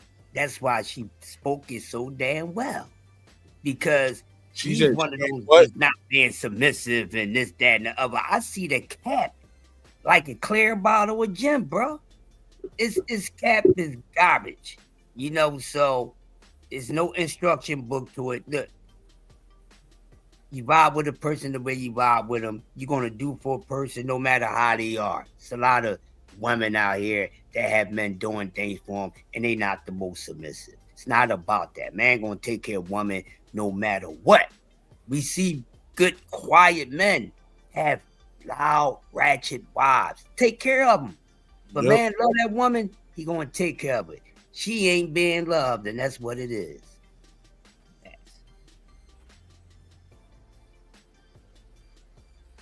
You said a nigga named Crush, man. That's not your first time hitting a broad. He said he like Schofield Senior with T.O. Senior voice. he said he definitely Glover colored purple bras. He said he going, oh man. Damn, Blake. I got 5 on it. I don't hit women, man. That's not my twist. You can check my resume, bro. I don't hit women. But her mouth that tight, and you're lucky you ain't in reach because our old school, you put you in the shower and headlock and get you the knuckle rub, young buck. But good entertainment is all humor. But now I don't hit the ladies. I normally whip ass. You said your voice is a mix of Schofield Senior with T.O. Senior. Not Auntie. Come on, man. Hey, I'm no close to that elder bard, squeaky voice ass dude. Oh no, I think I got a little more baritone in mine than that. Hey, you going Danny Glover, color purple, bro? Man, Danny Glover. You like a baseball bat. Yo, this nigga like crazy. He said, shout out, man. Yeah, we used to watch them West Coast production flicks. Oh. I used to sell them in junior high. I used to sell them. OTB, what's your take on what the shorty had to say before I play the next clip? Man, the next clip. But nah, though, man. I don't know. I forgot what the hell she said, bro. Next clip. Let's talk about this, okay? Because she said y'all don't. Yeah, I get it. Bills, paying all the bills come with being submissive. Sometimes you gotta shut the fuck up. Sometimes you gotta be his peace. I've never. If a woman do shut the fuck up, you better check the Adam's apple. you better check the midsection, because that's probably not a woman. It's a woman's nature to speak out. That's a woman's nature to not bite her tongue. It's a woman's nature to be vibrant, and that's her essence. Yeah, I mean, so now you're trying to remove a woman from her essence and what make her a shell of herself in your presence for your happiness. Look at Crush Face. Crush Face ain't having it. Crush like, nigga, what you talking? Go ahead, though. Real shit. Like shit. So that's just a woman's nature. Like, women don't shut the fuck up. If you ask me, shit, I ain't never had a bitch that shut the fuck up. Shit, I'd be worried if you do. You should be. You should be worried. When women stop talking, you should be worried. You dig? So shit, don't listen to that. This heifer say. Shit, That nigga said, I gotta start giving her Viagra to see if she get a reaction. You feel me? You better, hey. Right. It's the man in there, dog. Man, shit. That was funny. That is a boy, Damon. How you doing?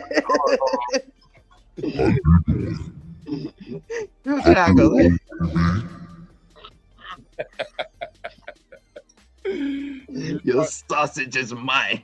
That bitch gonna sound like Tone Loc in the room. Man, fuck that. Funky Cole Medina's.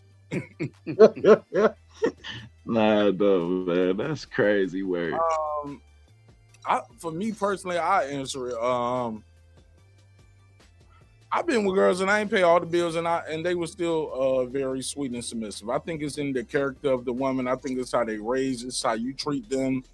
And I've seen bum ass niggas with bad ass bitches. You know what I'm saying? And I'm like, damn. I'm like, damn, my bitch is 7 right now. How you get this? I gotta start pushing the bitch down the stairs. Like, how do you cheating life? I'm cheating myself. What the fuck is going on? But I realized too, like, my personality and certain personalities don't just. We might be good for like 5 hours, might be good for 5 days, 5 months. We're not good for 5 years. You get what I'm saying? Facts. I'm holding you back, you holding me back, and we probably be better off as friends. Facts. You know, I'm just honest enough with myself that I know when to let go, but I know how to let go in a nice way. So, but I definitely have had experiences with women where I didn't have to do all of that shit that she's talking about, and they won't doing all of that neither. But granted, we never married neither, so she might be half right. You know what I'm saying? But I thought we had a good relationship. I thought we was cool, and even now I look back, and these women turned out to be great women. Some of them are married, some of them have kids, some of them are not married, don't have kids, but they're very successful in whatever they're doing, and some of them not neither. And I love to check in on them on Facebook. But like, yeah, bitch, I knew you was gonna fail after me. I told you. Hey, look, I told you I don't know no Kianas. You didn't listen. I don't know that bitch, but you wanted to break up anyway. All right, fuck it. Fail. No, I'm trolling. Quick question, because I heard you mention you know when to walk away. Question for everybody. Is knowing when to walk away a gift or a characteristic? Go, Foodie, you go first. Is it a gift or a characteristic? Yeah. Because she walk away from I think the show like every 3 months anyway. She get mad at me about something and walk away. Go ahead. What do you mean by characteristic? Like, is it like something that you have innately? I mean, Is it a normality? Is this something that you used to? A characteristic is something that's a tendency, something that's consistent within your character. Yeah, within your character. Well, knowing when to walk away has nothing to do with just me wanting to walk away. It's because you've done something to make me want to walk away. Oh, so I don't know how it could be I don't know how. So no matter how many people no matter how many people you walk away from.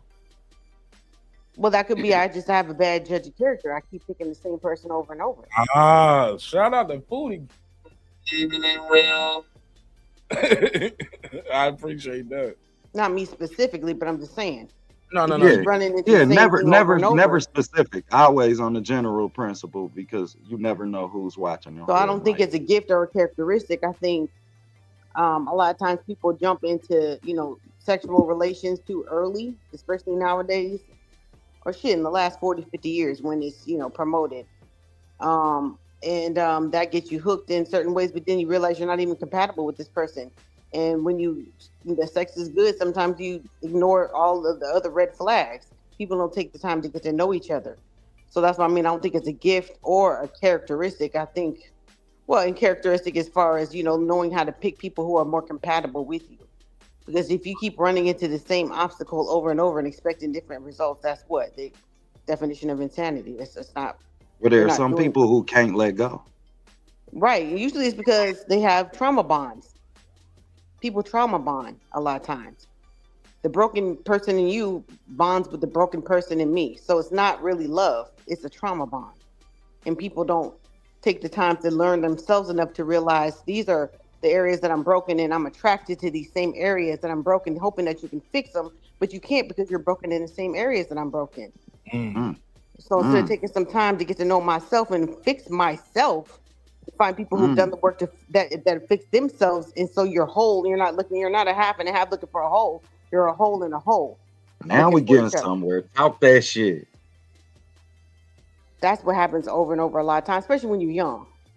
I think one of the best things, just to get off subject, one of the best things that I read is that now, and I don't know where the statistics are. I hate to quote statistics because when I don't know the source. Women over 40 are now out birthing teenage pregnancies. That wasn't a real thing in my generation. You know what I'm saying? We were taught when in my generation, we weren't encouraged to have teenage pregnancies, but you're 40, you can't have babies. That's bullshit. There's no reason why. Now science is caught up with, when now you're 40 years old and your life is settled. That's when you should be having kids. You know what I'm saying? 40, 41, 42 years old, not 16, 17, 18. Just because you can don't mean you should. You know what I'm saying? So now kids, especially because they don't really interact with each other in person, I think that's one of the main things. People, you got, like I said, online things, and people don't really. So you're not really having as much sex. So they're not. So the point I'm making is that things are making a turn kind of for the better as far as people realizing you shouldn't be having these kind of relationships that early in life, and that's the best thing because. Just because you start being able to have babies young, don't mean you should be doing it. And we've been doing it like that for centuries. You know what I'm saying? And that's kind of like, damn. You look back like, damn, I shouldn't have had a baby at 21 years old. I should have waited. If I was 40, I wouldn't have picked the same person I had a baby with at 21. You know what I'm saying? So if you just wait a little longer to get to know people, you make better decisions. Is my whole point. Killed it. Scared the shit out of me. 40-year-olds having babies. Oh shit. Yeah. Watch Look, Ashanti was now. 45. Ashanti's in her 40s. You know what I'm saying? Having a baby. Mariah is older than she says she is. Had twins. Jennifer Lopez. I mean, that's been going on for a long time. I knew for a long time. Like my mom had me at 37, and that was 40 a long time ago. I won't say how old I am, but that was a long time. It's not impossible. And when you look at professionals, I'm in the healthcare field.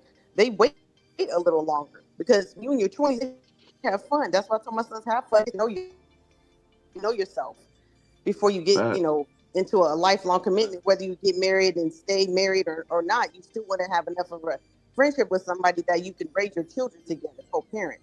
It's hard when your emotions are raging and you're young. Motherfuckers is mad at each other. I don't want you to see this. A bunch of bullshit. That's what I think that's what the child support courts would be much less if people would wait till they're at least 30 years old to have a baby. You know what I'm saying? Do not touch me or you'll be going to the police. Don't take a picture of me. You are a fucking cheater. But in our culture, we just, start having babies so young and, and a lot of times recklessly, you know what I'm saying? 2 and 3 and 4 and 5 kids, and never learn the lesson. And then, it's like, what's the rush? You know what I'm saying? Why can't you just sit down and get like I told my son, I said, if you meet a girl at 21, you want to marry her, that's fine. But why you got to get married at 21? You can be engaged until you're 30 and then get married at that time when you guys are more mature. See if you still want to be married at 30. If you want to still marry the same person that you got engaged to at 21 at 30, then maybe you got something. You ain't got to hurry up and get married. You know what I'm saying? Y'all could be together, rock it out through your 20s.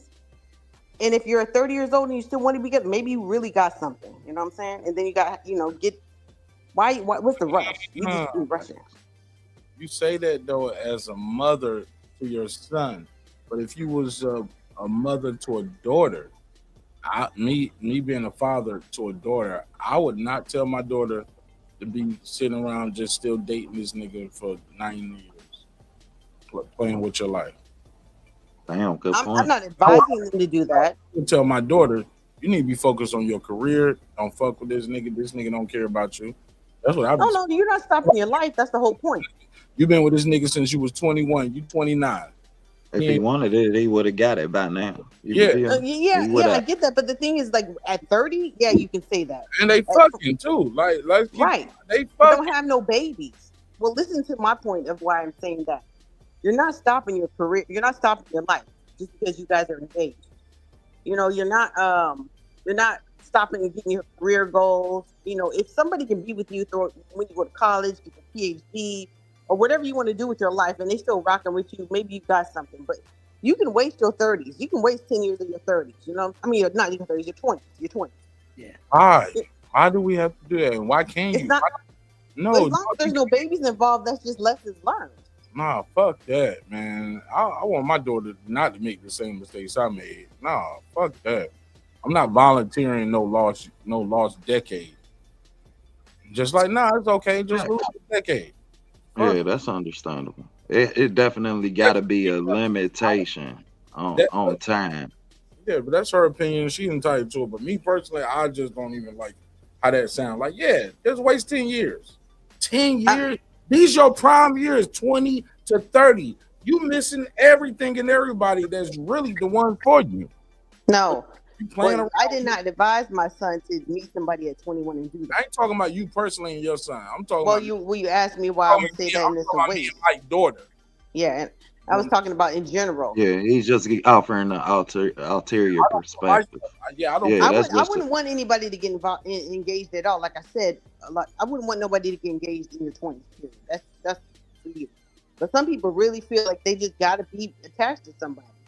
You know what I'm saying? But you don't have to get married and have no kids in your 20s. I wouldn't do that. But yeah, and my sons are 27 and they're not engaged and they don't have no kids. You know what I'm saying? 25, they're not doing that. But there's some people who feel like, especially women, they feel like they have value by being attached to one person. But then you realize, you know, I shouldn't have been with this person at 30. Then 31, 32, you meet the person you're really supposed to be with. I'm just saying, don't have no kids. Keep going on with your life. But don't get married. Just don't do it. Don't get married. Don't have no kids when you're that young. For sure. Facts. Definitely agree with you there.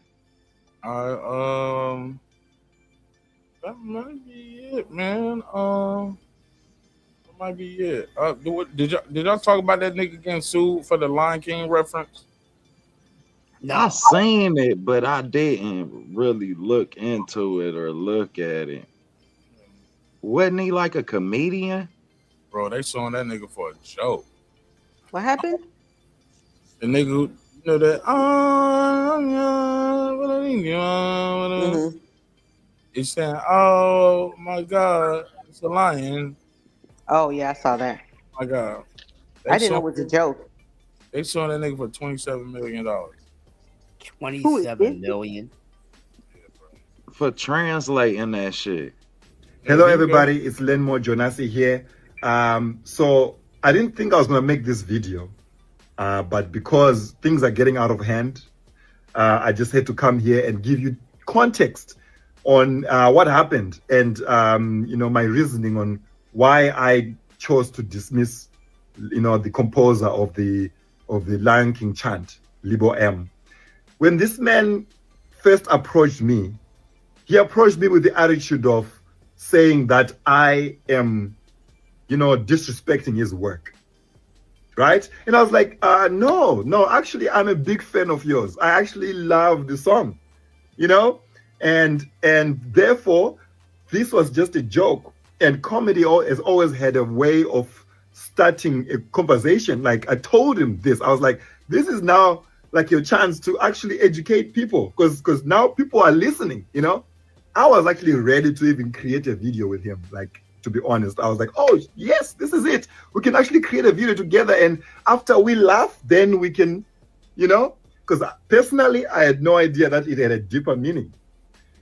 But then the moment he called me a self-hating Negro, that's when everything changed for me. I realized that I'm not having a conversation with somebody that actually wants to do that. This person is literally not attacking the joke, but my character. He didn't even I was like, sir, you need to go and watch the actual episode. Go and watch the full episode, 2 hours. That clip was just like a minute from like the 2 hours in talking about African culture and identity. I was like, I suggest you should go and watch that. He didn't care. That's when I dismissed. I was like, I'm not gonna talk to this person because there's no conversation, there's no constructive conversation happening here. So for those people coming to me, actually saying to me that, hey, you apologize to Libo M. No, I never insulted him. He called me an idiot. An idiot. He called me a wannabe comedian. I've won awards all over Africa. I've won awards in South Africa, the Pan-African Comedian of the Year for Savannah Comics Choice Awards. I've won it. I've won awards all over the place. I was on America's Got Talent. I have a career. I'm touring, but I'm a wannabe comedian, a self-hating Negro. So you can hate me all you want for not talking to him, but that's why I'm going to leave. Hello, everybody. It's Lenmore Jonasi here. All right, so there we go. I'm gonna be honest. I didn't know who the fuck he was until I heard him say that. I didn't even know he was a comedian. So, but I don't think he's a self-hating person. I don't get that from him. I thought it was funny. Once I heard he was a comedian, I looked him up even more, and he's pretty funny. I ain't gonna lie, he's funny. Very original. He ain't just up there. There's a lot of beautiful women in here. Hey, y'all ever date a guy from Africa? Like, he ain't doing it all night. You know what I'm saying? A little torn about it. Like, I didn't think it was that serious where they should be suing the nigga for $27 million. But who's suing him? Disney or the person who wrote the song? Oh, okay, the composer. Yeah, the songwriter who wrote the shit for Disney.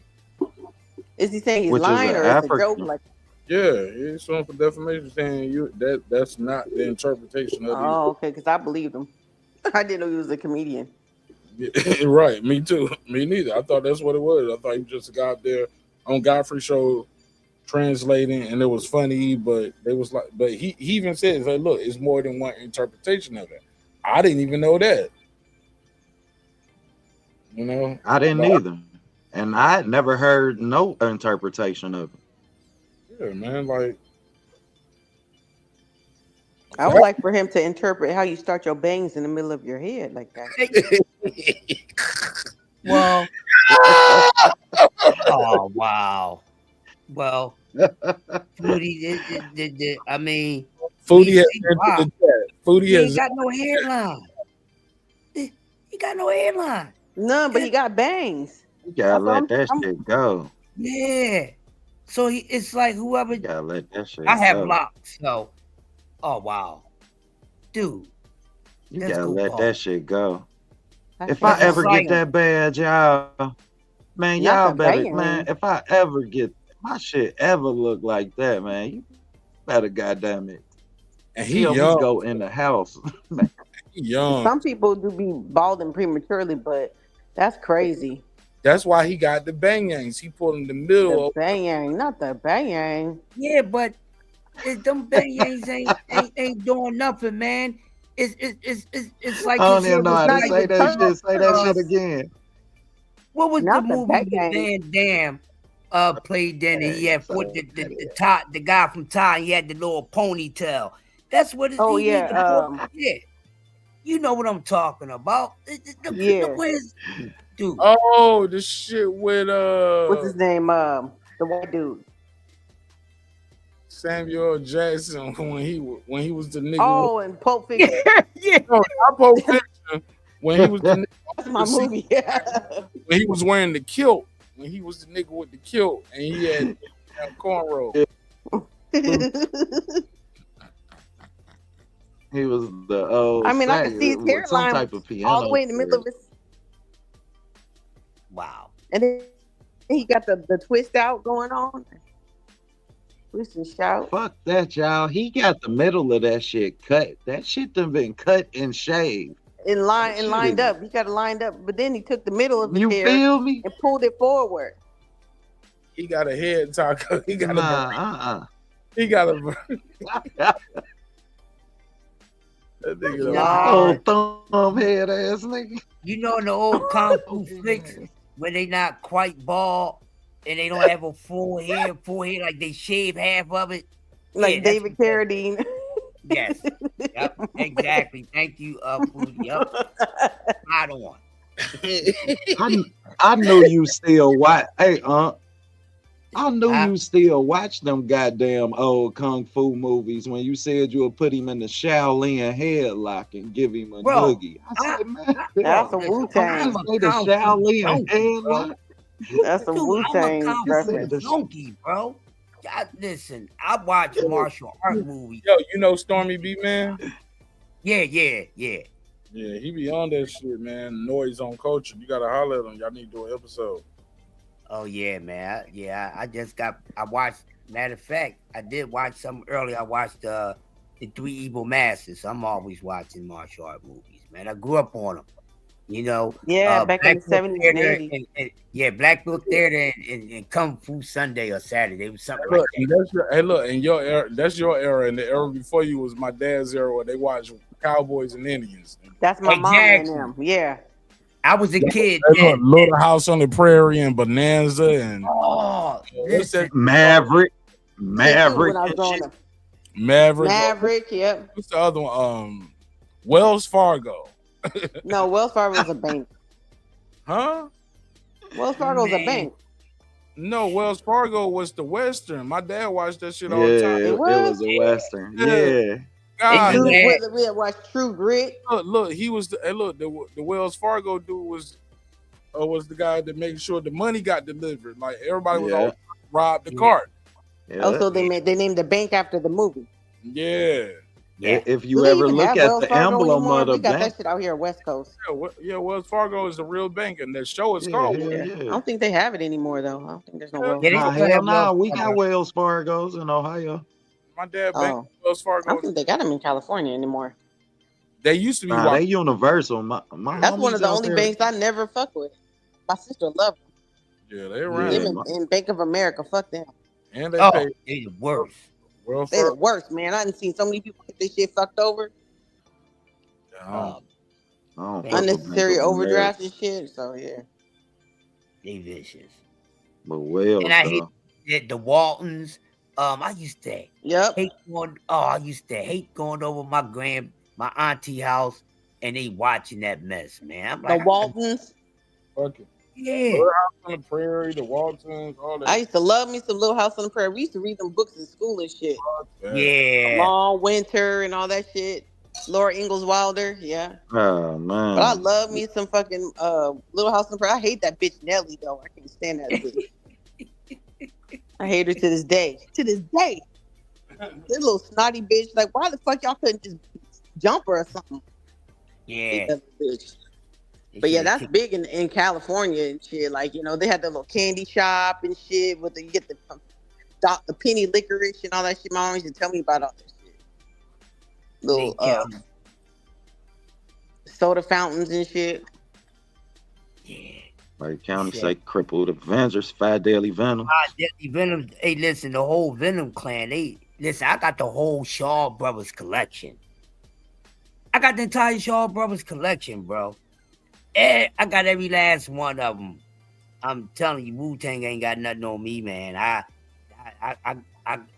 got movies. I think last time I counted, I got about a little over 1,200 Kung Fu movies. What the fuck? Damn. Yeah. God damn. Y'all was some sheltered kids. Y'all lived in dangerous neighborhoods and your parents wouldn't let you go outside and play like we did. Where the hell you got 1,200 movies at? And when did you have time to say, I'm gonna count them. Count them. Yeah. Hey, I'm gonna tell you how that This nigga happened. got a library. I've never counted to 1,000 in my life from one. Even bro, I've had thousands of dollars multiple times. I never sat there and said, Never count them one by one. 2, 3. I've never even counted how many CDs and shit I done bought, singles and shit. You know how that came about? Because me and my homies here in Philly, we start arguing about who had the largest library. So You one sat there night, and counted them. yeah, drinking some 40s and all that, get crap talking. Now you got to have your stuff organized in order for you to be able to count. So I was counting I got mine the way my shelf is where the movies is at. It's like each sleeve got 40 in it. All right, so we're gonna start adding up and been counting over the years. So, and it been about 12 years since the last time I counted. So it was about that many joints. So yeah, and then adding the whole Shaw Brothers collection, that probably took it there because before then I probably only had a few hundred. You know what I mean? But getting the whole entire Shaw Brothers collection, yeah, that take you over a little doubt. That take you over a doubt. Did you ever think about renting your shit out to people? Oh, I have. That this motherfucker a whole Blockbuster and shit. I have. People used to ask me make copies and all that. I still get that sometimes.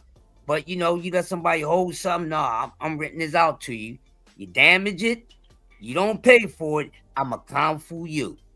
I'm a clown for you. Nigga. Yep, it's gonna go down. Bruce Lee, 5 Deadly Venoms, all that. Yeah, I'm gonna do every move in this movie that you lost, nigga. I'm gonna take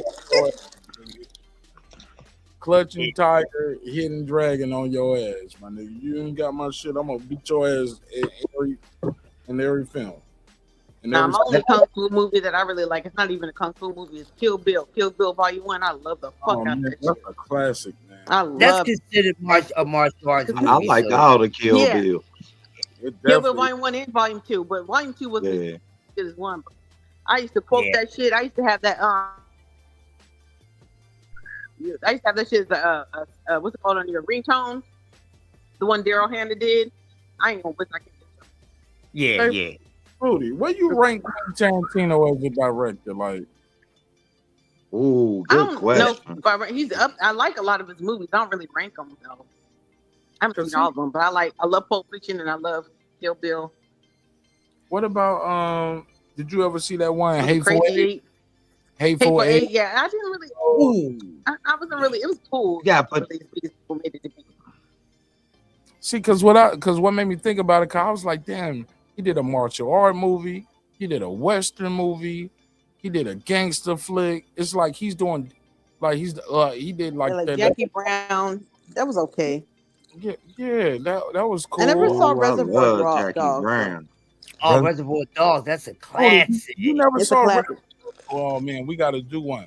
Foodie, we gotta watch. I think I started watching it. No, Didn't let's you do King a of New York. That was We're doing what? Yeah, nah, he didn't do that. He didn't do Kings. okay. Django. So it's like Oh, I love Django. Django's Damn, it's Django. That's up there. but it's a Western too. But it's like it's Slavery. It's a hero Satire. story. It's a hero story.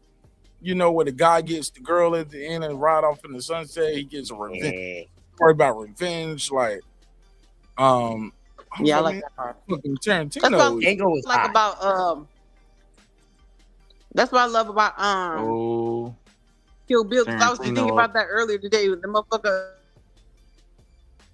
got locked up. Ugh. That motherfucker with the pussy wagon that he was paying people when she was in a coma. mm-hmm. And she went back and got them motherfuckers. I'm like, that's the sickest shit. That scene with the blood-soaked bride. The story of Oren Ishii. I love that shit. With Lucy Liu, I love that shit. So hey, look. yeah. So Foodie, OTB, Crutch. Same question. Everybody, Foodie dropped out. Should be back. Crutch, OTB, Spike Lee, Quentin Tarantino. Ooh. I don't want to hear You that. say my shit dropped out. What you say? No, I don't want. Let's keep black guy, white guy out of it. Spike Lee or Quentin Tarantino. You got a Spike movie. Lee.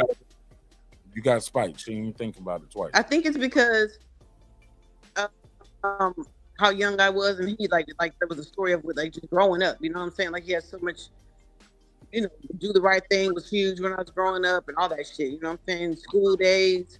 All right, boom, And that kind of moved into like. I gotta say Spike, but OTB, Spike Lee, Quentin Tarantino. I gotta say Spike, but I think Michael Bay might have Quentin No, Tarantino. hold on. Answer the one on the table first. I got Spike, man. Easy. Spike. Two different style directors. And it depends on what you're a fan of. You know, Spike being a little more conscious, you know, and Tarantino just being like strangely just going with it. I'm gonna go with Tarantino because I like action a little more, so I'm gonna have to go with Tarantino. You know what I mean? Okay. Like I'm more of an action person, so We I gotta got say Spike, Tarantino. one Tarantino. Who you got? Foodie. Oh, you got. So you had Spike. So Spike or John Singleton. I think about John Singleton. Okay. OTB, Spike. Much better storyteller. Spike More modern.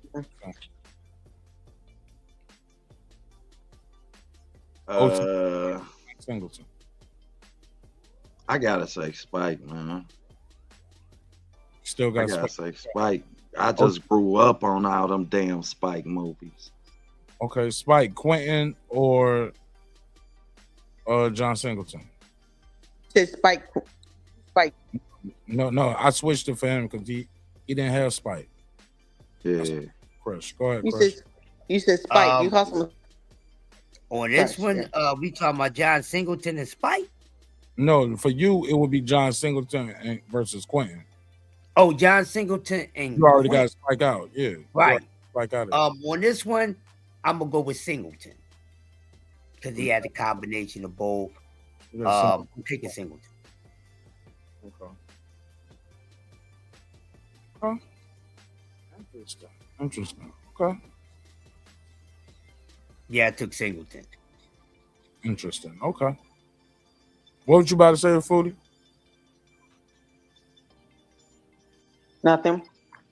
No, I mean, you know, I just like Singleton's storytelling better. I like his his not the anthology, what's it called? When you do 3 movies, trilogies. I like his approach to that, and then he switched it all the way up with Baby Boy, and then came out with Snowfall. I mean, like that nigga's dope. He just hits every Snowfall single time. But I know they're all based in LA, and I'm kind of biased for that kind of. What about Ryan Coogler or John Singleton? Foodie? Can't compare them. They're not even comparable, in my opinion. But What about Michael Bay? They both They both won movie. They both make movies. Like they I'm a director. I make movies. You director. You make movies. Yeah, I'm not a fair critic because I haven't seen that many Coogler movies. I've never seen, the boxing movie. I did see Fruitvale Station. Saw Black Panther, Fruitvale Station. Saw Black Panther. Saw Sinners. That was really good. You all seen 3 movies, and they all different styles. They ain't even the same. Apollo or Creed or what is? I didn't see none of them. But shit, that's all 3 of them are different. But also too, those 3 movies you just named are different. Fruitvale. I got Singleton still then. Fruitvale, Black Panther, and what was the last? Sinners. The 3 movies right there. They all 3 different movies, 3 different styles, but and 3 different approaches because Singleton is a street lover.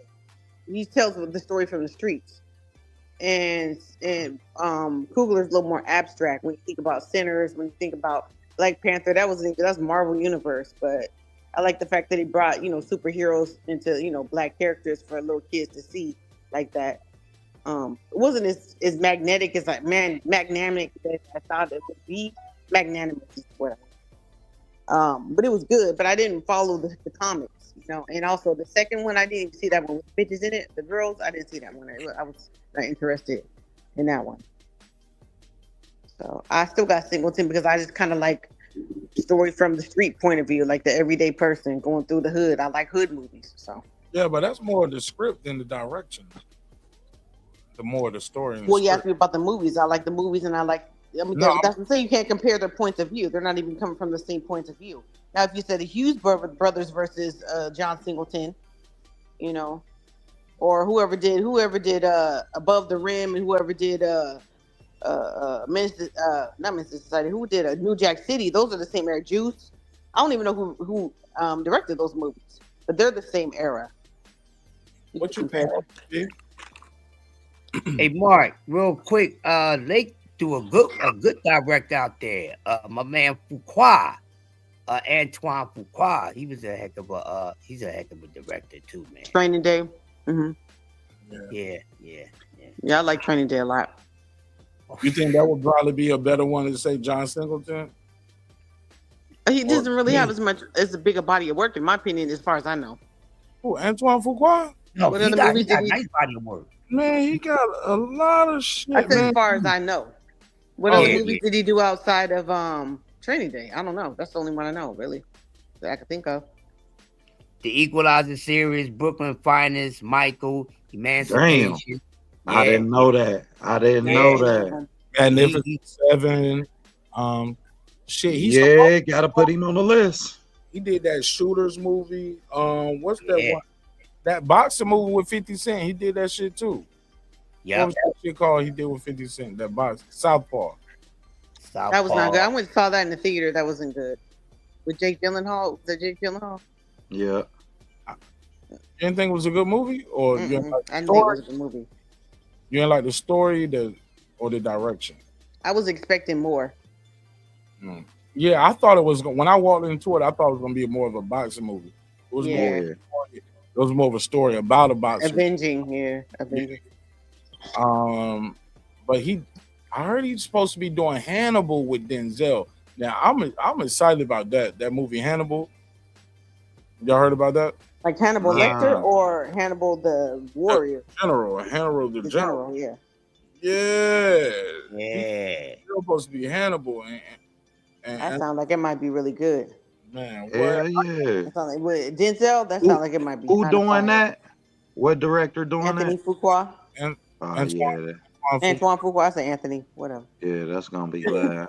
Yo, that nigga Denzel gonna be riding through on a fucking elephant, nigga. Cutting niggas head. Yeah, man, that shit gonna be. I love them kind of movies. That's period, so. He said, if you follow the comics, Black Panther was good. He said they fucked Black Panther up, but it was a good movie if you follow the comics. He said Fuqua got Training Day, Equalizer series, Brooklyn's Finest, Michael, Emancipation. Yo, he did Emancipation with Will Smith. That was a good movie. Yeah. I think that movie got overshadowed because Will Smith had just slapped the shit out of Chris Rock. So right. I only seen one Equalizer. That was good. I liked it. I don't remember Brooklyn's Finest. Who's Michael? Michael Jackson, the new movie. Oh, his yeah. nephew. Gotta Yeah. get my tickets. Yes, and I can't got wait to see that shit. Some previews of that. I Me to too. somebody I've seen that I some. know, and it's. I think this gonna be the best Michael movie that Me we too. ever. Yeah, but I've been another looking for movie it. about Antoine. He Replacement Killers. He did Bait. He did the Ali. What's my name? I don't know if y'all seen Bullet Train that came out a few years ago. Bullet That Train was- was a movie with Brad Pitt, right? Yeah, that joint crazy, ain't it? Yeah, that was a good ass movie. It's an action movie. Yeah. Yeah, he got a lot of good body of work out there, man. See, for me to sit down and watch movies like that, I gotta have to have somebody sitting with me. Like, let's watch this one and then that one. Otherwise, I get lost on my phone and do some other shit. Go back on YouTube. What makes you sit down and watch them? What kind of movie do you like? I sit down and watch them by myself. Most I like most like gangster movies, you know what I'm saying? Not just black gangster movies, but I like, the Godfather type movie, and like the mafia style movies. And like I said, mostly modern day, like heist movies. I like when motherfuckers is out there bucking the system and getting the money, but sometimes they don't be that good. There's one I started watching on Stars with what's his name, Tyrese in it. You see that one? What's it called? not called 9/11. I can't remember what that shit was called, but it turned out not to be nothing like what I thought it was gonna be. So yeah, Recent. those are kind of I don't know that one. I think the last movie I watched with him was the Police movie, where the I'm gonna look girl it up. they was hunting the girl and she was the police. I don't know none of these movies. I got a good show I've been watching lately though on Apple TV. It's called Black and Blue. That's the name of the movie. Black and Blue. Yeah. Oh, girl, she see why catch a that's- police. I see why that shit flopped. That name is terrible.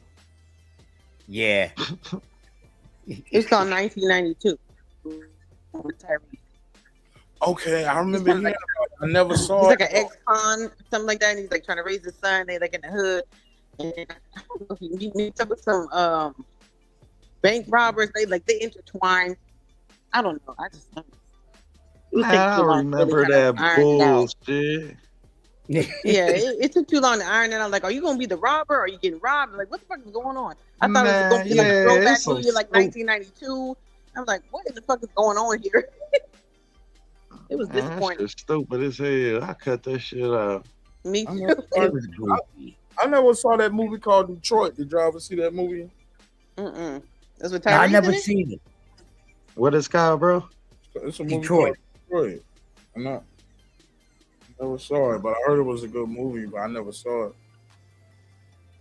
Like back in the day, up until the early 2000s, when we still going to get movies from the store, I used to watch a lot more. But when Netflix came out, I was so disappointed because a lot of the movies I like to see was never on Netflix, so I kind of fell off on the movies. And then they stopped coming out with original movies. It was all just Marvel movies. They don't have no psychological thrillers. I like Kiss the Girls. I like, I like, Girls. Seven, The Usual Suspects. I like them kind of movies. Yeah, I like a psychological thriller. That's I the love way. me a psychological thriller. At the end- Hey, Memento. you know what's one of my favorite joints? Not to cut y'all off, Seven with Brad I Pitt. love and, Seven. That's what I say. That is that shit. Me and my mom. It's hard for me and my mom to find a movie that we both like. I usually just watch what she liked, like you said, the westerns, but she loved that one. Well, I'll put you on to a couple of psychological ones. You ain't even watch it. Movies or shows? It was a show, but it was a psychological thriller. It was called His and Hers. I saw. I heard told about you. that. I never watched did. it. That was good though. I watched it all the way to the end. Yeah, you know what you did. I think It took me 3 months, but I watched it Yeah, you and Memory. It took y'all forever to watch that. I was like, man, we gonna miss because it was just so slow. It was a slow grind. Like I needed to speed up a little faster, but yeah, I Yeah, watched once it took off though. it. Yeah, Hold on, that look was at good. that. The ending was good. What up, DJ? And then that one movie with Jake Gyllenhaal when he was accused of like allegedly killing his mistress. It was like a series on Apple TV. Innocent to proven guilty. or Yeah, something. that was pretty good. It was Yeah, I a seen that. psychological thriller, but that was pretty good. That's a remake. You know that's a remake. The original had Harrison Ford in it. Right. Hey, when I heard the name, I was thinking in my head, like, Go ahead. that sounds familiar. I'm not a huge Harrison Ford. I like Clint Eastwood. Harrison Ford was the shit growing up. I was a big I know, I'm a the big Indiana Clint Jones. Eastwood man too. My man Han Solo. Heck yeah, I'm a man. No, that poor one Han with Solo, that one. No, that one with fucking Tommy Lee Jones. We was like, I didn't kill my wife. It was the one armed man. Fugitive, man. What? The fugitive. Fugitive, yeah. I've seen The Fugitive. I can't remember how it goes. Ooh, speaking of Fugitive, He was what is- Dr. Richard Kimball. Dr. Richard Kimball was accused of killing his wife. He claimed it was the one-armed man. And they was like, nah, nigga, you killed that bitch. That nigga broke out of prison, jumped off a 40-foot waterfall. You know what I'm saying? Like, this nigga was amazing. Man, he was saving kids' life in the hospital and shit. Bro, and I'm gonna let you know something. Growing up, that was one of the movies that I didn't even think niggas knew what it was about and didn't watch it. You know what I'm saying? Because there wasn't no niggas in the movie. Damn But growing up, I realized, man, all the niggas saw that shit. You could not watch Tommy Lee it. Jones was that nigga. Yeah, Yeah, that's my Tommy Lee man. Jones. Yeah, he was a yeah. I like I also liked Enemy of the State with Woo! Gene Harris. With I mean not Will Gene Harris. Smith and my Will man Smith. Hackman. Gene Hackman. Oh my God, that was a good Gene fucking Hackman movie. and Will Shout out Smith. to Yeah, I Gene remember that. Hackman. That was a good fucking movie, man. Yeah. See, that's I also right miss up my movies alley like right there, man. I'll give you another one. Shit, Die Hard with a Vengeance. That last Die Hard, when he was putting Man, them I like down the Die and Hard solving them riddles. I think I man, watched the shit. first one. I didn't really get into it. I like the Terminator movies. What was the one with that liquid police officer? I can't remember. Was that the second one? T2? That was Terminator 2. That was Judgment Day. Judgment Day was the shit, man. Yeah, Judgment Day hot. I miss good horror movies, but obviously I'm older and I kind of not afraid of them. I love me some Freddy. I love, I never got into like Halloween or Jason that much, but I love me some Freddy Krueger, man. I just started watching scary movies 8 months ago. Exorcist. Man, that shit's scary as fuck. So I can't watch it by myself. Man, Candyman to this day. I watched Candyman, but it wasn't scary though to me. Steve. Oh hell no! Right now, I can't go in there and do Bloody Mary by myself in the bathroom. Man, I have never seen Candyman past. You've never seen Candyman in the Cabrini Not Green? past the girl walking in the big apartments in Chicago. I Cabrini Green. I can't watch they it. tore them down. Bro, the music from Candyman still freak me out. Like that's what I think about with Freddy Krueger. That whole stuff. Fuck that. 1, 2, Freddy's coming for you. Oh my God, that shit still freaks me out. 3, 4, you better lock your door. 5, 6, grab your crucifix. I didn't even know what a crucifix was, and I was a Christian. My mom was like, "We're not Catholic." Right. 7, 8, never stay up late. Damn, The Crush, slasher that real film- Freddy Krueger. Yeah, And Robert that's Englund. crazy. The slasher films never got me. It was always like the That supernatural wasn't just a slasher film. The thing about it is that you couldn't go to fucking sleep. He would get you in your dreams. And they wouldn't even know. They'd be sitting there listening to on their Walkman. They didn't even know that you're falling asleep. Have your phone until you wake up and you think you're awake, but you're getting fucking slashed to death by a motherfucker. That's crazy as fuck. Yeah. Once I got into stuff like once I got older and started watching like Insidious and The Conjuring and stuff like that, I was like, yo, come on, man. I couldn't get Who into thought those. of this dark, twisted stuff, man? I can never watch Jigsaw. I could never watch that shit. Like shit. The like where you first gotta- Saw. The first Saw was really good. The first two really yeah, really good. I can't fuck with that shit. After that, it just got silly. But the first two for sure. What about the Final Destination movies? Nope. Yeah, Hadn't went I back like and watched them. Nah, traumatized the whole generation. Kind of. Yo, they Nah, man. To this day, I don't ride beside log trucks. I don't ride by gas trucks. I wear shower shoes so I don't slip in the shower. Always step by a fucking bus or something. Like fuck you, Andy. Bam. Yeah, man. Be blood splattered everywhere in the coffee shop and shit. Like, god damn. Yeah, those movies but were yeah. like, yo, see, this could happen. You know what I'm saying? So I just gotta stay away from them. That's what gets you out. What about like John Gresham movies? Do you ever watch like The Client's List? The Time to Kill still haunts me in my head, man. Oh yeah. I read That the still Time haunts to me. Kill book. The book was crazy. That shit trips me out. Hold up, the Time to The Kill. evil. Y'all talking about the one that Samuel L. Jackson played? Yeah. Yeah. I didn't know that was John Grisham. Hold up, that's John Grisham? I think it is. Yep, that's John Grisham. I thought John Yeah, that's Grisham my did all boy, the spy movies and shit.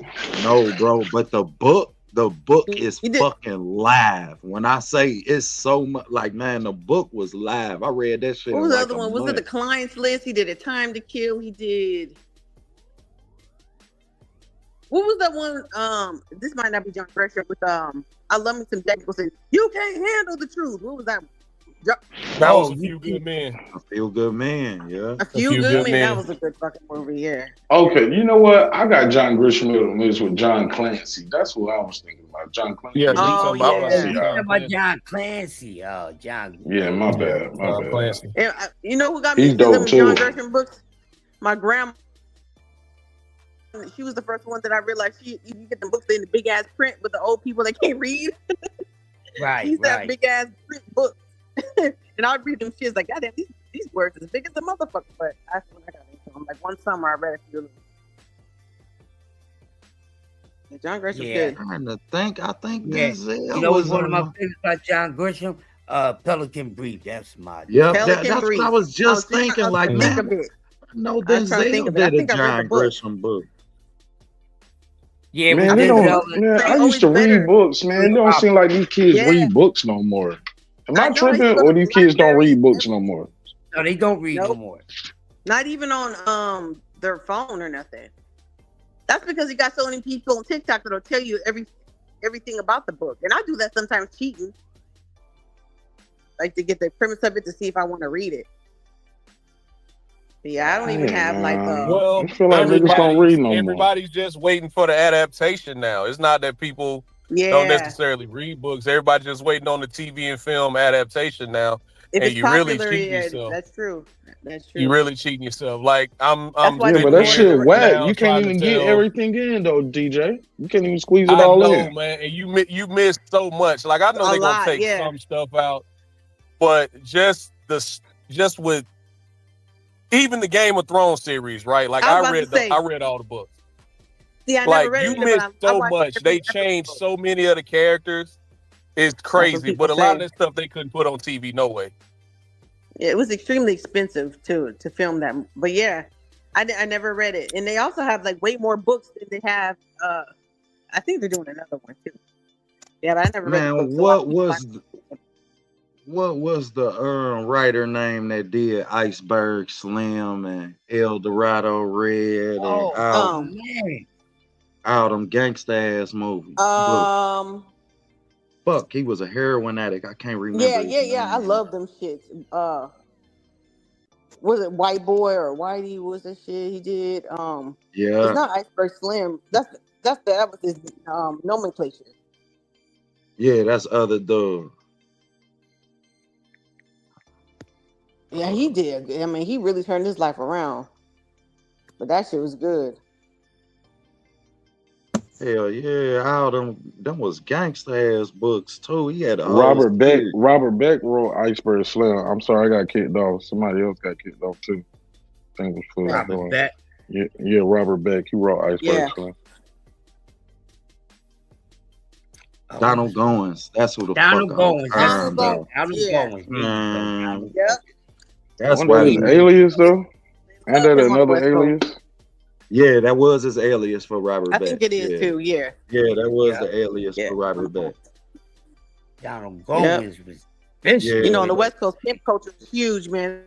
That's why them kids don't read, man. Gotta Shit time. turn them on to something that's gonna appeal to them. Everything is Boy, instant. Donald Goins. Shit, my son Hey. still reads, but he's the one who turned me on to Hunger Games. I read all three of them books, man. I love the fucking books. Hunger I Games. couldn't is read great, them too. after the second one. It lost me. Like after the second Yeah, one, it started. the books are really good, man. But they cut so much out in the movies, it'll ruin it for you. I think the movies were pretty close for the Hunger Games. I never watched the last Nah, one. man. Yeah. Was it Breaking Fire Part 1 and Part 2 or whatever? I can't remember what it is. But yeah, I read all the books, but same with Twilight, definitely. I know y'all don't watch Twilight, but yeah, they cut a lot out. That last book was like 780 pages.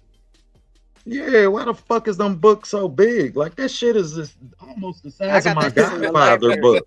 Like my But daughter to got your all point, of them. like my wife was so pissed off when 50 Shades of Grey movie came out.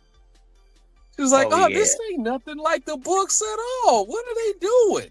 I can never get into the book, I was man. the only man in the theater that was the same way. Like they I never fucking watched the movie either. The Yeah. helicopter scene, this nigga, like man, he was doing just a bunch of boss lavish ass shit in the book that they just didn't pull off in the movie. I just think the book was kind of poorly written, so I didn't read it. I passed like chapter 2 or 3. I took it back to the library, and I haven't seen any of the movies, but I know women love them.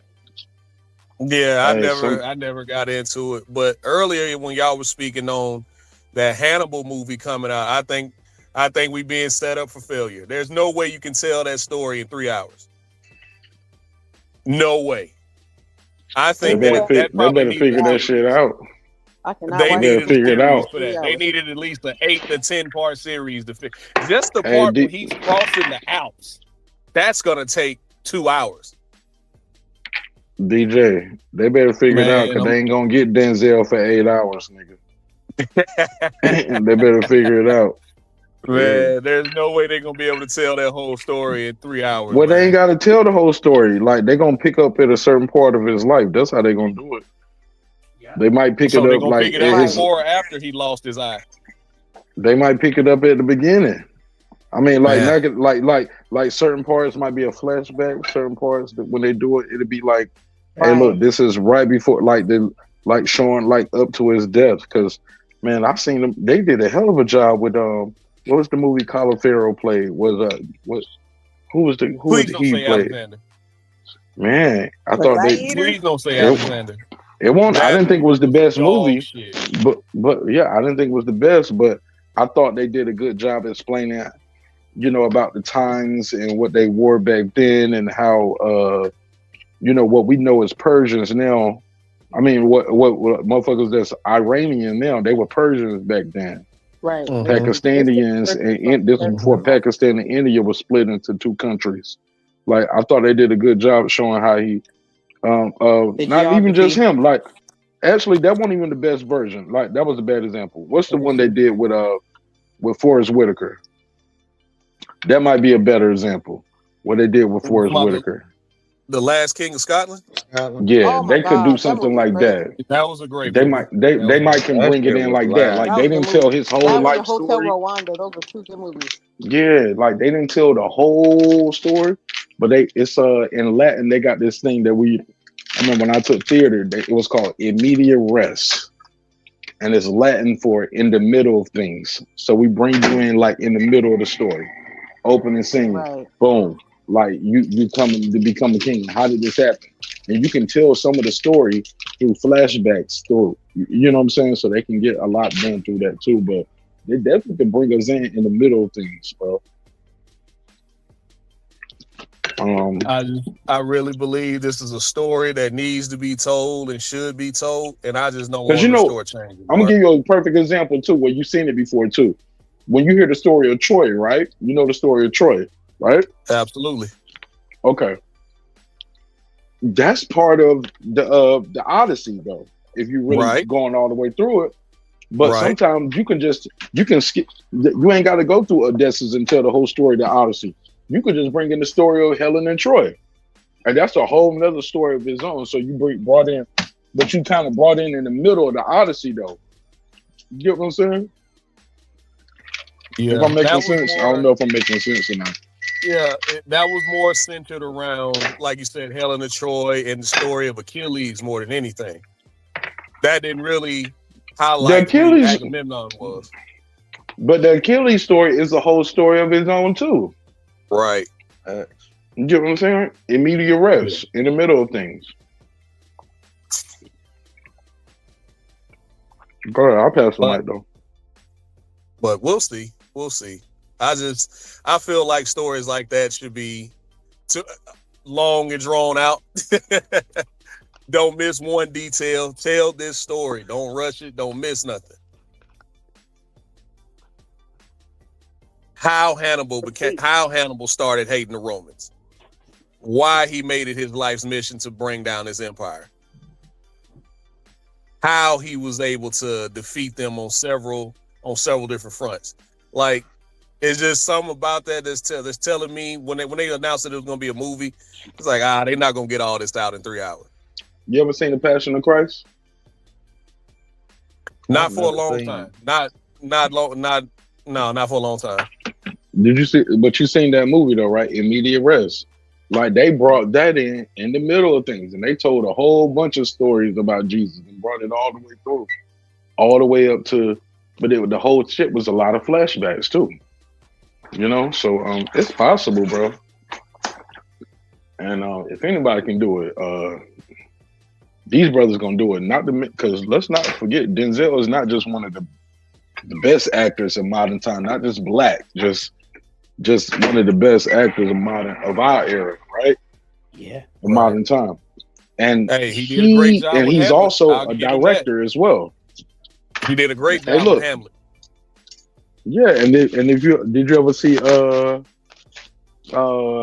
what's the movie called Antoine Fisher?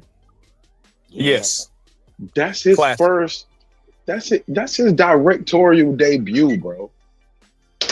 That's what he did first time out the box directing a movie. So he's capable of not only just playing the role as the actor, he knows how this shit's supposed to look too, even when we shooting it. So yeah, I think they're gonna do a good hell of a job, and I hope it's 3 hours. I hope we get that Can't be kind of anything time. shorter than that, Mark. You know it's gonna be shorter than that though. You already know they ain't even gonna give us Titanic. Well, you ain't getting no Titanic town with a nigga walk around killing all these white folks. You see, hey, look, they gonna try. Hey, look, if they can make Endgame 3 hours, they can make this 3 hours. That shit Bro, gonna be on 40 you see screens nationwide. And 20 of them gonna be in Atlanta. And they gonna put 20 gonna be in Atlanta, 10 gonna be in DC, and the rest gonna be in the rest of the country. They ain't putting that shit everywhere. Same way they did with what's the black dude? What's the black dude who did the movie with the slaves? Parker. Oh, you talking about Birth of a Nation? Birth of a Nation, bro. Birth of a Nation, and this They other movie, buried that. They buried that film. Didn't they bury that film, bro? Yeah. They buried that film, and they buried his other film. I'm trying to remember the name of it, where the cop kills his son, and then he goes and takes the police station hostage. Oh, what was the name of that movie, man? Oh, I seen It'll that come to movie me. though. I just don't know the name of it. That shit Oh was man, good. it's gonna come to me later. And that's a Hey, y'all good ever ass seen that movie, too. Falling Down? That was a good fucking movie. Falling Down with who was it? It was like in the 90s. What's his name? Michael Douglas. Yeah. And he lost his job. That was like one of the first movies. I hadn't seen that one. That shit was good. You gotta see that shit. He like the poster. That was one of the first movies I went poster. But anyway, this thing keep on kicking me off. I just want to say, y'all, it's the marathon continues. Rest in peace, Nip Hussle. 7 years to the day that he was assassinated. Damn. And we'll never stop trying to find out what really happened. I believe it was an assassination attempt. I think it was a hit. So y'all have a good night. Who put the hit out? Y'all have a good night. Oh shit. All right.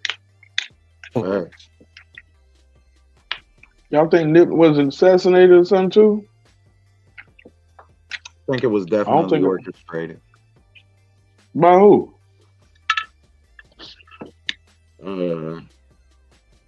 Gang culture is different, man. That shit's different. Oh, and okay. It's different in LA. You feel me? Like,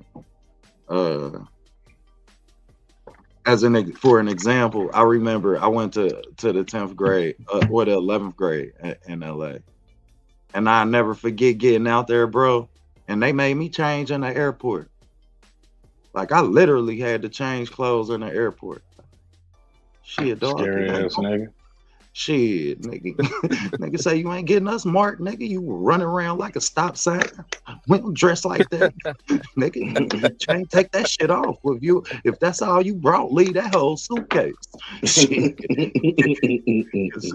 They like, nigga, if you gonna go in there and come out the same way, leave all that shit. So, like, man, that culture is different. Yeah, that's one culture I never quite understood, man. I'm like, this makes no sense. But I guess you really have to be out there and live it to really understand it. But like this makes I can't wear a Seattle Mariners hat. I can't wear a Houston. I can't wear no hat. Nah, because this mean this mean that. Oh, okay, whatever, man. But bro, the same way you say that, I've been to college campuses, and it's been the same way with certain colors and certain hats. You know what I mean? And that we talking about collegiate fraternities, like that's banging, just like gangs banging. Oh man, you ain't got to tell me, bro. Like that shit. Like some of them on certain campuses, some of these frats, man, you might as well be in a gang. Facts. Like I went to a HBCU, bro. You ain't got to tell me. They sensitive. They sensitive about that now. Man, you step in, man. Shit, I done seen people not come up out of dorms. Shit, security got to go walk that man out of there. Like, man, y'all don't even know. But DJ, OTB, Crush, all of us are men of a certain age at this point. Got families. When does that shit stop? Because these other cultures, they're not in there beefing on each other what color that Brooks brother tie is. You know what I'm saying? Facts. Right. What are we doing? How long is too long to do wrong, bro? Well, Mark, simple answer to that is, you know better, you do better. Facts. But DJ, a lot of us know better, but we don't do better. Like, it's the OGs sending the youngins out there to catch a body a lot of times. Yep.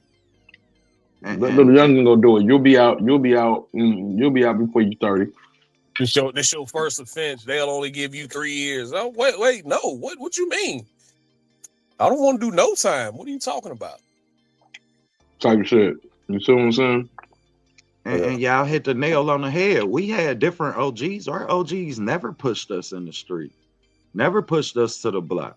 Nope. Man, you better take I grew up in that era where you do your own and you do your own dirt, nigga. I grew up in that era, nigga. You did? Like, we don't go send niggas to do shit. We don't pay niggas to do shit for us. You got to get your hands dirty, dog, because we got to know you one of us. I grew from that era. Like, you got to go do that shit. And you're going to make this choice. But if we see that you have any potential in any other way, because I done had my block by my cleats. Like, I come from one of them neighborhoods in the city. Like, I done had older niggas by my... Go home, shorty. What you doing out here? Go home. You feel me? Fuck is you doing out here, nigga? That's more so how my neighborhood was. Boy, what you doing out here? You better go home. You don't get your little ass home. Better go home before I tell your grandma. And they knew who you were too. They, like you said, they know where you come from. They know your people, and also too, they knew you ain't built for a certain lifestyle, nigga. You ain't gonna make it. Exactly. Now in this life, you need to go. You need to be drawing some pictures or something. We ain't about to put you in the car and you tell on everybody. Oh no! Come on, big man. You know where everybody mama live at. And we talking about pimping. You ain't even got the heart for that. Like, yeah, I mean, so when you really put it in perspective, like, shit, bro, we had real OGs, man, and that's who I blame the state of our culture on, man. It's our responsibility to teach. Yeah, I mean, it's our responsibility to leave these scars that we had, to keep the next generation from having these same scars and bleeding on more people that don't cut them. You feel me? And once we enable and we start cutting with them, like, shit, we lost, bro. We account for 14% of this population. Shit, it ain't that many of us. I don't know about that, bro. I'll be kind of funny about that because I know I ain't never took no census in my life, but I know I'm alive and I know I made it. I'm here. My mama ain't never did no census. I ain't never did no. Even now, I never did no census. Shit, right. So I don't know how accurate that shit is because niggas ain't filling out no paperwork and sending shit back anyway when it's important. Damn sure ain't about to send you no voluntary information to the state. We always just been skeptical about stuff like that. So I always thought it was more of us. I always thought that was a ploy and a plot to make you think it's less of you. So you're like, I'm the minority. Right. Now, granted, I go certain places, bro. I seen a lot of white people, but man, everywhere I go in this country, nigga, I ran into some niggas. I ain't been in no city, no state where I'm just like, I'm all alone. Nah, bro. I see us everywhere I go. I used to be inclined to think that until I seen how easy it is for them to gentrify a whole city. Like as I see them gentrify certain cities and certain areas, certain places that used to be the hood, that ain't the hood no more. You dig? Like that. But that's pricing too, though, ain't it? Huh? That's pricing too. What'd you say, bro? I said, but ain't that part of pricing too? Value, like, the price value. Yeah, I can get y'all niggas out here by just changing the price. That's the new racism. Just make sure you niggas can't afford it. The fact that you can do it, and you can do it in these areas at the rate that they do it. I'm talking about 1-2 years, and we see neighborhoods that we grew up in that used to be the hood totally flipped. Like, yeah, I mean, I don't know if it's like that. Yeah, I mean, but I know I've seen it here in Detroit and Georgia. Like I've seen it for sure in them 3 places, and I've seen it happen so fast. I'm talking about times where I feel like I'm only gone for a year. Like, damn. Bro, I see it right here in Atlanta. Like right there, if you go downtown where Turner Field is at, anybody will tell you like a few years back, be homeless people down there, just all kind of shit going on. You look up, all that shit gone, man. They got coffee shops, people out there walking their dog, they skating. Facts, like niggas out there skating and riding bikes and shit on the weekend. And bro, I can't imagine how I'm they like, feel. where did Starbucks come from? You know what I'm saying?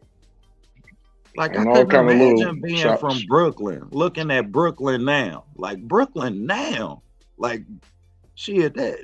So, once you really look at the rate and how the fast crazy part is, it's better, though. It's safer. It's more employment. It's more opportunity. The thing is, you can't afford to live there no more, though. They made it better. You just can't afford to live there no more. They just didn't make it better for you.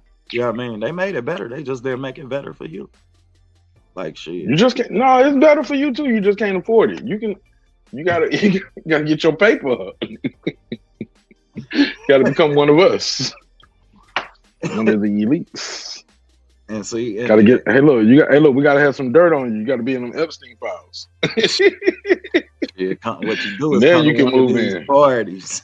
We gonna send you in. We gonna bring you in through the back door. With 8 bottles of baby oil tucked under your jacket. Sneak them in for me. I reached my limit already. I already snuck my 4 bottles in. They told me I can't bring no more in. I need you to sneak me in 4 bottles. For real, man. Bring your girl with you. She could sneak in 4 bottles too. Hell, like, nigga, what are we doing? We going on a slip and slide or some shit? Kind of. I just can't, bro. When I always analyze that situation, you know what I mean? I don't know. I just don't know that I'll ever get to a point where life is that, you know what I mean? Where I don't have that much integrity in my life to where I allow my masculinity to be manipulated. Never heard of it, dog. Never heard of it. And that nigga Lil Rob on there, that producer Lil Rob said, I woke up one day and I was sore. And I'm like, nigga, you just kept making beats that day until you feel the beat. Man, Lil Rob, yay. Man, it was yay for me, man. When Ye said that shit about his cousin, bro, I was like, how do you come back from that? He said he's trying to make it. Like, I want to be a big star. And in our era of hip hop, you could never survive that. Like Usher and NBA YoungBoys having herpes and still all these hoes still want them. You could never survive that type of shit in our era of hip hop. Right. you just wouldn't make it. To think that you would still have some type of sex Yeah, appeal. people just forget about it, don't they? Yeah, you feel me? Like now it got to the point where I'm gonna tell you what it is, bro. The value of money is higher than the value of human life in that aspect. Like shit, these motherfuckers don't even Well, to be care. fair, this is the same era that said R. Kelly was innocent, and he had a whole nother career after that. We Yeah. also in a generation where you had them accusations. But that nigga, NBA Youngboy, his shit ain't no accusation. That nigga straight out and came out and said, yeah, the bitch gave me a heartpiece, yo. I'm like, hey. Like, yo. And then he bagged Floyd's daughter. Like, I'm about to say, 2 years later, Floyd's daughter pregnant. I'm like, damn, y'all, this what we doing? Yeah. That was yeah. Got that, Yeah. Wow. Well, you know we heard that, right? You know he said that shit on the live. Yeah. 2 years before he got with you. Damn, man. So Usher gets sued, and then he run around putting cherries in bitches' mouths. Like, bro, we know you got that shit. Y'all just eating he got cherries. married though. But look, let them tell us, hey, look, the cherries ain't got herpes. We just playing around. Hey, you know what that's now? Hey, bro, you ever heard a nigga was a rat and nigga be like, well, he ain't tell on me. Yeah, that's how the bitch be doing. You give me herpes. I just ate the fruit. I just went to the concert. I saw some songs. I ate some fruit, and I went home. It wasn't like she the Chris Brown bitch up there tongue kissing the nigga. So we played that video earlier. That bitch, she going to jail and hell for that with her husband right there. So now my question is, how many women do y'all think Usher gonna hand some cherries to that he asked to come backstage and they don't come? Like, like once he hands you them cherries, if he asks you to come, you coming. She's coming. If she take the cherries, she coming. We talk about Usher, a bitch passing up on you feel like I don't know. 6, 7. 6, 7. Oh. Like, yeah, I mean, when you really put it in perspective, like shit, because I had to be realistic when I was in Vegas with Shouty. Like, hold on now. This nigga do come and give you some cherries. Like shit. He asked you to go to the back. Shit, what you gonna do? Make sure he put the Jimmy on? No, man, my girl. Hey, look, that's what you messing up in. You don't supposed to get the good seats. Got sit too far in the front. Yeah, Usher ain't gonna make it to you all where we sitting there, baby. We ain't all the way to nosebleeds, but we damn sure in front row. He ain't gonna make it. They gonna have to throw a cherry up this bitch. He can throw one. Look, that nigga gonna spend half the show walking through the aisle trying to get up here to your ass where we sitting there. He ain't gonna make it back to the stage before you run out of time in the venue. No, we right here. We in section 200. That's crazy. Hey. Middle row, seat 200. You didn't get no there, bitch. Yeah, I'm damn sure about to keep that in mind because I ain't gonna hold you. Yeah, don't get no front row seat to us, though. I think I've been bamboozled. Now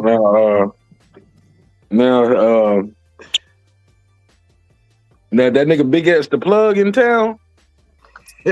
Be front you get front row to that.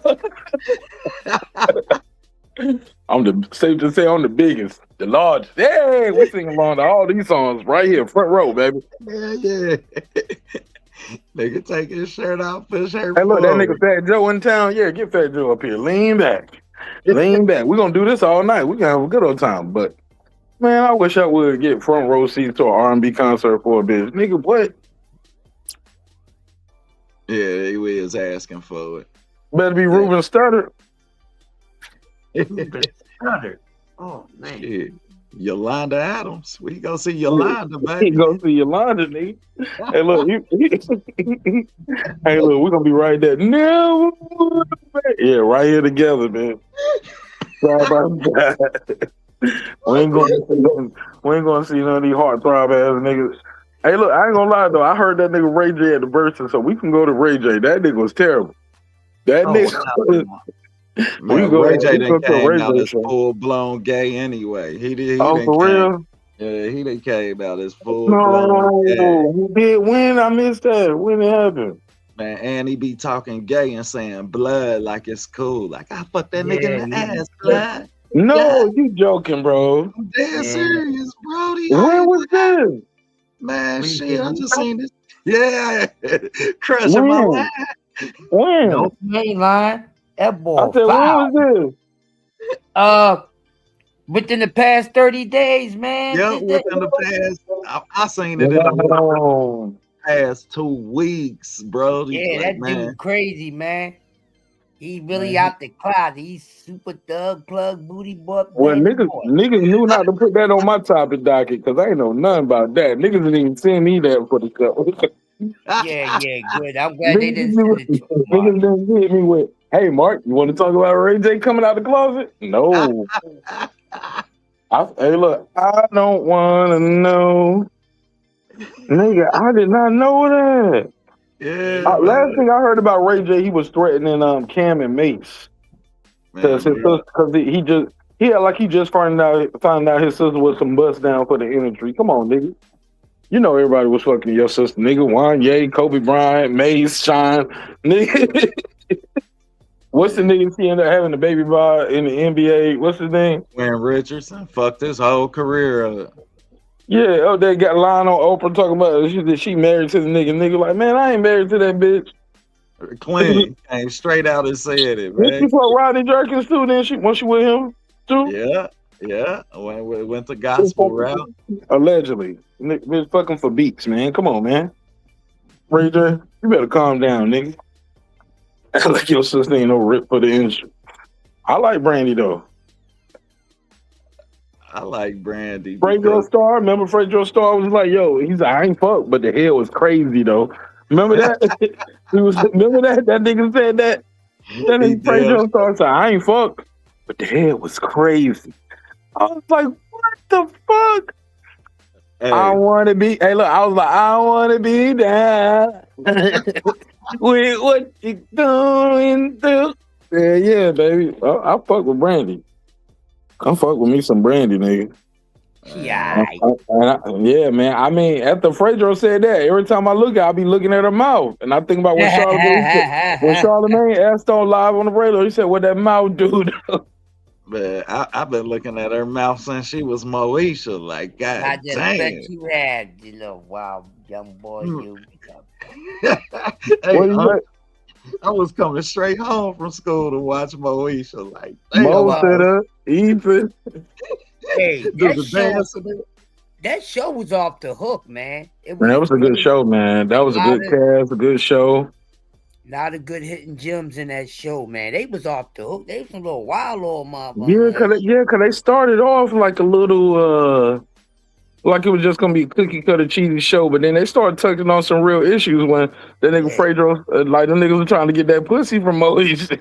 Yeah. Man, that nigga that nigga came in there with the strap. He was about to kill Q over that pussy. What? Yo. Gonna kill Gonna kill Q Balmo. That dark skinned nigga was in that shit. And hey, look, what's the little Kim Parker bitch? A little role player. That bitch was cute to me, Candace Vaughn. I was like, man, look at her. I said, look at her little gizmo from little gizmo bitch. Little gizmo bitch. She was cute. Like she had them big eyes. Like I used to call her little gizmo bitch. You know what I'm saying? She was cute as fuck with them big eyes, man. Yeah, she was cute, man. I wouldn't knock that thing off. Candace Vaughn, man. Candace Vaughn was cute. Because as kids, we used to say she was fat, but then you get older and you look back, you like, oh no, she was just fit. We bust little Candace Vaughn ass down, boy. Little I gizmo. always thought she was a little cute, little something, you know. And the dumb friend that was, I'm gonna tell you who I used to like though, bro. Who's like my little favorite, bro. And y'all gonna think I'm slipping, but she wasn't even the star of the show.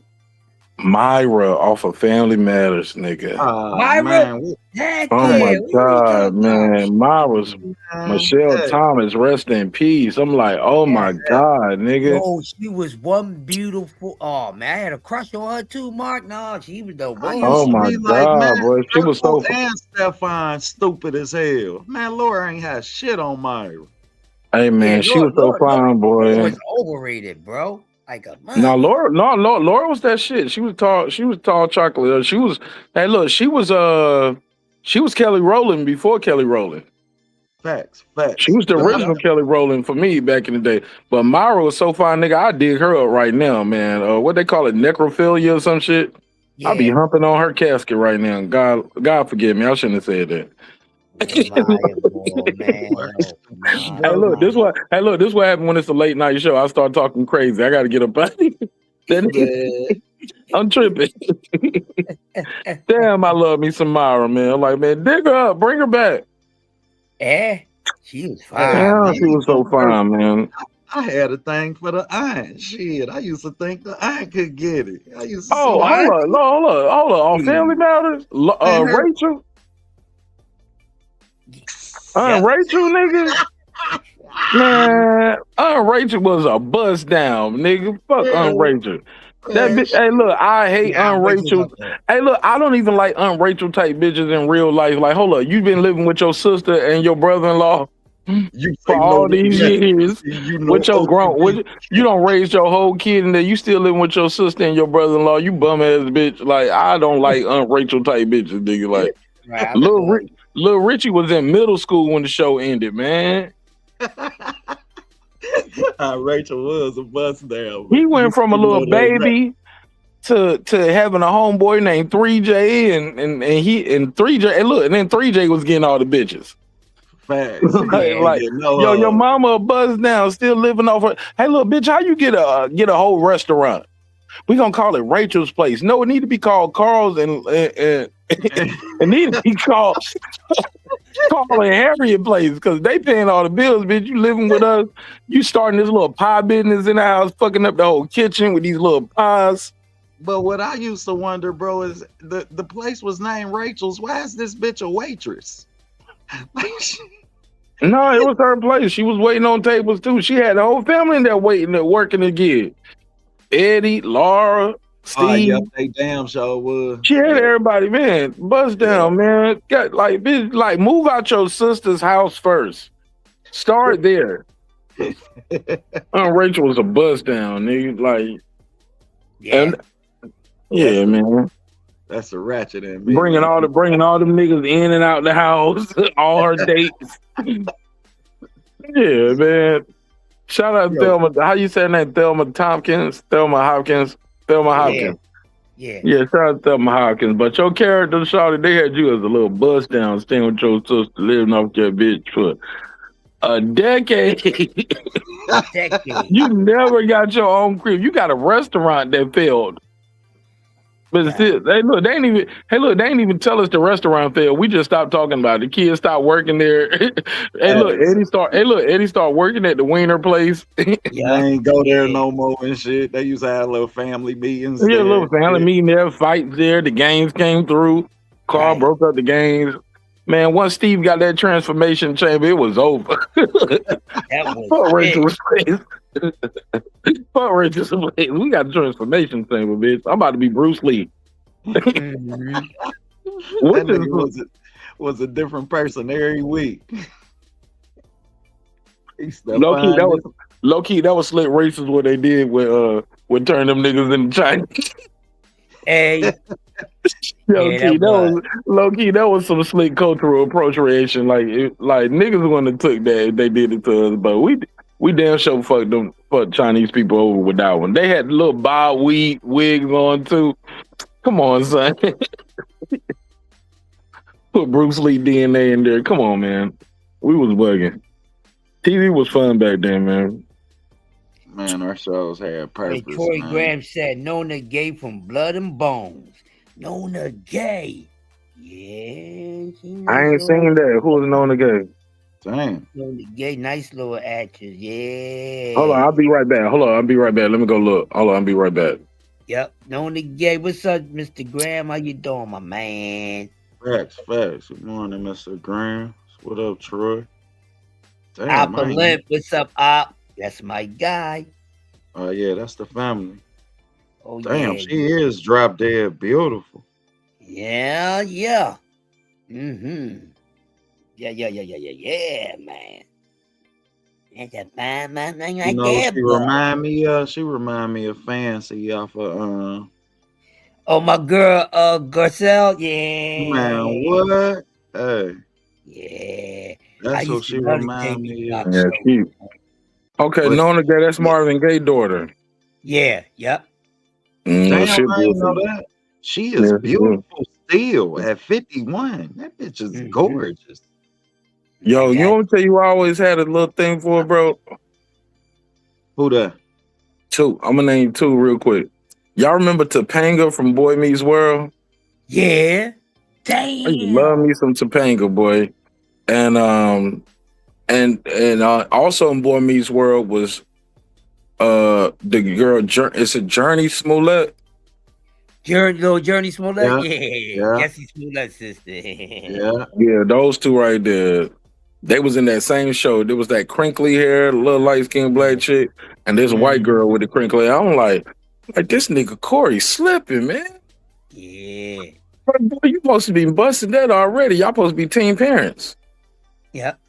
we are, like we supposed to change this whole storyline, nigga. Y'all supposed to be teen parents. That is cold. Hey, I I got one for y'all though, man, because it'll always be her for me, man. Lisa fucking Turtle. Who? Lisa who? Lisa Turtle.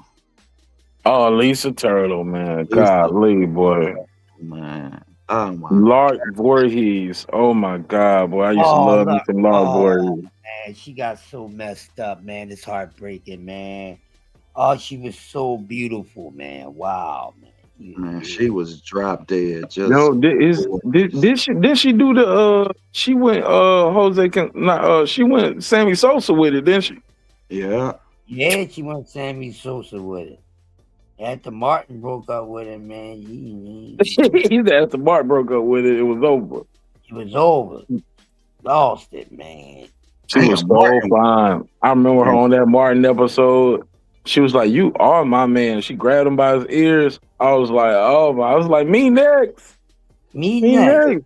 That's right. Man, She was so ready to fucking punch Martin, fine, baby. bro. She was so And I was sweet ready to too. punch- I was so jealous. I was ready to punch Martin between the ears. Man, get Right, off my man. girl, man. Fuck she doing? Lisa, come here. Fuck you, Yo, man. that nigga Fresh Prince had all the hoes though, didn't he, man? Y'all ever seen that they got a little Instagram thing or something on YouTube where it just cut through and it be like one after the other. They show all the girls that was Will Smith's love interest. I was like, that nigga was the Fresh Prince in real life, nigga. It was Vivica when she was in her prime. It was just one after the other. Neil Long, Vivica, Jada, Thanks.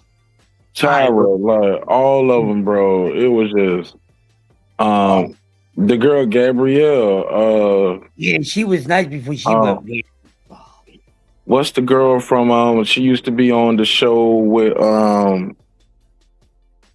Damon Wayans? No, not Damon. Yeah, Tisha Campbell was one of his girls up there too. Yeah, But not My Wife and Kids. It was the other show.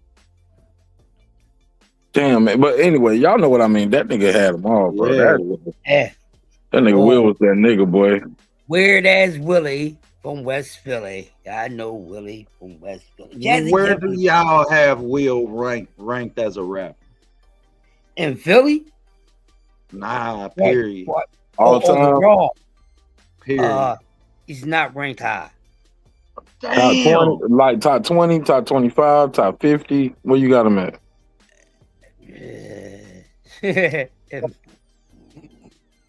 he in the bottom of the top 50.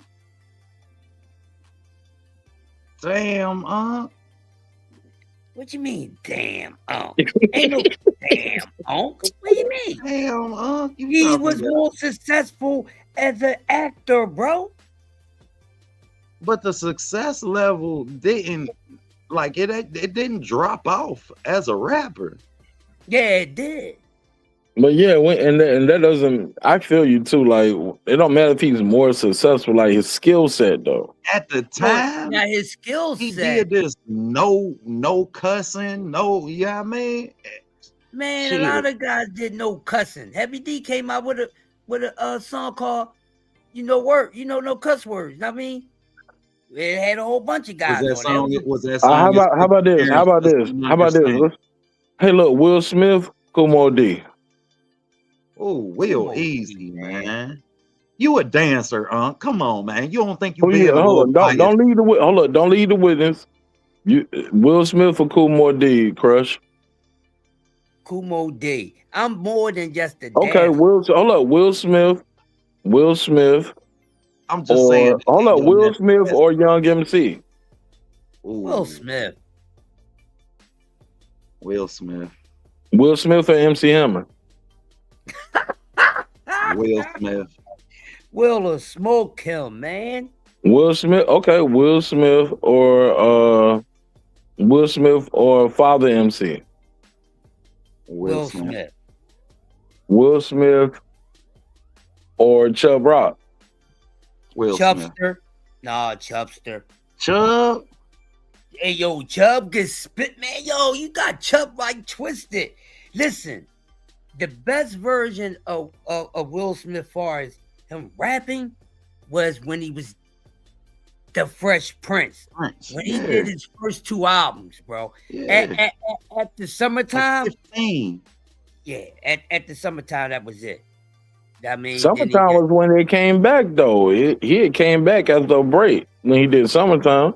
yeah, but that was the only thing. Anything else, lyrically wise, where he That's could when be that nigga direct- came back. He had a goatee in that one. He was, you know what I'm saying? Yeah, I'm talking about parents just don't understand Will Smith. Yeah. Like, come Yeah, on, that's Nightmare really on my though, street. man. Come Hey, on, man. I'm talking about parents just don't understand. I'm talking about House Party Will Smith. What are you talking? Okay. No. Okay, Will Smith or Kid and Play. Will smoke both of them. dudes. Like Will can really rap, yo. Like yeah, what we Will used to can tell rap. dudes, right? Hear me out real quick. What we used to tell guys that no, he can really spit. Now his style of rap, the music he make, okay, that's something different. But on some straight up skill stuff, no, the dude can straight spit. He can straight spit. His skill set was actually better than what he put out, on record. Don't get that twisted. That's why Will Smith or DMC. Who? Will Smith or DMC. I don't get that one. Or Dow Mac. I ain't got him beating Dow Mac now. Yeah, DMC. Nah, I don't get that one. Yeah, you don't get that one. That's where the buck stops. That's where the bus stopped. He done got ran over by 18 wheeler on that one. DMC was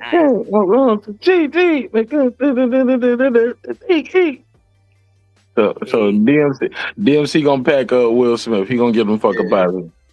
Yeah. Okay. DMC. Will Smith or LL Cool J? Oh, stop. Come on, bro. Stop it, bro. Now you need to put on. I got L smoking these young niggas right now. Fuck you, I mean? got L. Yeah, I got L smoking a lot. I got of these L young smoking a lot of these young niggas right now at 50 years old. Motherfucker, man. LL Cool J is what, 57? He the same age as Jay-Z, right? They like 57, 56, right? Yeah, we all around the same age. Yeah, we all in the same. Yeah. Who win a verse between L and J? Who win a versus between L and J, See, I've been talking about this, man. You can say Hov all you want. Hov not beating no LL, man, and no damn verses. See what people You crazy. Let's set this debate up. We gotta do that debate. We gotta this will be a preview. We gotta do a debate on this one, Chris. Thanks, because we got 14 minutes left, man. We got to close. We gotta close it. Yeah, hey man, that's gonna be a good one. Set that up, man. Shit, man. I say with LL, right? Like Troy say, drop the link. Troy, we closing it, Troy. We about to end this shit right now, Troy. We been almost 6 hours. We ending it, Troy. I Hey, wish you that was there means we earlier. We gotta go. definitely had a good show, man. That Yeah, made this we ending it right now. Yeah, that made it was yeah. definitely a good show. LL is the, I call him the godfather of versatility when it comes to making different genres of rap songs. He was really the first guy to be successful in multi ranges of hip hop, from hardcore to he made a love rap. Come on, y'all. I need love. What are you talking about? Those wasn't talking about no love back then like that.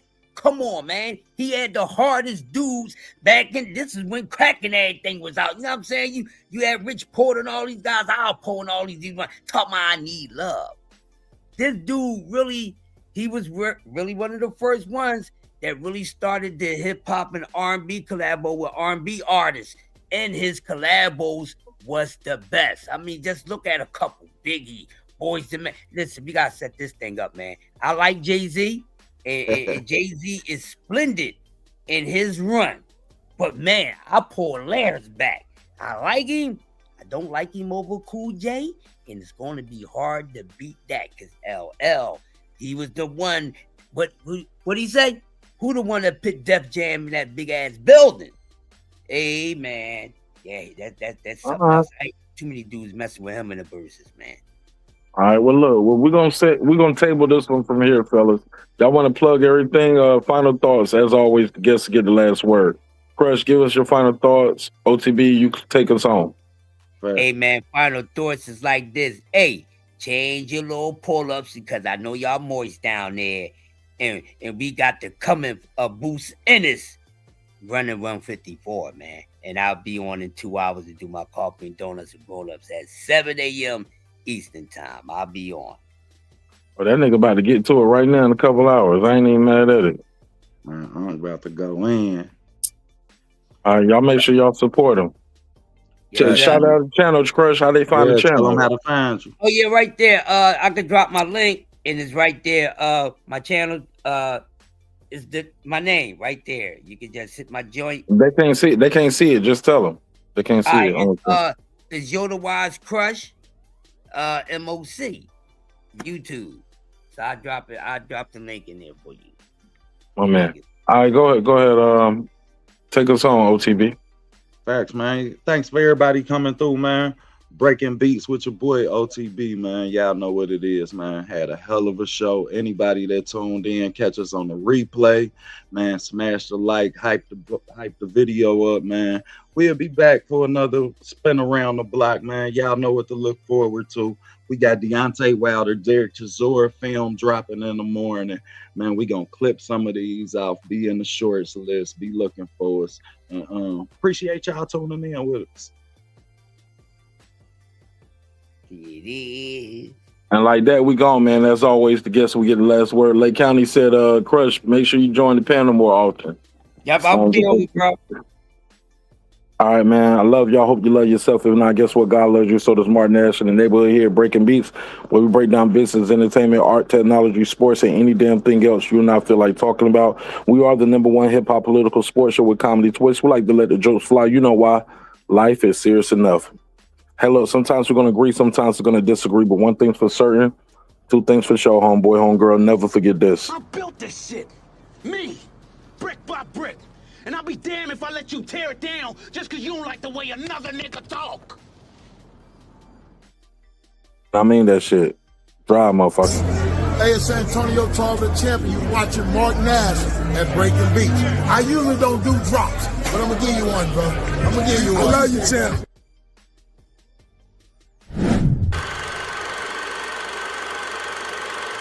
This that squad sound.